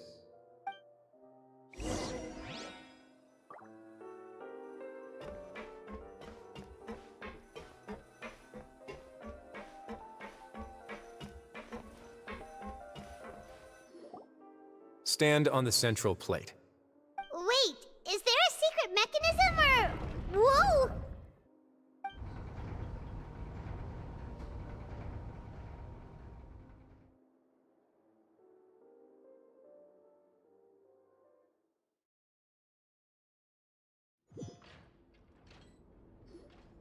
So, this is the Forbidden Zone?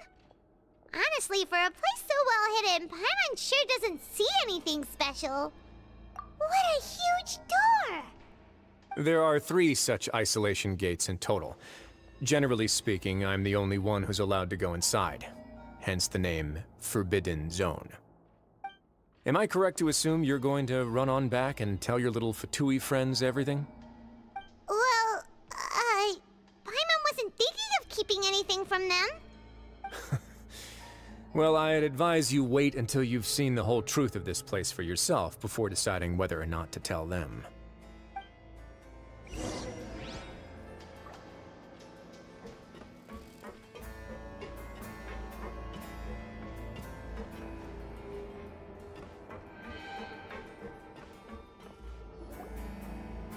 Huh. So there's a switch on the side. Stand back.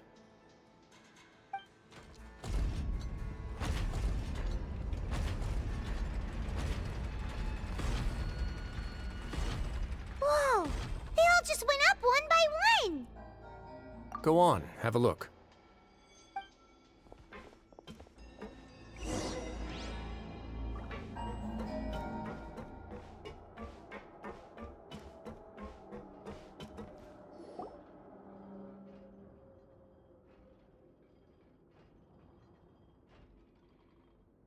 I've been interested in what lies beyond that gate ever since I assumed leadership of the Fortress of Meripede. Of course, it would be unwise to recklessly open it, but it'd also be risky and negligent to simply ignore any potential danger that could be behind it. The readings on that dashboard have not budged since the day when I first laid eyes on this place. But over the past year, the needle has crept upwards from its original position, likely because some parameter it's been tracking has changed, if only infinitesimally. Normally, I would have ignored it, but I happened to have some free time when I noticed it, so I investigated. Any guesses what the reading could be tracking? Very reasonable guesses. I've considered both of those as well. Unfortunately, our dashboard is tracking something less ordinary. The temperature should vary with weather and climate changes, so for something that rarely shifts, the water pressure is more likely. We ran a few tests to increase the pressure from the outside, but the readings didn't change at all. Later on, a few more possibilities occurred to me, such as a potential connection with the primordial sea. I began to make a few preparations based on that. Over the past few days, the needle has moved again. With that, and the symptoms that Fremine displayed after leaving the fortress, I can now confidently conclude that the readings represent the concentration of primordial seawater in the seawater nearby. The concentration of primordial seawater? But we're already under the sea! And that is precisely the problem. We're at the bottom of the sea, and now we're surrounded by toxic seawater. Somehow, primordial seawater got mixed in, and the concentration is steadily rising. Yes, that's very likely. But forget about the two of us! Not even Neuvillette knows where the primordial sea could be, much less where we could find and plug a leak. Oh. Seems like you've figured it out. I believe the primordial sea lies directly beneath this sluice gate. For some reason, the primordial seawater levels have risen significantly, and it's now very close to us. The indicators are now red. Although the gate still stands, some primordial seawater has already leaked out and mixed into the sea around us. If this continues, soon it will no longer be able to hold back the primordial sea at all. Yeah, you know what the legends say. If this place falls, then everyone in Fontaine will be turned into puddles in the span of a night.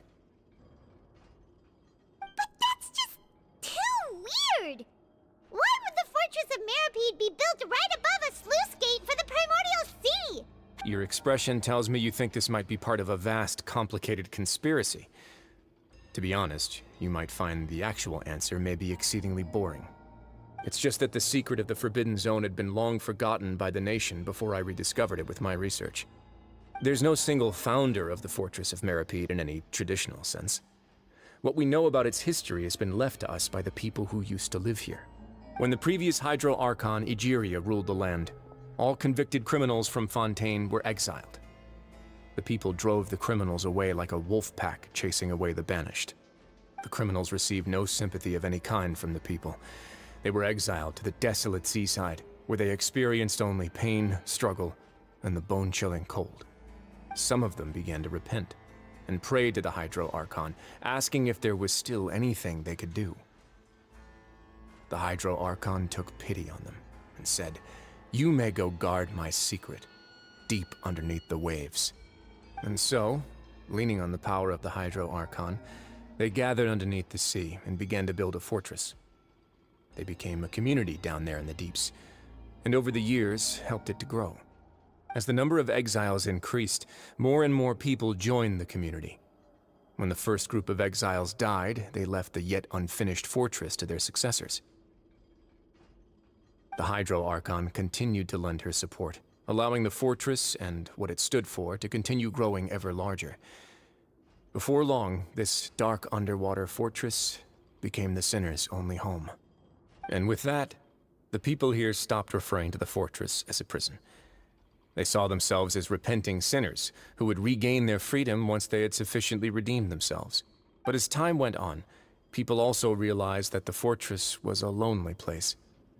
Once they had gotten used to life here, they could no longer feel comfortable living in the overworld. Once they had finished serving their sentences, some people left and some others chose to stay. They'd find some idle position and let their withered souls fade away with the ancient secrets of the past.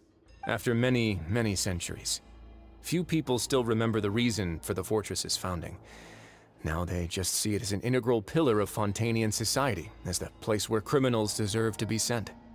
Now and again, researchers manage to break one law or another and live out their days in the fortress. I learned all this from an elderly historian. Everyone else just thought he'd made it all up. But now you know every part of that history is true. Indeed. It's just as the prophecy says. If this gate fails, then everyone will be dissolved into the sea. To be frank, not really. But sadly, that hasn't stopped this prophecy from proving all too accurate. Prophecies are troublesome things. Just hearing one will create the first wave of panic. Seeing signs of it will bring about the second, and actually witnessing it in real time, the third. Let's go somewhere else. I want to show you something.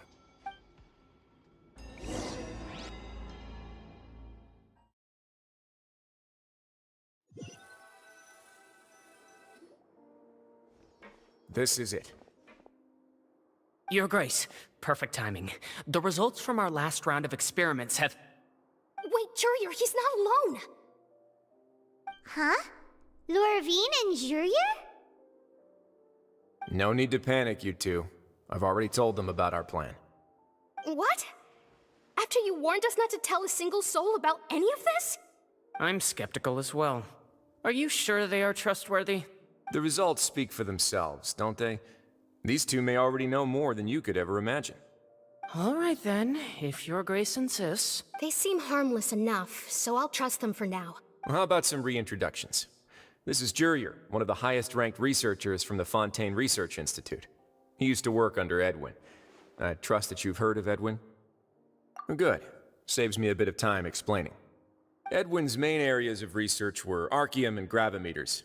As his assistant, Jurier is quite familiar with them as well. I hired him to be my technical consultant. You want to blow up the Fortress of Meripede? Ah, what a lovely idea. I'm already imagining it in my head. Gotta admit, I'm tempted as well.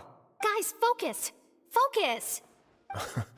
That taskmaster over there is Miss Lorvine, and is also one of my technical consultants. While Jurier used to be Edwin's assistant, she used to be Jurier's assistant. Ooh, are they together? See, everyone keeps asking this question. Are you too sure you're not a couple and just using your work as a convenient cover? Your Grace, I am not in a relationship with this man. If I dated her, I'd officially be madder than Edwin. Jeez, forget I said anything then. Follow me. Whoa, there's another door that goes right up.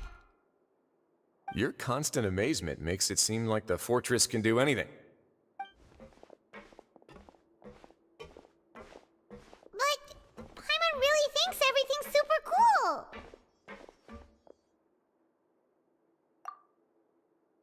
Well, let's spice it up a bit. And here you go.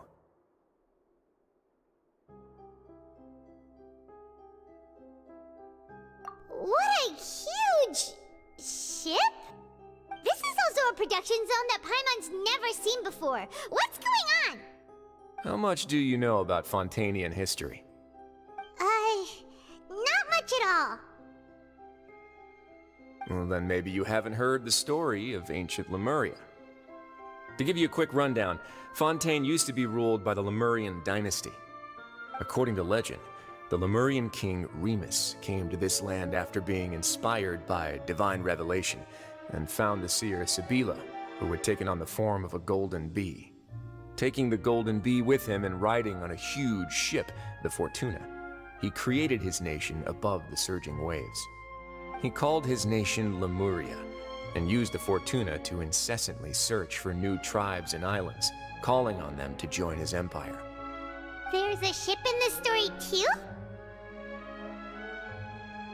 Where there's water, there'll be ships. People believe that hope can always be found at the end of a voyage. Do you believe that too? To a point, I think. As you've already seen, I have a whole factory's worth of labor, materials, and technology at my disposal. Certainly can't hurt to give it a try. So the moment I began to speculate that the primordial sea might lie underneath the gate, I also began this project. Were you inspired by the legendary Fortuna? Maybe. Fontainians need something to hold on to cope with the impending disaster.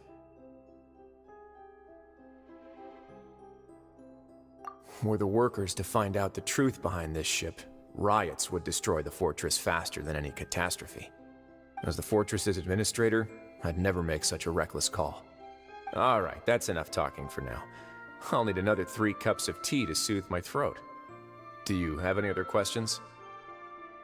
Seems like you're good. Come on, I'll take you back.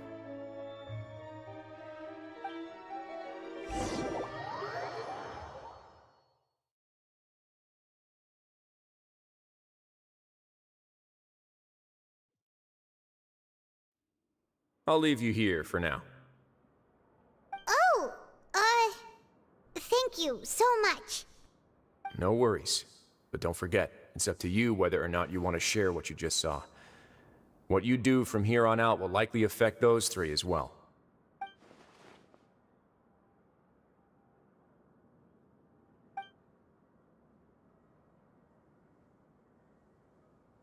Yeah, we'll put a lot of thought into it for sure.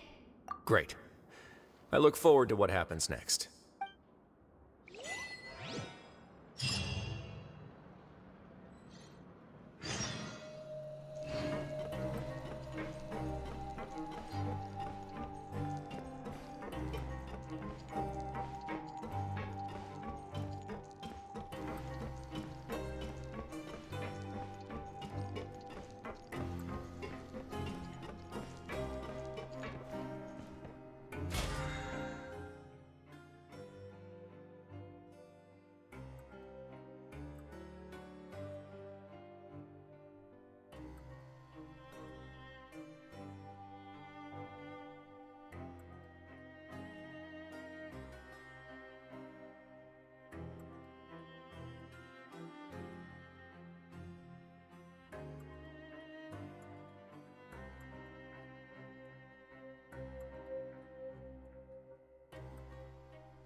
Now, this is what I call a moment of...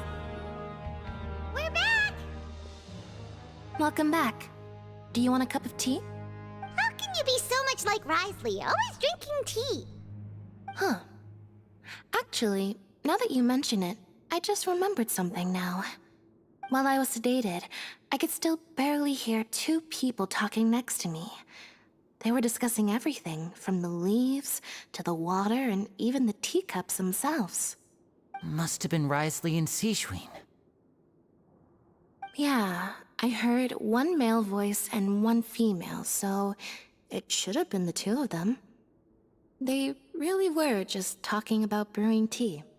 I really can't make sense of this place. So, Traveler, Paimon, were you able to learn anything from Risley? Yeah, he explained everything. Very well. Then, would you mind checking your answers against my speculations?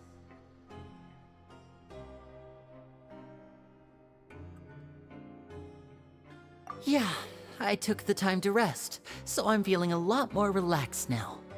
Nobody else is around, and Miss Sijwin is also busy with something or other, so let's just talk here. All right, then I'll posit my theories. I asked myself 3 questions.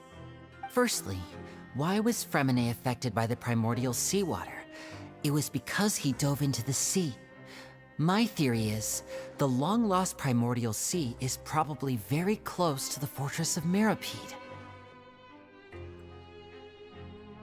Ooh, he's good. He got that right on the first try. That's our Lenny.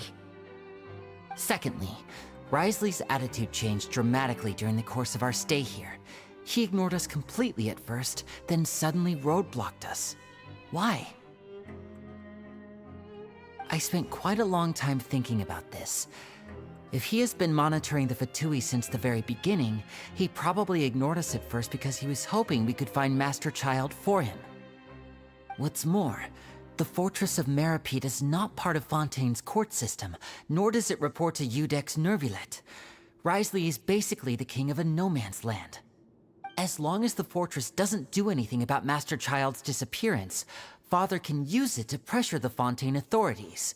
And while the two factions are pitted against each other, Risley will be free to move between the parties of interest. If I had to guess, he probably has something that he's working on himself. It's likely related to the secret of the infirmary, but I just can't think of what it could be. You're super smart! Thanks so much. Then finally, there's the last question. If Risley does have a plan, what could it be? All I know for now is that his plan probably has something to do with the changing nature of the seawater. He's even gotten Cloran to help him out. That can't be the full extent of what he's doing. There's probably a secret passageway behind the block in the infirmary, and there's something big in the fortress that most people here never get to see. He has a bargaining chip, and it could be important enough for Father to deal with him directly. I don't have enough information, so I have no idea what his chip might be. But let me guess. You have the last piece of the puzzle.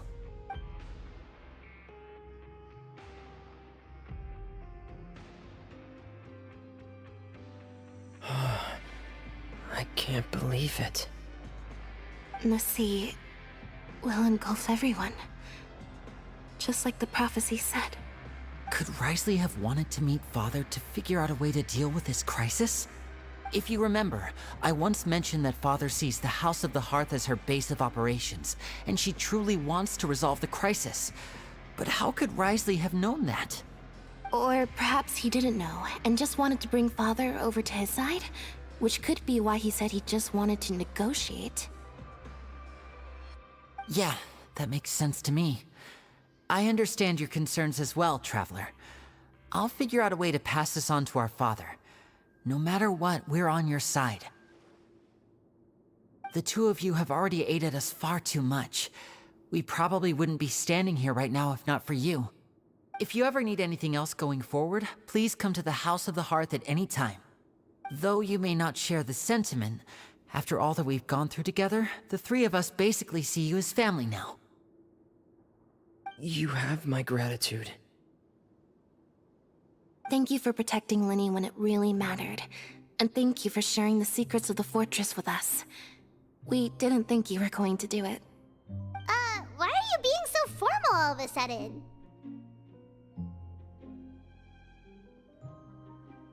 Given your strength, you might not need our help at all. But if you are ever in danger, we will try our best to protect you. Aww, the sound of that makes Paimon feel all warm and safe inside.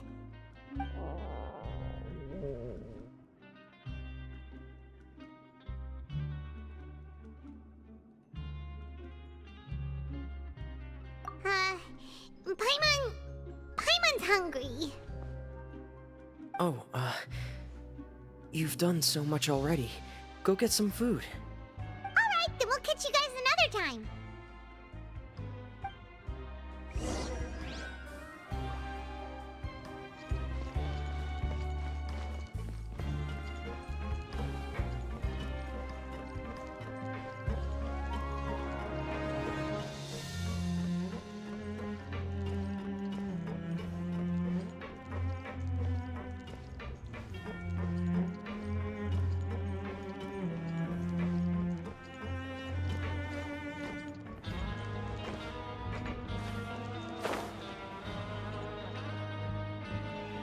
It's time for dinner. Welfare meals now being served at the coupon cafeteria. Come on, let's go pick up ours as well. Traveler and Paimon, over here. Are you here for dinner too, Miss Sijwin? Uh-huh. And I'm taking the opportunity to prepare Miss Cloran's dinner as well. Huh. You're right. She's actually sitting in the fortress cafeteria. What would you like to eat?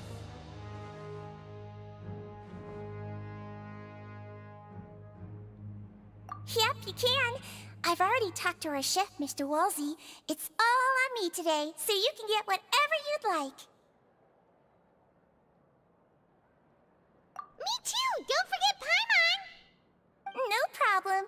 Just leave it to me.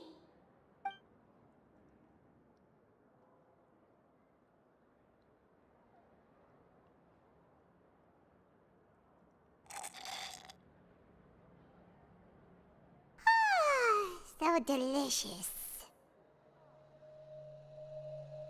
Is this how it feels to be freeloaders? Wait a second, we did do plenty of work after all. Feeling full yet? How's the food? Delicious.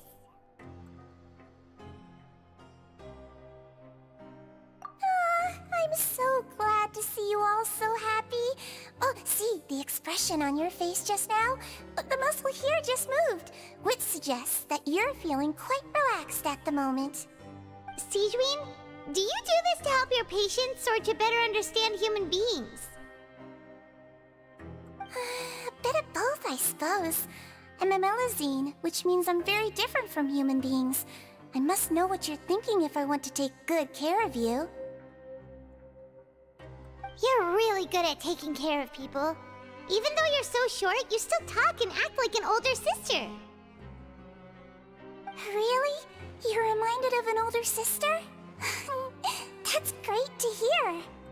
Oh, and what did you mean back in Risley's office? When you said that you were protecting Linny and his siblings as well? Oh, that. I just asked His Grace to look out for those children, especially that diver boy. I was getting a bit worried after hearing that something was wrong with the water. Thankfully, Clorand is very strong and managed to save him in the nick of time. His Grace also sealed the pipes after Clorand left, to make sure that Linny wouldn't impulsively chase after his brother. Although the path was blocked, we still stationed some guards there to stop anyone from approaching. They were instructed to only open the door once Miss Clorand had returned. Oh, and I was keeping an eye on Mr. Linny as well. We had to press him, but we couldn't allow him to be in any real danger. You were all super considerate and really thought everything through. It's just what we do down here at the fortress. At least this has been His Grace's style for as long as he's been the leader. Oh, I really wish Monsieur Nervula would come down here more often too. I feel like he'd like it here. With all the darkness and chaos.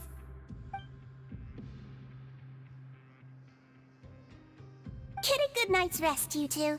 You both worked very hard.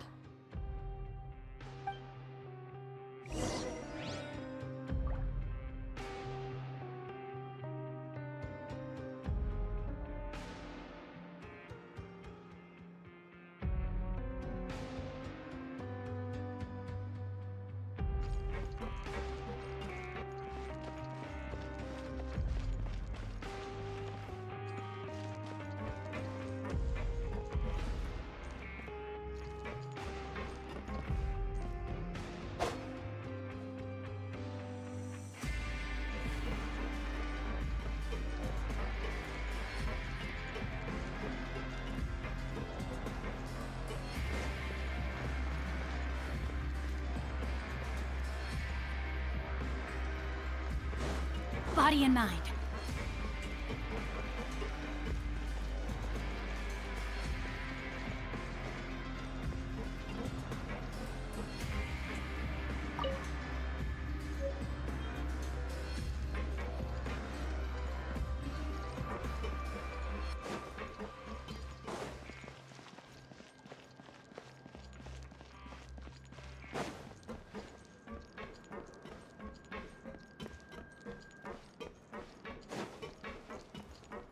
Time to act.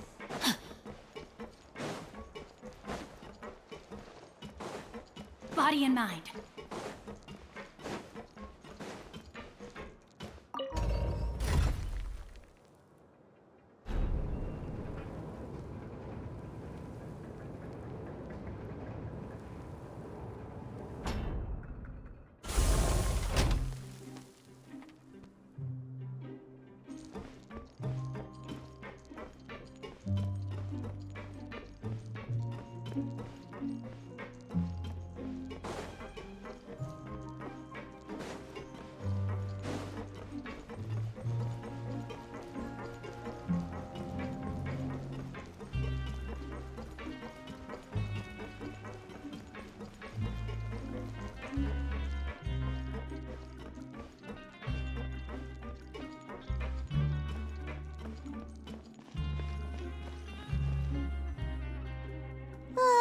So much has happened. Paimon just feels absolutely exhausted now that she's finally relaxed. Paimon's super sleepy. Are you sleepy too?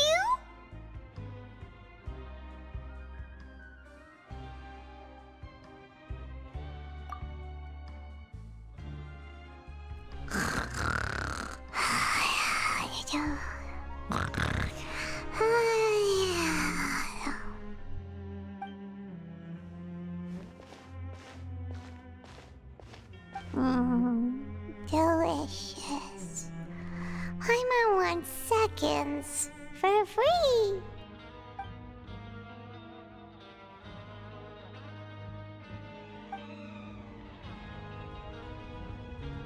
Out of my way!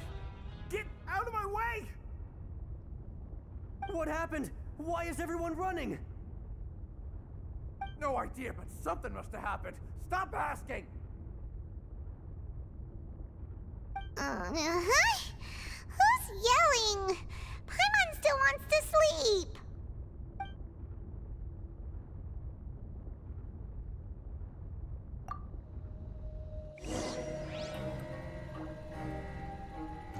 Time to act. Body and mind. Time to act.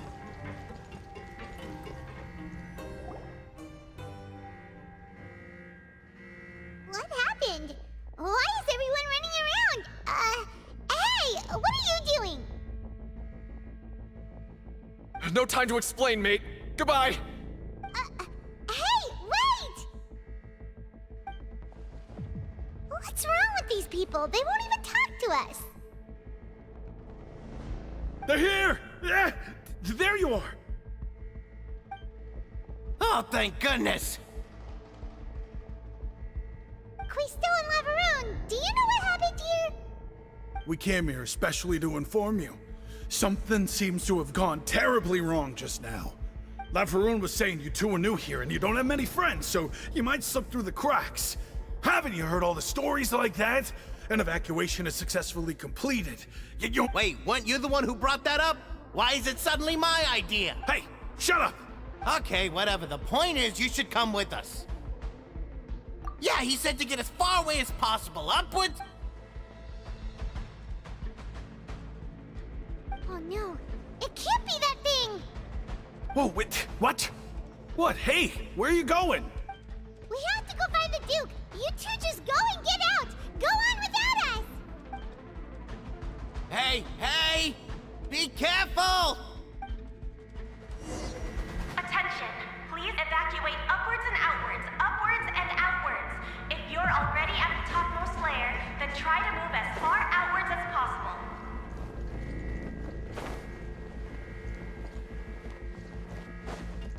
Attention! Please evacuate upwards and outwards, upwards and outwards.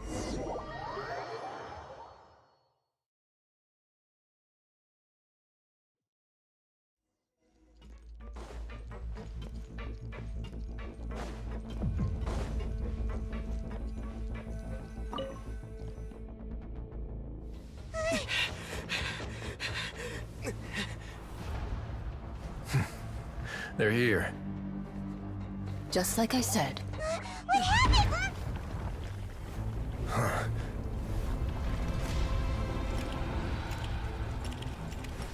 You're just in time. But be ready to run.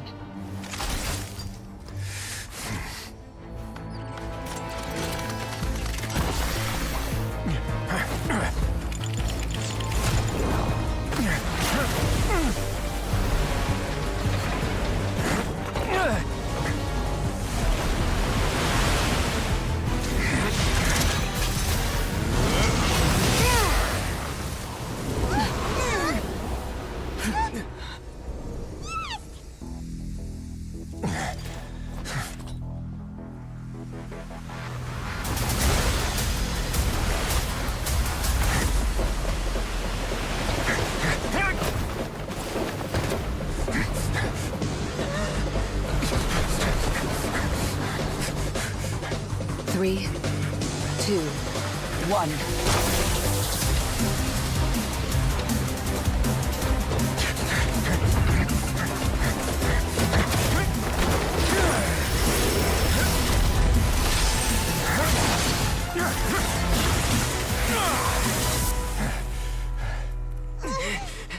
This won't hold it for long. Find Neuvillette. Tell him the defenses are about to collapse. Then what will happen to you? Until he arrives, we're the last line of defense.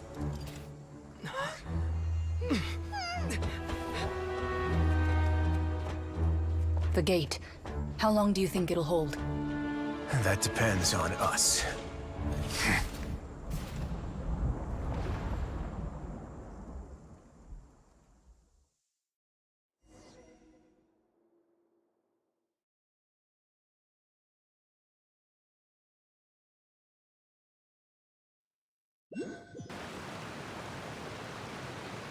Neuvillette? Why are you here? Traveler, I need you to head to the Opera House immediately. Farina will soon be meeting with the knave there. You must protect Farina, and make sure she doesn't spend too much time alone with her. Will do. You have my sincerest gratitude.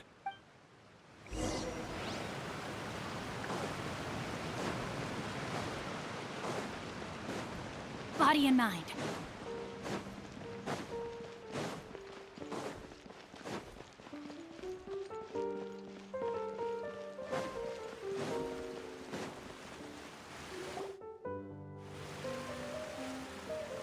Look! There are a ton of Fatilian Palais Mermonia people over there! The knave is probably here already. We need to hurry! Are you two the traveler in Paimon? Monsieur Neuvillette has left instructions. Please follow me. Though I'm sure he's already explained, this should be a mostly cordial conversation, unlikely to give rise to violence. But it would be most appreciated if you could protect Lady Farina to the best of your abilities.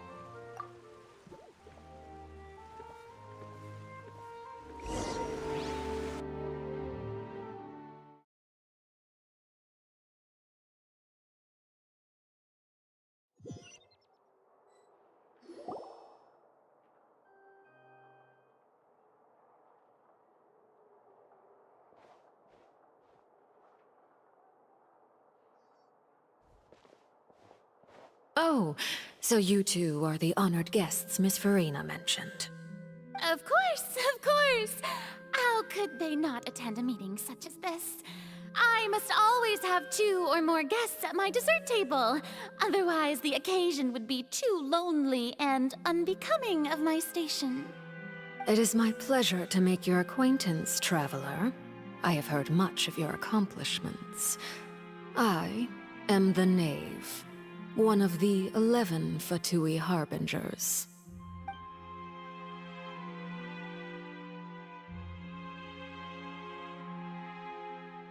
I've already prepared seats for you. Come, sit beside me. Perhaps you two are unaware of how Miss Farina and I do things. You see, we actually recently agreed to get together for tea when we had the time. See this? This is a limited type of confectionery that Miss Farina simply adores. There are only 16 slices sold every day. Here, why don't you and Paimon have a taste?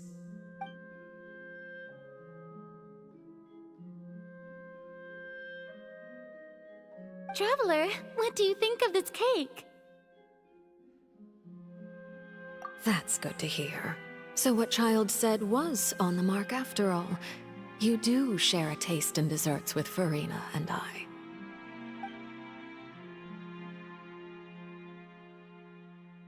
I wonder how he's doing nowadays. You must have heard, right? He's suddenly gone missing. I'm really worried about his safety, you know. Here's to hoping that he's an excellent swimmer. Since we're talking about him, I feel like I should add something. His martial prowess really looked certainly pretty impressive, yeah.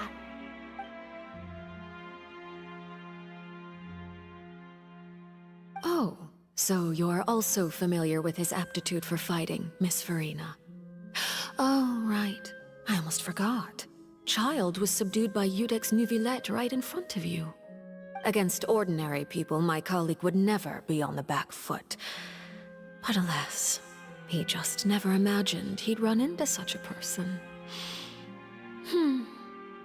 I must Coming from you, that's not surprising at all. But I thought you would be happier to hear the news. Of course, but it's still a bit of a shame. You see, I would have been far happier had I received this news somewhat earlier. As you well know, a long time has passed since Child disappeared.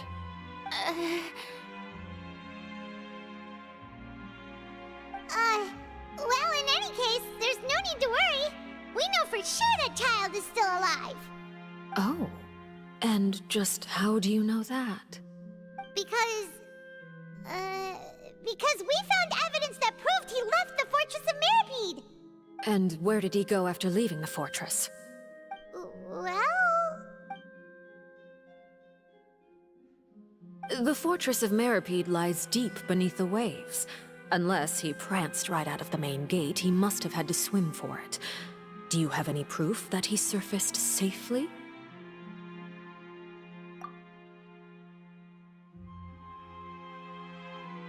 Ah, that is good news at least. His sister Tonya sent a letter to Fontaine not too long ago. Since he was unfortunately unavailable, I picked it up on his behalf. Do you have any idea how he usually writes back to his family? Dear Tonya, your letter made me feel like we were still enjoying our time in Snezhnaya together. I'm currently admiring the scenery on the streets in front of the Opera House. Is it something like that?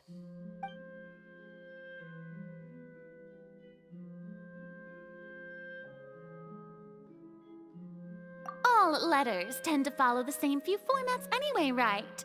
As long as the contents are accurate, it doesn't matter so much how it's written or how it's worded.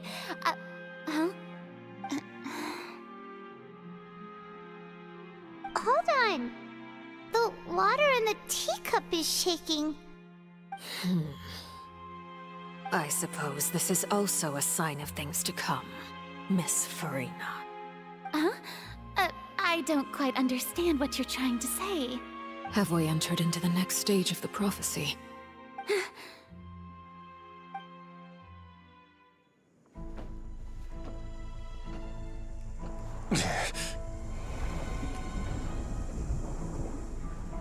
My thanks to you both. I will take it from here.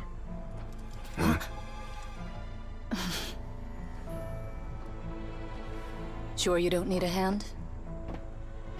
Quite sure. Wow. So, what's your secret, huh? Let me guess. Nah, who knows? Maybe it's just your sense of responsibility. Sounds about right.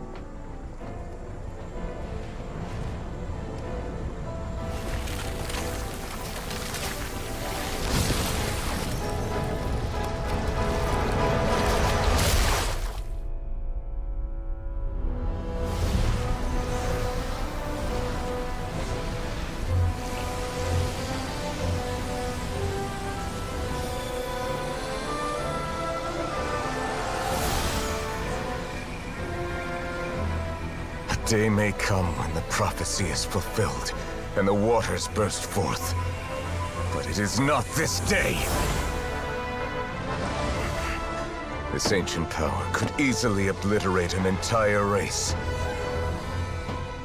A tsunami of fury would unleash endless catastrophe.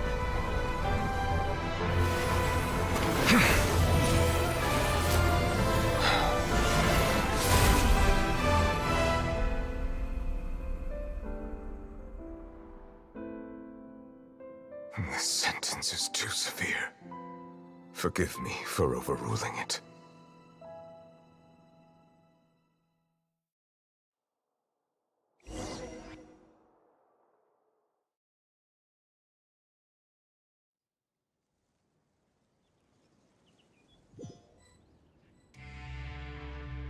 All right.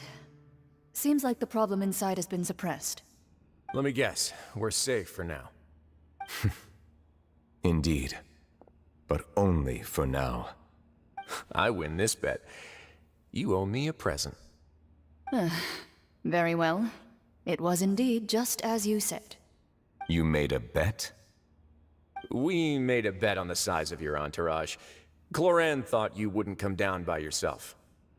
I figured you would have at least brought a few people along for appearance's sake.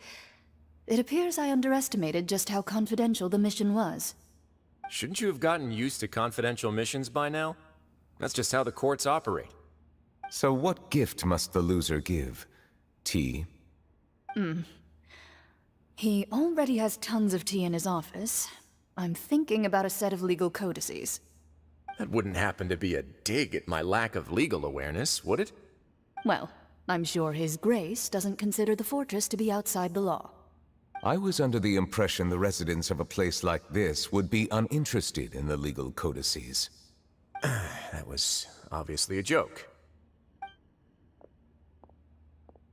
Anyway, you've still got some unfinished business to attend to in the overworld, correct?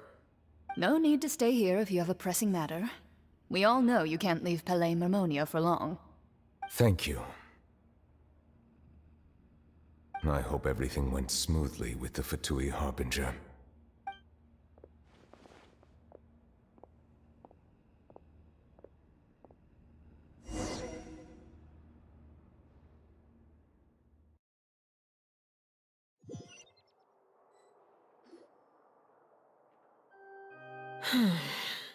I must say, we've spent long enough playing house.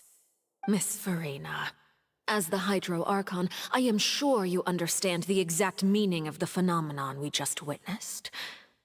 Or should I say, that's what I originally thought. But looking at your expression, was I wrong? And you haven't a clue? What are you trying to say? At this point, I don't think there's any more need to speak as diplomatic representatives. Allow me to speak to you now as just a Fontainian. You know the prophecy by heart, and also that every part of it is being proven true.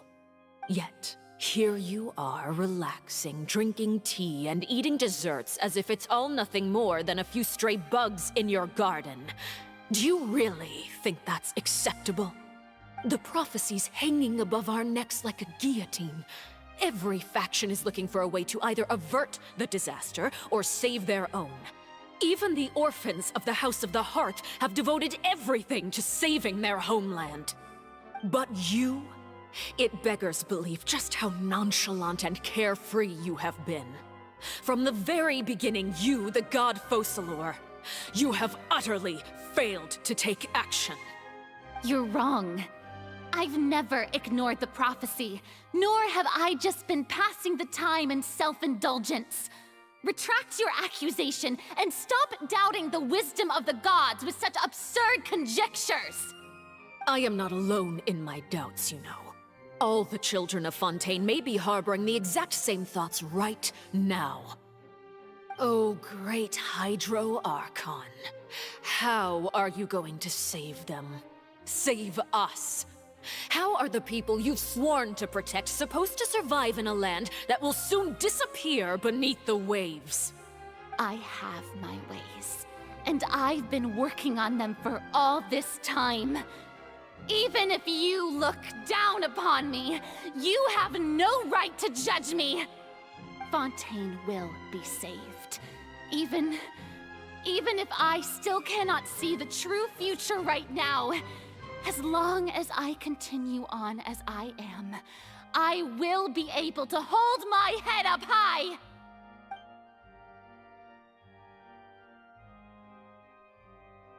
Then I ask you, Miss Farina, just what have you been working on? Where can we see it, and what is it doing to help?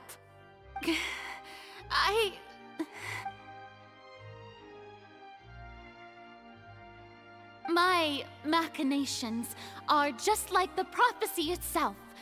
They will only reveal themselves at the fated time.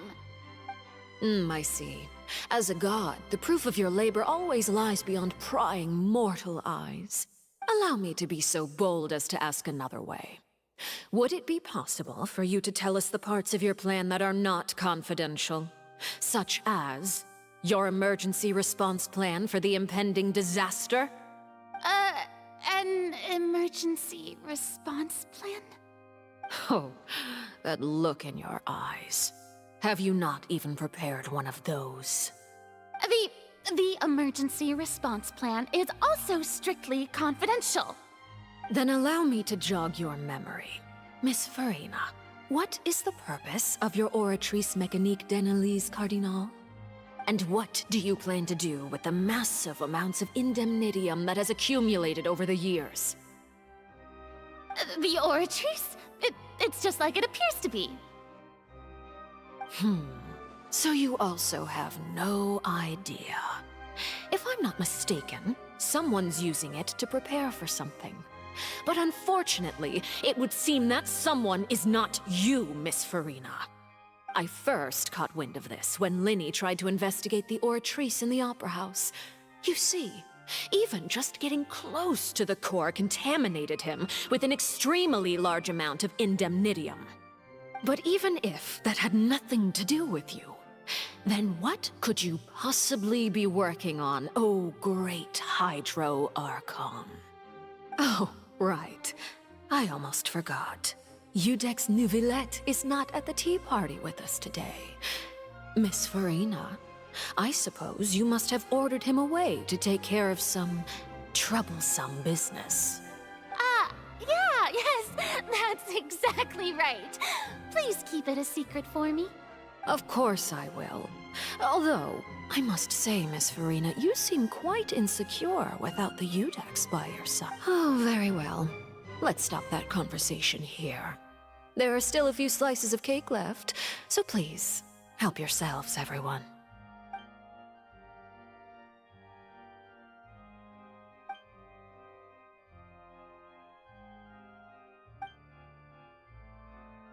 Traveler, I heard that you were recently commissioned to handle a few matters on behalf of the Udex. Why don't you take an extra slice of cake? Those who work hard deserve gratitude and praise. You too, Paimon. Thank you. Paimon will take you up on that offer.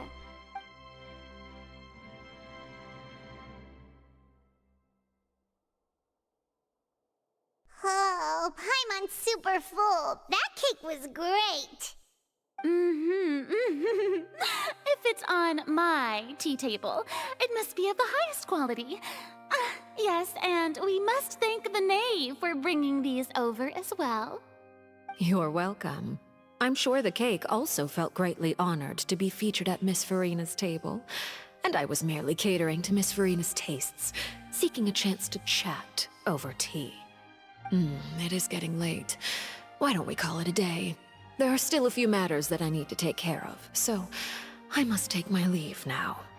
Very well. We'll end it here. Mind seeing me off, traveler? We could use the opportunity to discuss Child before I must be on my way. Paimon's coming too!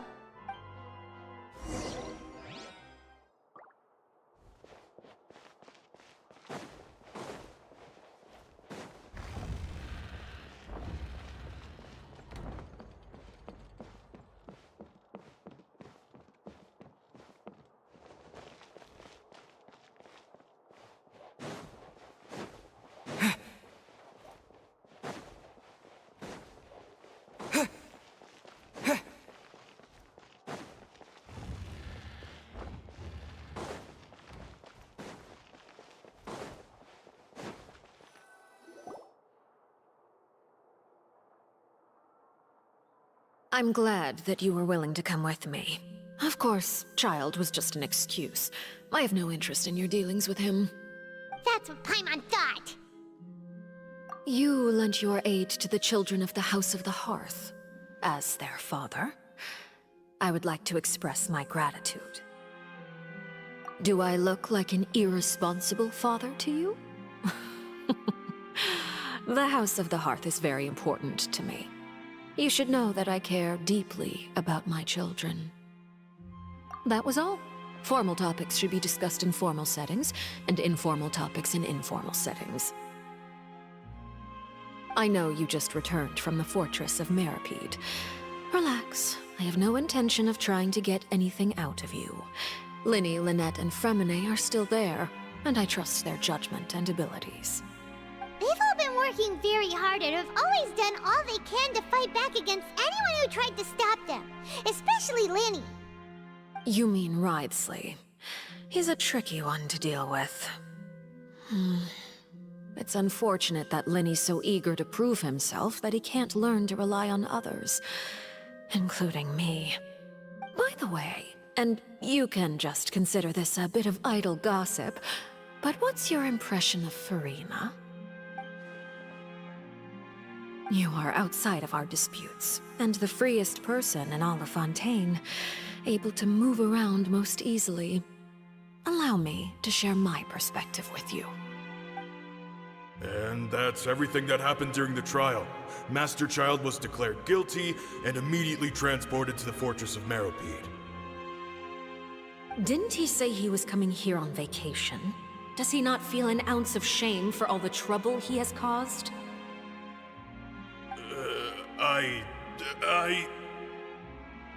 Forget it. He did give us an opportunity. I will be meeting someone shortly. Do you require help with any preparations? No need. I will take care of it myself. I need to meet with Farina, the Hydro Archon. She is at the heart of Fontaine. But what's fascinating about her is that she often seems more like a celebrity than a working Archon. Oh? Come over here, you little critter, you!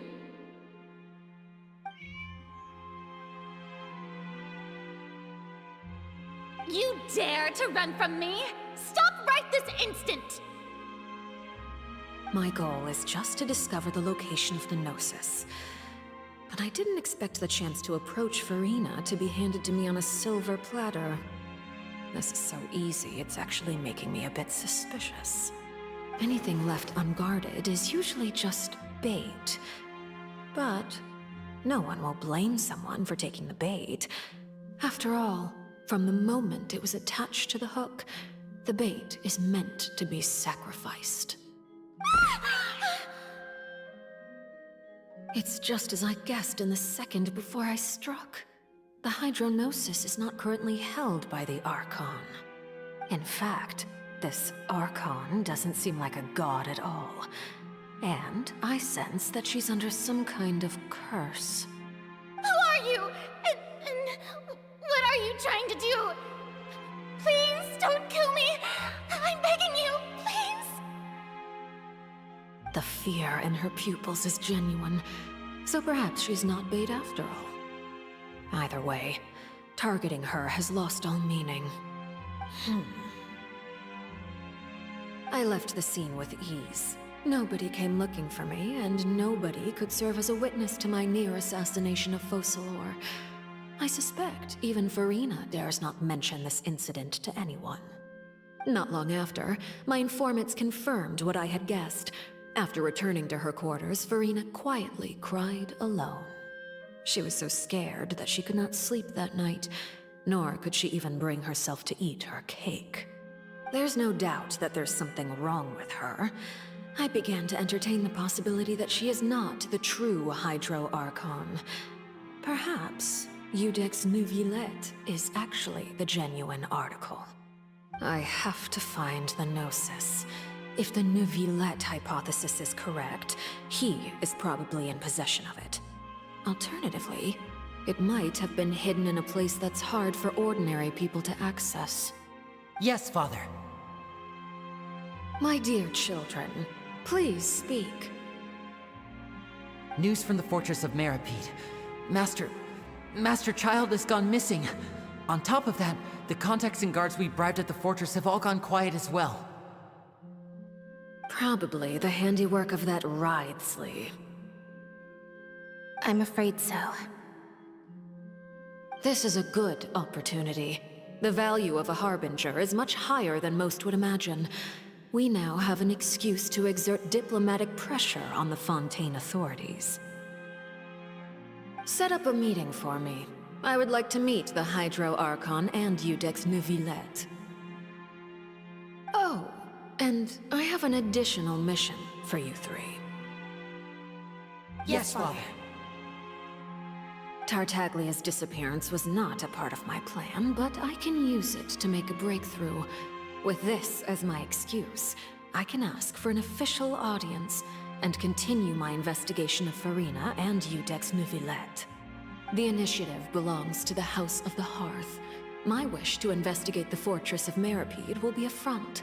Linny and his group will be responsible for the actual intelligence gathering.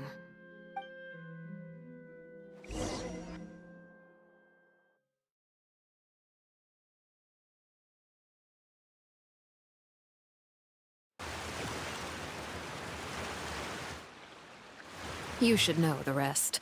Linny's group is quite close to you, so they wouldn't have hidden anything from you. You attacked the Hydro Archon? It wouldn't mean anything, even if you shouted it from the rooftops. After all, even Farina herself is still pretending that nothing of that sort ever happened. Alright then. I've now had 2 chances to enjoy tea with Farina. I have to say, the leadership of Fontaine is even more inscrutable than I had imagined. I once surmised that Iudex Neuvillette must be the Hydro Archon, but now, that doesn't seem right to me either. I am a servant of Her Majesty the Tsaritsa.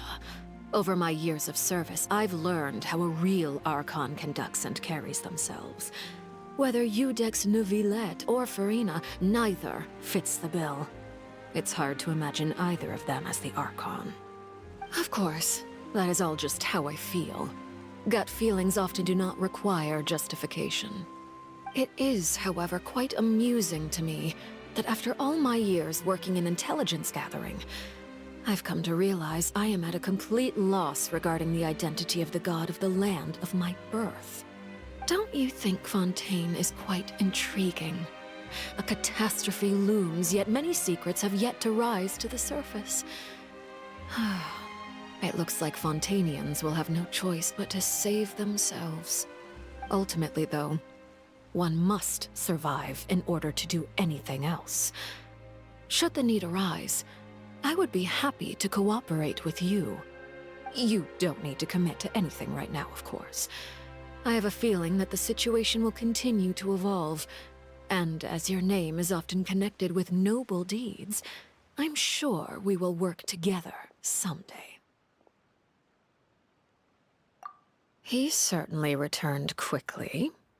You must want to catch up with each other, so I'll leave you to him.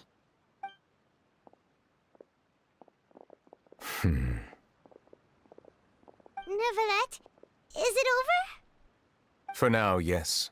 But this issue will prove quite thorny in the long term. I'm concerned that sooner or later the prophesized events will occur. Thank you for protecting Furina. To put it simply, I used my power to force back the primordial sea and reseal the sluice gate.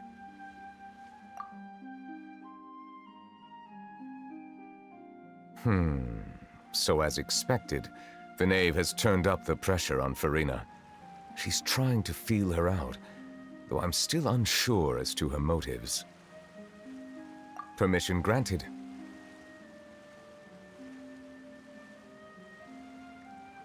Whoa. It can't be that you're the real Hydro Archon, right? But that's just a speculation on our part, though. You can't tell us? Then that's okay. We can talk about something else. We won't try to force you. You guys in Fontaine are super strange. If by the phrase, "you guys," you are referring to Furina and I, then although I'm not sure just what you are trying to imply, I must clarify that I do not share her positions on a multitude of topics. I believe so. The fortress has a long and complex history. It has seen much grief and suffering. And now, another catastrophe will soon be upon us.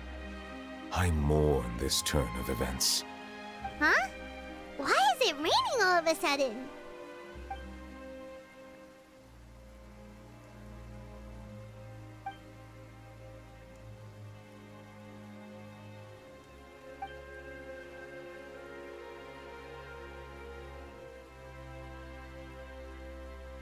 You may be closer to the truth than you think.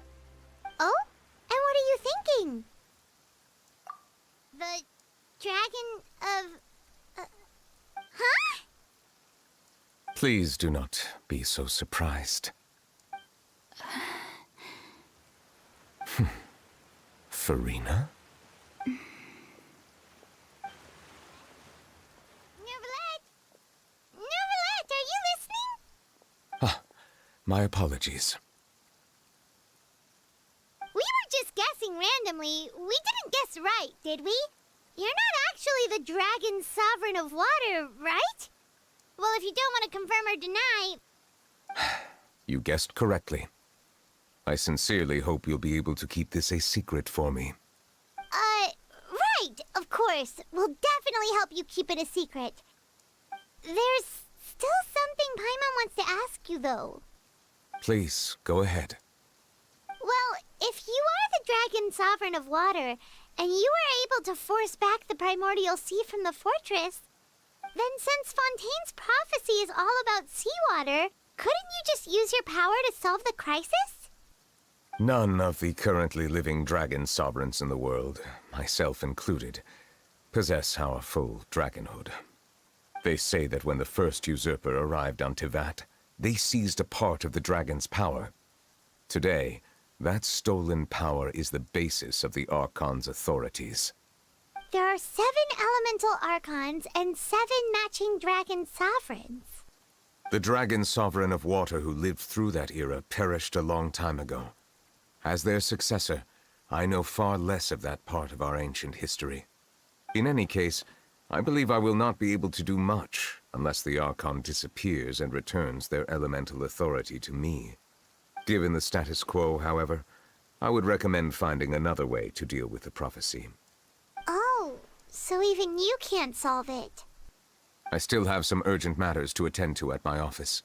If you have any more questions regarding ancient history, you are welcome to discuss them with me at a later time. Please go right ahead. There's a place that Paimon wants to go too. Traveler, why don't we pay another visit to the Fortress of Meropide? Paimon is a little worried. We'll see you another time. Take care.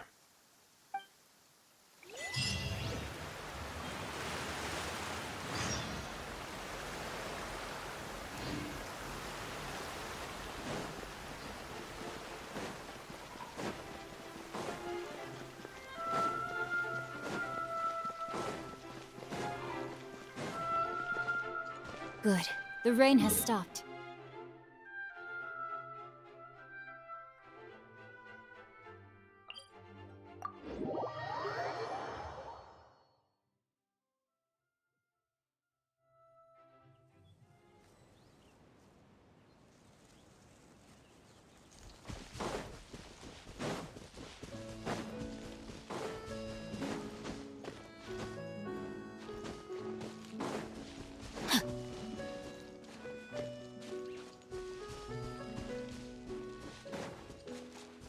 Time to act. Body and mind.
Now guess, what suit will this next card be? A bare-teeth cat? Well, well, look who it is. Traveler, Paimon. Hello, everyone. Looks like you're recovering nicely, Fremine. Mm-hmm. Thanks to everyone's support. Oh, right.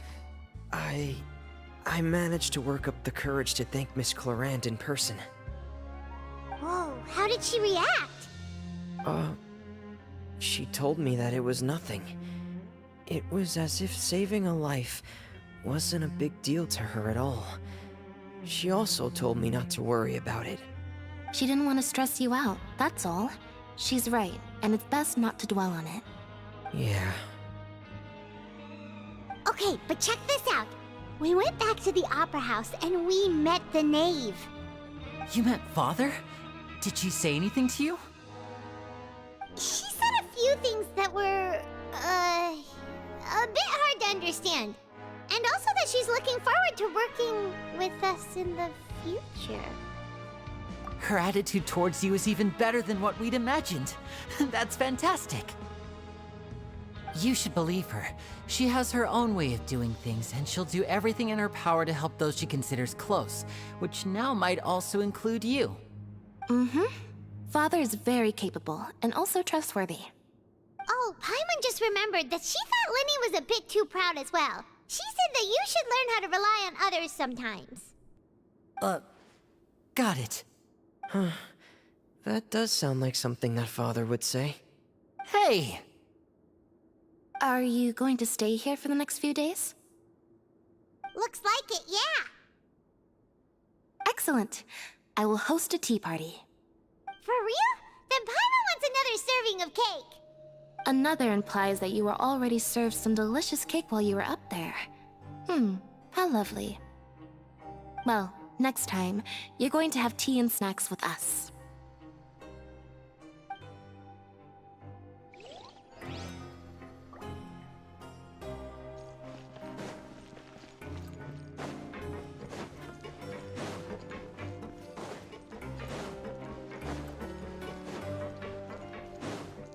Time to act.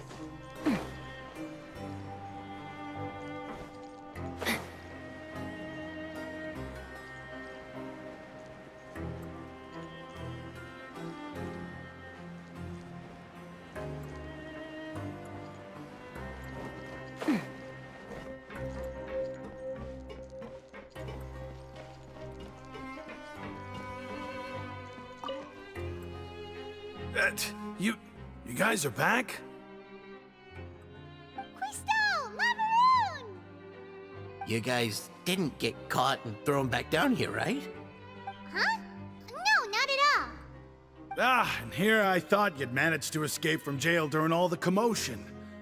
I'd held you up as legendary jailbreakers, but now you're telling me you just never left? We're sorry, but we just had some business to take care of. All right. There's no need to get caught up in the details. We're just relieved to see you. He was super worried about you, you know. Hey, it wasn't just me. Weren't you super worried as well? Something like that, yeah. I was also transferred to work in the kitchen a few days ago. I can still hear Quisto mumbling to the carrots. Are those two all right? Do you think they made it out alive? Whenever he'd say that, I'd tell him I'm sure they're fine. Wherever they are, they're kicking back with drinks in hand, enjoying the lovely scenery. Hey, there's nothing wrong with worrying about your prison pals, is there? I mean, considering how they always love listening to all my gossip. These two, they sure are a lot warmer and friendlier than when Paimon first met them. Oh, well, if you say so. I'll be watching you to make sure you finish every last bite.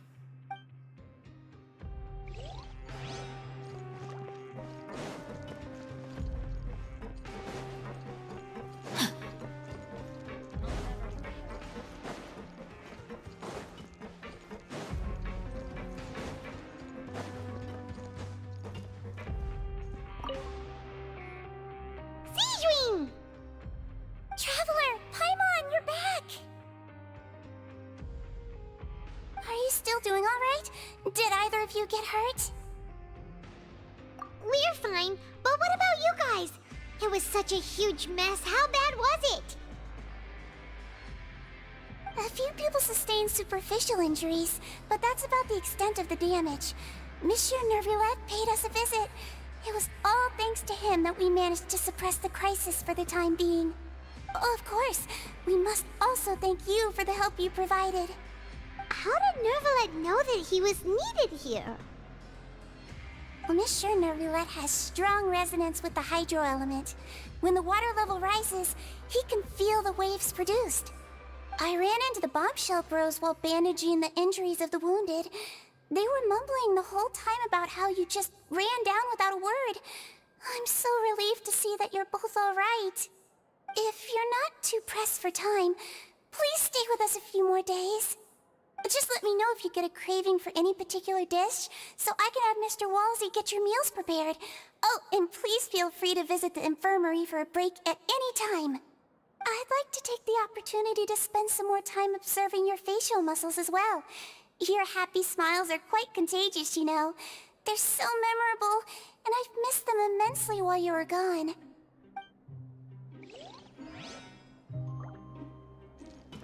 Body and mind.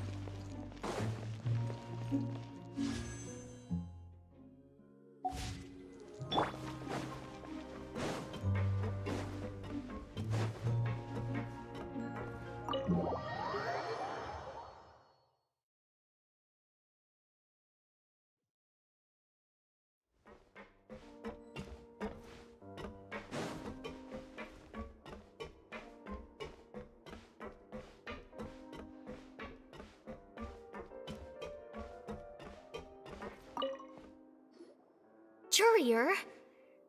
Miss Sijwin told me you still haven't eaten. Yeah, I was working on something, so I forgot. That's no excuse for... Huh? It's you two. Lurvine,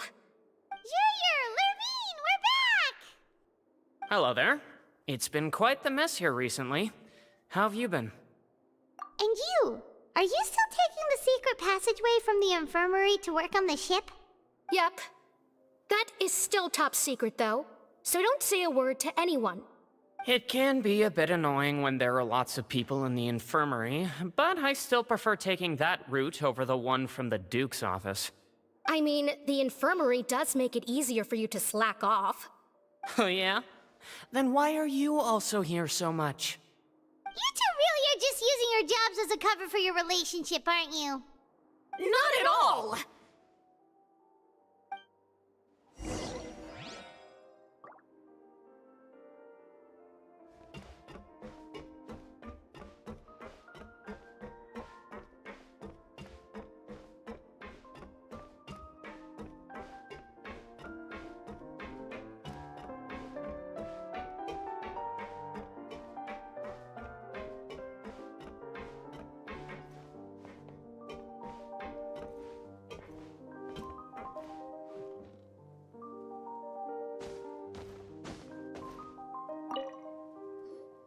Do my eyes deceive me, or did I just see two inmates come back after making it to the surface?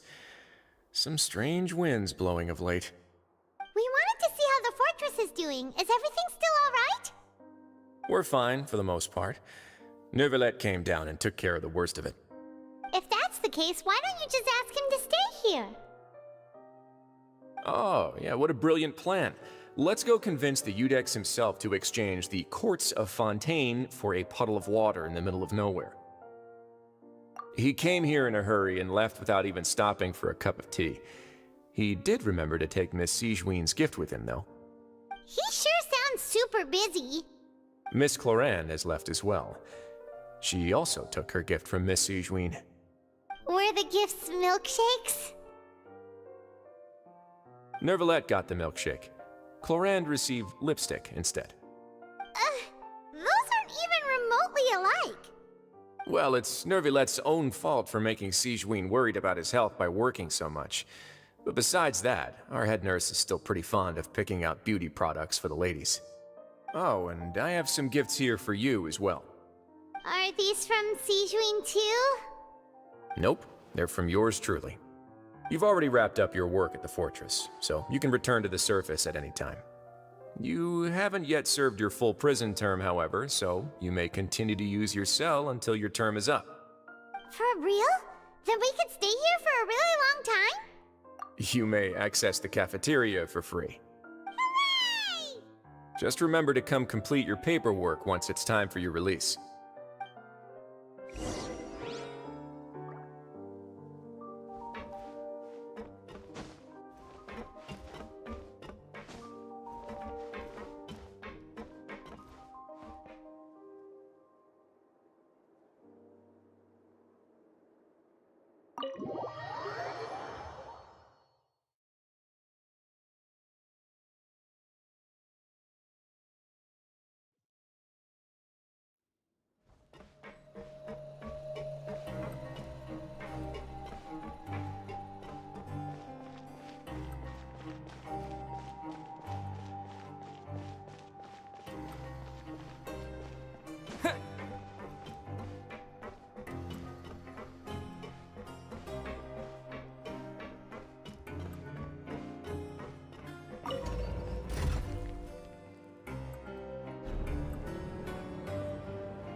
again. We're no longer prisoners, though, so it really doesn't feel the same. Being free sure feels pretty special now. Huh? How did you know? Hey, that's not true! All right. Okay, Paimon just wanted to say that we really are an amazing duo after all. It's like we've now gone to so many places together and become friends with so many people. We've never stopped traveling or stopped meeting new friends. There are so many bad things in the world, and we're just two people, but we've still been solving problems no matter where we go. Isn't that pretty cool? You're counting Paimon today? Aren't you the only adventurer here? Then let's ask Catherine to give Paimon an adventurer handbook as well. Paimon will also be an adventurer from today forward. Just our thoughts making Paimon giddy. Paimon's gonna crash, so you sleep soon too. The last time we fell asleep here, we woke up to a whole mess outside ourselves. The primordial seawater nearly rose up. We should be safe now, right? Alright then, good night to you, traveler.